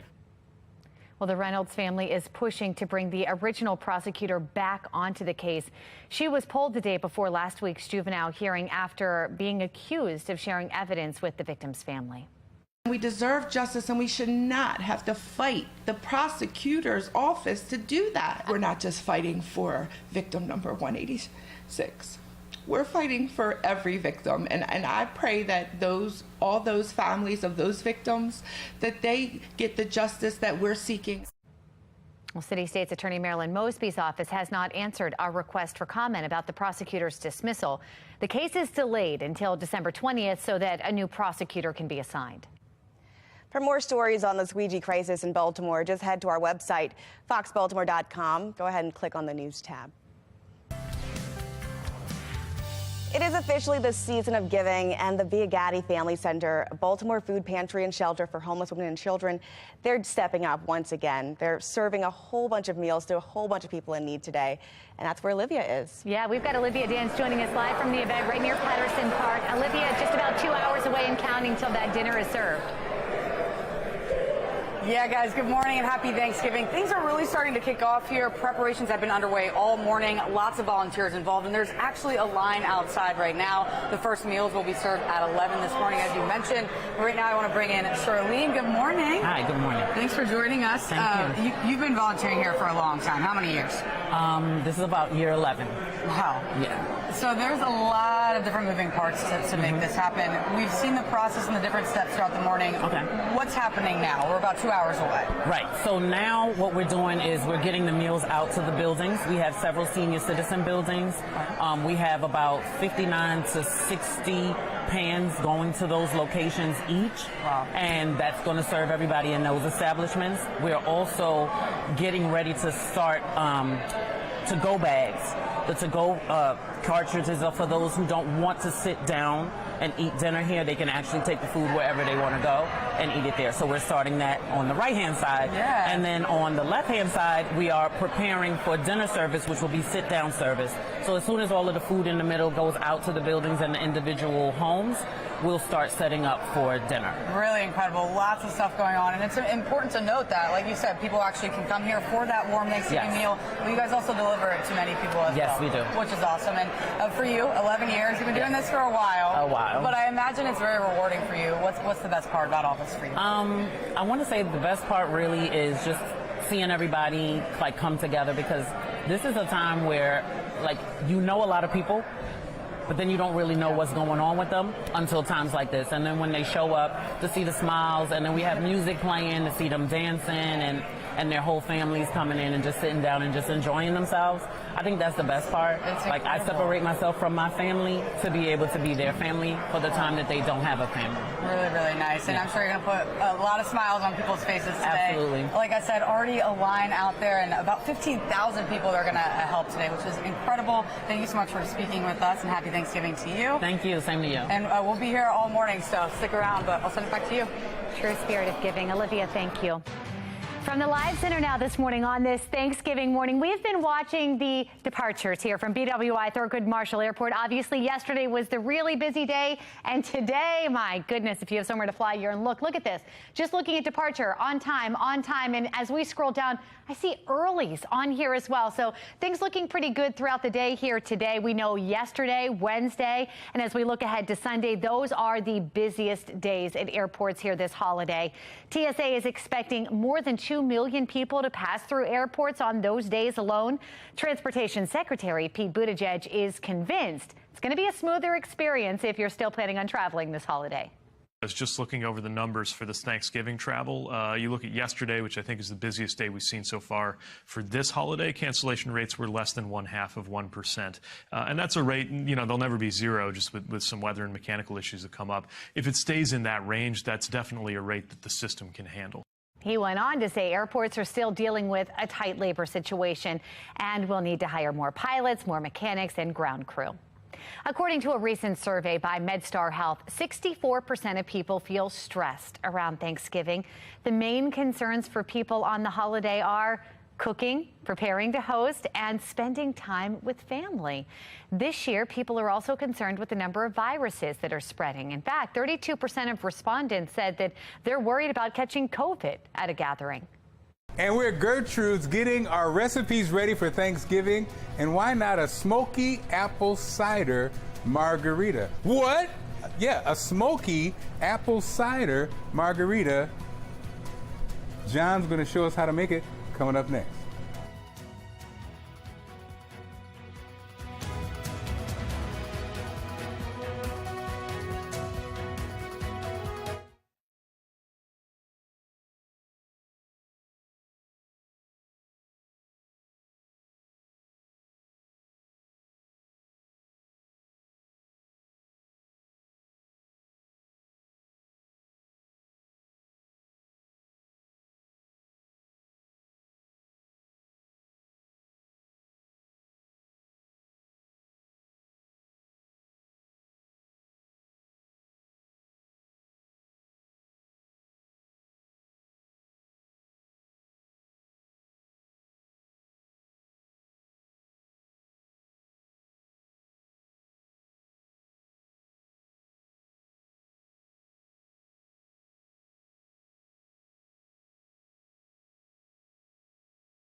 And we're Gertrude's getting our recipes ready for Thanksgiving. And how about, well, John, what are we going to do? It's time for a cool libation. It's the holiday season. What's something that you are featuring that's going to make sense? Well, you know, this may not make sense to people initially. Okay, you know, it may not. You're thinking, what could we do for a holiday cocktail? Right. Usually we do eggnogs or we do Bailey's Irish Cream. Brandy Alexander. I wanted to do something a little bit different, but that brings all the components of the fall, family, getting together, but a really cool cocktail. All right, let's do it. Right, so we have what is it, smoky apple cider margarita, and which is really, really cool. So obviously, if you remember, when we do our bartending 101, yes, margarita is going to have the tequila. That's right. And we have this Los Hermanos, which is a local Maryland company that's making tequila. These guys are doing amazing things. It's all over the state in almost 200 things. All right, so this is 2 ounces. All right. Here, so we're going to take 2 ounces of the Los Hermanos right in there, and maybe a half an ounce more. Just in case, you know. Heavy-handed. Hey, it's the holidays. After cooking all day at Thanksgiving, you're nervous. All right, so next we're going to put some lime juice in. Okay. So it takes about a half of a lime. Squeeze that right into there. Then I think you have some maple syrup. So we're gonna. So we just had the citrus, and then you have the maple syrup. Lovely. And then I'm going to take a little bit of Cointreau. Now, Cointreau is an orange kind of liqueur. It looks like you've been using a lot of that, John. We've been using it. I've been practicing. Okay. For God's sake. No judgment. So as you see, that's just like a half of the small one. The orange. Right? Okay. So we have that there. Then we're going to take some fresh apple cider. Get this at the farmer's market every week. So Time for the holiday. Put that in there. Then we'll take our little thing here. We're going to stir this up a little bit, right? That smells amazing. It does, doesn't it? It's really, really cool stuff. And then maybe we put some ice in there. Okay, tell me how much. Okay. Your guess is good as mine, but we'll just keep doing this together. We have this teamwork. Okay, and then we made a little bit of salt here. We had cinnamon in it. We ground it all together, rimmed the glass with that. So we have our ice in there, correct? I'm going to put the top on this. All right, here's the scary part. Let's make sure we don't hurt anybody here. Oh, no. Happy Thanksgiving here. And then I'm just going to strain this right here. Look at you. Right into this glass here. Look at this. Ah, delicious. Woo! Nice. Beautiful. And then we're going to take a little bit of apple here. Put that on there. Some rosemary. And then I also have this. Get myself. Okay, going to take a little bit. Get this light part. Let's see. Here we go. 1, 2, 3. Just a little bit. Wow. On the edge here. Get it going. Like so. And then you're going to get a little smoky component, putting that in at the edge. Is this a cool cocktail That's a great for Thanksgiving? cocktail. Smells delicious. For the whole holidays. Right. Isn't it? Definitely. So, so cheers. This is all yours. Smoky apple cider margarita. I'll try it. I have to try it later. So, John, I want to thank you and Gertrude for showing us all these amazing recipes as we prepare for Thanksgiving. Well, we had the best time, as always. Chef Ed Knott got so much of this prepared for us. Man. And Miles Brown did a delicious dessert for us. Yes. And then you and I, we took care of the oyster stew and the cocktail. And the cocktails. You can do it all. All of it. So we hope that you and everyone has an amazing Thanksgiving and have a safe one and enjoy. Thank you so much, man. Thank you for all this good food. And I think I'll take a to-go box. Absolutely. Can we get a to-go box? Thank you so much. Well done, Mark. That was awesome. It was really good. And I'm really hungry. We got some good recipes there. We did. I like the green beans with the cream of crab soup. That was my big takeaway. I think my favorite was that sandwich with my hypothetical mac and cheese with it. I like that too. Let's bring meteorologist Justin Chambers into this. You've got a good appetite. What did you see anything there you like? I mean, all of it. Everything is great at Gertrude's, no matter what. And they always do a great job, not only for Thanksgiving, but for Christmas. So hopefully we'll be able to get some more segments from then for that. And yeah, guys, I mean, talking about all the food today, food, football, family, fun, friends, and I don't know, Frangelico. I'll just throw that in there since we were talking about alcohol right there. Here's a look right now at our Towson camera, and maybe going to be a little bit busy tomorrow right around the Towson traffic circle for those who still like to get out there and do that Black Friday shopping. It is going to be wet tomorrow morning, so you will need the umbrella and the wipers on. But good news is we're nice and dry today up and down the East Coast here, looking good on our HD radar. You can see on the left side of your screen, that's our next weather maker bringing some showers to the Dallas metro. They've been dealing with showers and thunderstorms most of the morning, and that's continuing up into Arkansas and St. Louis right along the Mississippi River Valley. You can actually see that as we zoom in a little bit closer, some of the heavier rain there continuing to track, and that's going to move out toward the east over the next few hours and into tomorrow as well. Good day to play some golf, golfers, on our forecast. 44 here this hour with mid-50s by noontime and into the mid to upper 50s later this afternoon. So maybe if you want to sneak away, get a quick 9 in while the other folks do their stuff in the kitchen. 59 for your high temp today. That number is still above average, a few degrees cooler than yesterday, but overall partly cloudy skies, and we're looking good. I mean, check out these numbers, some lower 60s for you in the Eastern Shore. Chestertown at 59, 57 in Stevensville, across the Bay Bridge, 58 in Annapolis, and almost 60 in Baltimore City this afternoon. And New York City, they're doing that big parade right now, 53 in New York, 60 in Philly this afternoon, and 61 in D.C. Great day to fly today, pilots, if you have the ability to get up there and get a couple of hours logged in there with VFR conditions. We're talking about visual flight rules. Now, tomorrow more IMC as we take a look at what's going on. That's instrument meteorological conditions, and you can see some of those showers rolling in 6, 7 o'clock in the morning. Overall, just kind of some light rain showers looking to be out of here by the time we get to about 1 o'clock tomorrow afternoon, with drier conditions behind that. Saturday looks great. Another mild day for small business Saturday. And then on Sunday, more rain returns. Another weather maker bringing rain in by the time we get into Sunday afternoon and evening. So just be aware of that. And here's that 7-day forecast for you as we roll that beautiful green bean footage. Upper 50s today with 57 tomorrow. We keep the 50s going into the weekend, and we're dry early next week on Monday and Tuesday before another round of rain on Wednesday. Make sure you're only taking home leftovers, not a cold. How to stay germ-free this holiday season. Plus, the new website you need to know about if you're taking home COVID tests. 9:22 on this Thanksgiving morning. You're watching Fox 45. Good day, Baltimore. Fox 45 News, winner of 17 2022 Regional Emmy Awards, more than all other Baltimore news stations combined.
9:25, the countdown to Thanksgiving dinner is on, and medical professionals have some tips to help keep your holiday germ-free.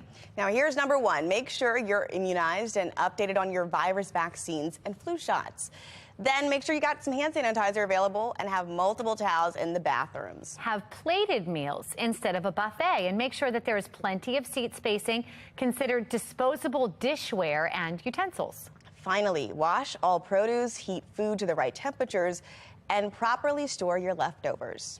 Well, the National Institutes of Health now has a new website for people to anonymously report their at-home COVID test results. MakeMyReportCount.org collects results, and officials hope the site will fill data gaps as more people use home testing instead of lab testing. Officials have expressed concerns for months that the spread of the virus was undercounted. You can get Fox 45 News in a flash through your Amazon Alexa or Echo. We now deliver your local headlines and your forecast in less than 2 minutes. If you have an Amazon device, just tell it to enable Fox 45 Baltimore. A chilly start to your Thanksgiving morning, but the next weather maker is heading to our region. Meteorologist Justin Chambers tracking that system in his full Weather Authority forecast. Preparation is underway for the annual B. Gaddy's Thanksgiving dinner. The first meals will be served at 11 this morning. I'm Olivia Danson. Coming up next, I'll have all the details, plus find out how you can help out too.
Live from WBFF in Baltimore, this is Fox 45 Good Day Baltimore. Good morning to you. It is Thursday, November 24th. In other words, it's Thanksgiving here. Thanksgiving. I'm Taylor Stewart. I'm Megan Gillen. Thank you for joining us and making us a part of your holiday. We have meteorologist Justin Chambers joining us this morning as well, and it's looking pretty good out there. Yeah, actually not too bad, ladies. I mean, it's still a little chilly right now, but we know we are going to see numbers that will be above average once again for the afternoon. And that sun is nice and bright, a little hazy in some areas as we look out right now over the city. Here's a look at those numbers. We're actually in the 40s for Bel Air and Westminster, 44 in Baltimore City, still at 39 in Cockeysville, 45 for you in the capital Capitol in Annapolis at this hour. So we'll be in the upper 40s next hour with 50s through the middle of the day today, and still hanging on to some mid to upper 50s as you head into the afternoon. So it'll be a great day to have some of the eating possibly outside before the sun goes down. 59 for our high today. I like that a lot. How about upper 50s tomorrow and mid 50s Saturday? Now, the only thing is we got some rain that we have to deal with on Friday and for your Black Friday shopping in the morning. We'll take another closer look at that coming up in just a few. All right, Justin, thank you. It's 9:31. Another emotional plea coming from the family of Timothy Reynolds as a 15-year-old squeegee kid faces murder charges following a confrontation near the Inner Harbor this summer. We just want justice. That's it. We just want justice. We don't care about the politics of it. The Reynolds family is pushing to bring the original prosecutor back onto the case.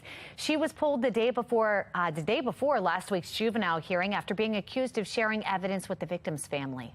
We deserve justice, and we should not have to fight the prosecutor's office to do that. We're not just fighting for victim number 186. We're fighting for every victim, and I pray that all those families of those victims, that they get the justice that we're seeking. City State's Attorney Marilyn Mosby's office has not answered our request for comment about the prosecutor's dismissal. The case is delayed until December 20th so that a new prosecutor can be assigned. For more stories on the squeegee crisis here in Baltimore, just head to our website, foxbaltimore.com, and click on the News tab. We're also continuing coverage on the frustration coming from community leaders as the city crime rate rages on. In one neighborhood, vandals and thieves have been taking to area businesses, and people are fed up. As Riel Creighton reports, there is now fear those businesses could be forced to close. They wait exactly until they close, and then a mob of kids will run in there, snatch and grab.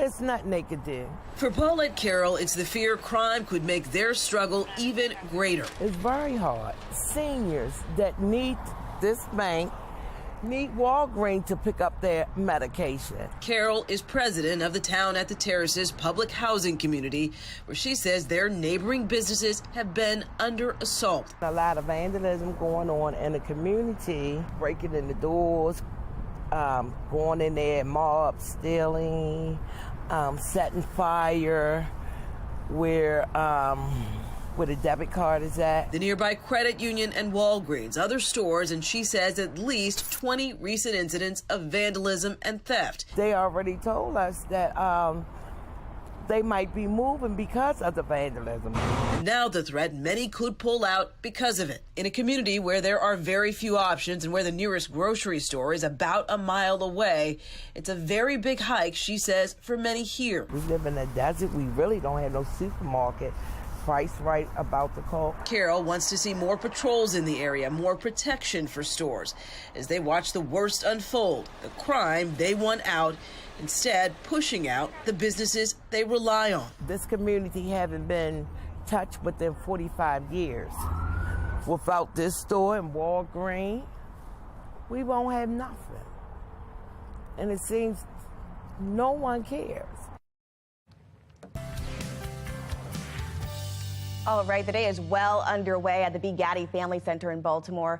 They are hosting their biggest day of the year, Thanksgiving, passing out hundreds and hundreds of meals today. That's where Olivia is. Yeah, we're already seeing the line forming around Patterson Park. Olivia Dance joining us live from the event. How's it going, Olivia? My daughter goes to Poly. Good morning, guys. It's going great. Happy Thanksgiving to everyone watching. And we've been here all morning. We've seen how many volunteers are, really work together to make this all happen. They're going to be serving about 15,000 people today, so pretty incredible. Really a team effort. First meals will be served at 11, but right now I want to bring in Phil, one of the volunteers here. Thanks so much for joining us, Phil. Thank you so much for being here and spreading the news and the love. Of course. So we have a lot of trays here. What is in these trays? What step in the process are we at now? So these trays all contain cooked turkey, and these turkeys are going out to the centers where they are not able to come here, right? So those aren't able to come here, we want to make sure they still have a meal. So right now, we've gone ahead and cut up the turkey, we separated the legs and the wings, and now they've all been panned. And now from that, we go to stage it so that they can go out the door to the drivers to go to the residences where the people live so that they can have a nice meal. Really incredible. Before we came on, we had kind of an assembly line going, so we can keep that going while Excellent. we're talking here. Thank you. I'll pass this to you. Now, this is a community collaboration. Lots of people involved. Talk to us about about that. Lots of moving parts here. It is so many moving parts. There's so many volunteers. You know, volunteers or people come and they donate the food here, and then from that, after they donate it, we have to organize it and sort it, and then keep this whole thing going. So all this food comes in, has to be sorted, has to be organized. The turkey has to be cooked. It has to be cleaned. It has to be cut. Has to be panned. And this whole process takes lots and lots of humans to do that, right? Yes, and they're so all many volunteers. So many moving parts, lots of things going on here. Really great to see everybody come together. And again, first meals will be served at 11 this morning. They stop at 2. And if you are still watching this right now, it's not too late to donate dessert and water. Those are some donations that you guys still need. So thank you so much for speaking with us, Phil. Really great what you guys are doing here. Excellent. Thank you. Thank you. We'll send it back to you guys. Chinese drones in the skies of D.C. and increased concern. I'm Scott Thuman in Washington with new information about the potential threat.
So, just about 9:40, is China using recreational drones to spy on the U.S. government? And if so, what is Washington doing about it? That is the question being raised after a Politico report details emerging concerns over dozens of recent violations by users. Sinclair's chief political correspondent Scott Thuman spoke to one top cabinet member and other experts about those concerns. The typical quiet over Washington, D.C. skies, more often, some worry, are being broken by a growing threat. Drones and the danger they pose due to their maker, China, and the potential for spying.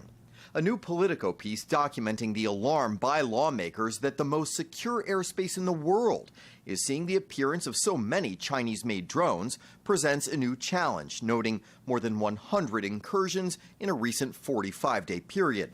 The recreational drones, often altered by owners to get around government rules and enter sensitive zones, may be used simply for fun, but there is a belief China can access the user's data to spy. They could number in the millions by the end of this decade, and it's something that you can't manage in the same way that you manage crewed aircraft. But I think there is more to come so that we can stay on top of this issue. In a recent Full Measure report, James Lewis, who once worked cybersecurity for the government and United Nations, said America needed to challenge China more in the past, so it had better now. You look back 10, 15, 20 years and you say, we had it wrong. We did. You can think in 2010, Google got hacked, and that should have been the wake-up call. That here's one of the biggest IT companies in the world, and they couldn't protect themselves from the Chinese. Concerning to lawmakers again, sounding the alarm on Chinese-owned apps like TikTok. I think Donald Trump was right. It is a massive collector of information. If you're a parent and you got a kid on TikTok, I would be very, very concerned. All of that data that your child is inputting and receiving is being stored somewhere. And now Chinese companies buying property and farmland in the U.S. near military installations is prompting lawmakers to call for investigations and even new laws that would allow President Biden to halt that process. In Washington, I'm Scott Thuman. TSA officials expecting pre-pandemic levels at the airport this weekend. Still ahead, what you can expect to see at BWI. You're watching Fox 45. Good day, Baltimore.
From the Live Center here this morning on this Thanksgiving, we have been watching the arrivals and departures from BWI Thurgood Marshall Airport, understanding that Thanksgiving is a very busy holiday travel season.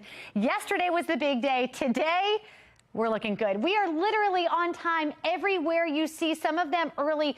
The only thing that I have seen as I've been scrolling through this all morning long, flights coming in and out of Cancun, not happening. So if you've got a flight to Cancun, you might want to check on that. Everywhere else looking pretty good here. Again, yesterday was the big travel day. Sunday is expected to be another big one. Those are the busiest days at the airport this holiday.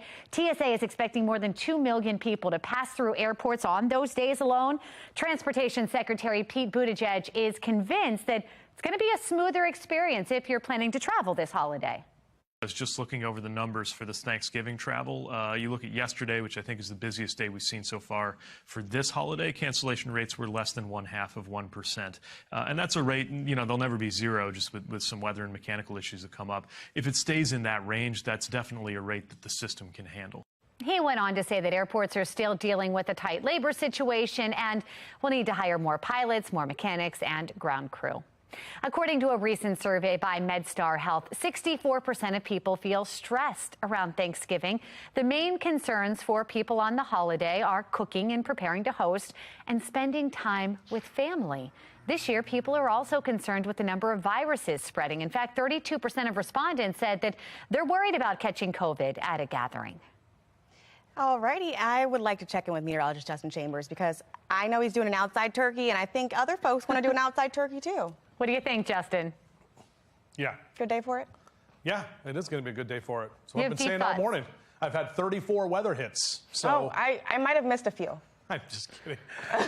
We do it all the time. It's weather We're and traffic very together. thankful for your forecast. We are. Thank we you. appreciate I'm very them. thankful to be here and give you that forecast.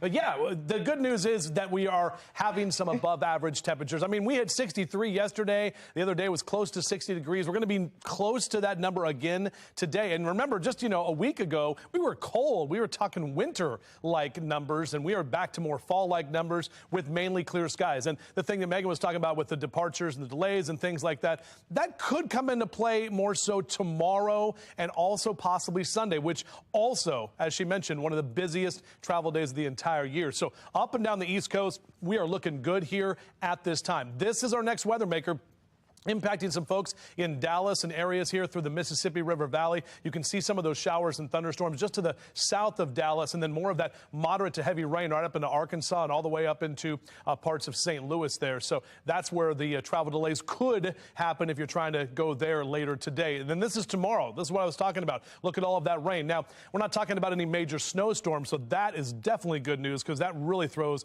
a wrench into the entire travel situation. Hank the Bird on this Thanksgiving. Good morning, Hank.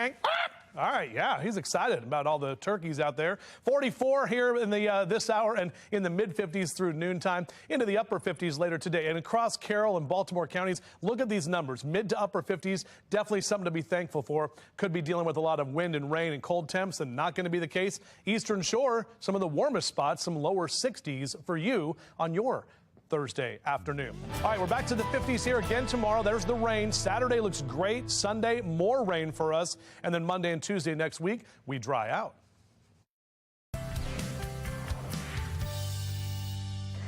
Thanksgiving is such a fun day to celebrate and gather with the family, but it can be overwhelming as we prepare for this day ahead. Here to share tips on how we can ditch the holiday stress today, along with those unrealistic expectations, is America's #1 mom coach, Hannah Keeley. Hannah, good morning. Thanks for joining us.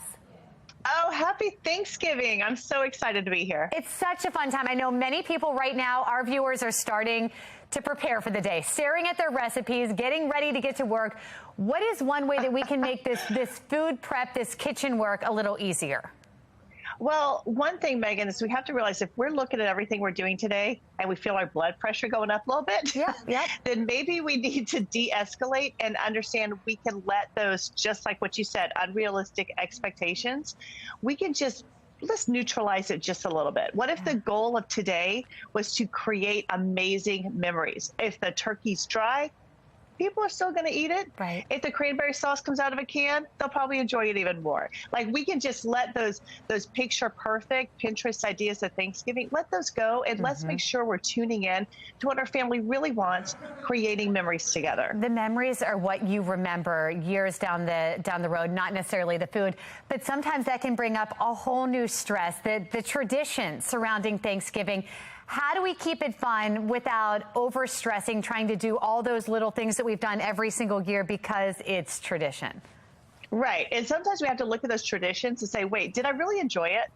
Was that really important? Did I really, did it create what I wanted? And we have 100% permission. This is your permission slip. I will sign it if you want me to. Let me know. This is your permission slip to let those traditions go and create some new ones. You might want to create, play a board game if that's what you like to do. Play Thanksgiving charades. Come up with something that you really want to continue year after year. If you find yourself maybe over scheduling the day and stressing out a little bit, and you see it's happening, how do you step back in that moment and change the course? Well, you know what? I think one thing is to remember that there is no badge of honor for the mom who is taking on all the obligations. Now I know sometimes this is what it looks like, Megan. Someone will come in and say, hey, do you need a hand? And what does the mom say? No, it's okay. Yes. You go enjoy the game. You go watch the parade, whatever that is. No, actually, some of the best memories are created by working together. So if someone says, hey, can I lend a hand? Absolutely. Why don't you go load up the dishwasher? Why don't you go baste the turkey? Allow people to participate because, again, you're not achieving anything by increasing the stress load. And everyone is there to be together. And maybe that's one of the best memories is playing music in the kitchen, dancing together, and letting other people take on the duties. That is absolutely beautiful. I've never been more excited to get home and help my mom clean in the kitchen here today. Thank you. Absolutely, Megan. It's so much fun. And just remember, this is the time to give thanks. Look around you. So much to give thanks for today. We have a lot to be thankful for. Happy Thanksgiving. Thank you so much. Happy Thanksgiving. Well, Thanksgiving is a time, as she mentioned, for family and friends to gather. That's what it's all about. And in Arizona, one particular story has grabbed the hearts of millions every year. It's even grabbed the attention of Netflix. Yeah, they're calling it Thanksgiving mix-up tradition. The happy accident happened 6 years ago when Wanda Dench messaged her grandson about Thanksgiving plans. Jamal Hinton, who was 17 years old at the time, actually got that message. Even after the two realized it was just a mistake, Wanda invited him over to Thanksgiving. They hit it off. Jamal, who was in high school at the time, decided to go to the holiday celebration, and it's been history ever since. I guess I kind of still am an outgoing person, but I always try to make the most out of every interaction that I go through. My husband and I were really friendly people. We just wrapped our arms around him and brought him in. Never occurred to me, he told me later, he was nervous about coming to my house. And I'm like, well, what's there to be nervous about, It's just a beautiful story. This was Jamal's first Thanksgiving with the Denches back in 2016, and they have kept up the tradition every year, and they're making pumpkin pies ahead of this year's Thanksgiving feast. You can see that happening right there. It's just a beautiful story of people being genuinely good people. Right, and just coming together and saying whatever the differences are, let's just be friends. Let's be. And they built that relationship over the years. Her husband's passed and he's been with them.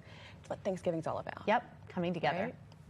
All right, but it's not just for people. Not Thanksgiving. No. Check this out. A lot of people and animals are coming together, including lemurs getting a full Thanksgiving spread at Brookfield Zoo near Chicago. It's a Thanksgiving tradition there. It's now in its 9th year. Our question was, is it just the lemurs? What do the bears and the tigers think of this? It's actually a makeshift dining room set there inside their enclosure. Looks pretty cozy.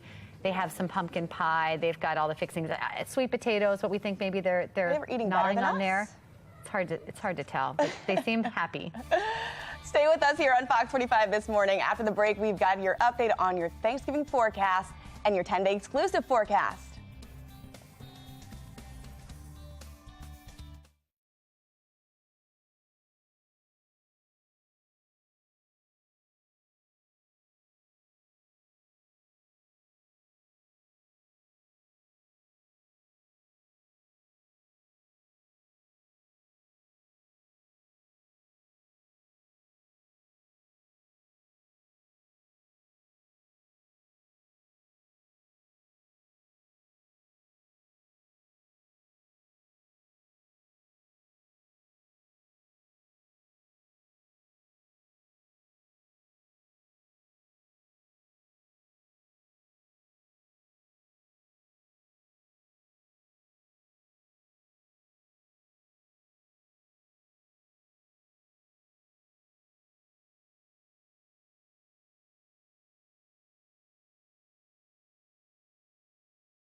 All right, there we go. I love this. Little Macy's Thanksgiving Day Parade celebrations. No balloons right now, currently. 10-day forecast, 50s throughout the weekend, in the next week, even toward next weekend, which is the first weekend of December. It gets a little colder by then. Happy Thanksgiving to all of you. We're so thankful to have you. Enjoy.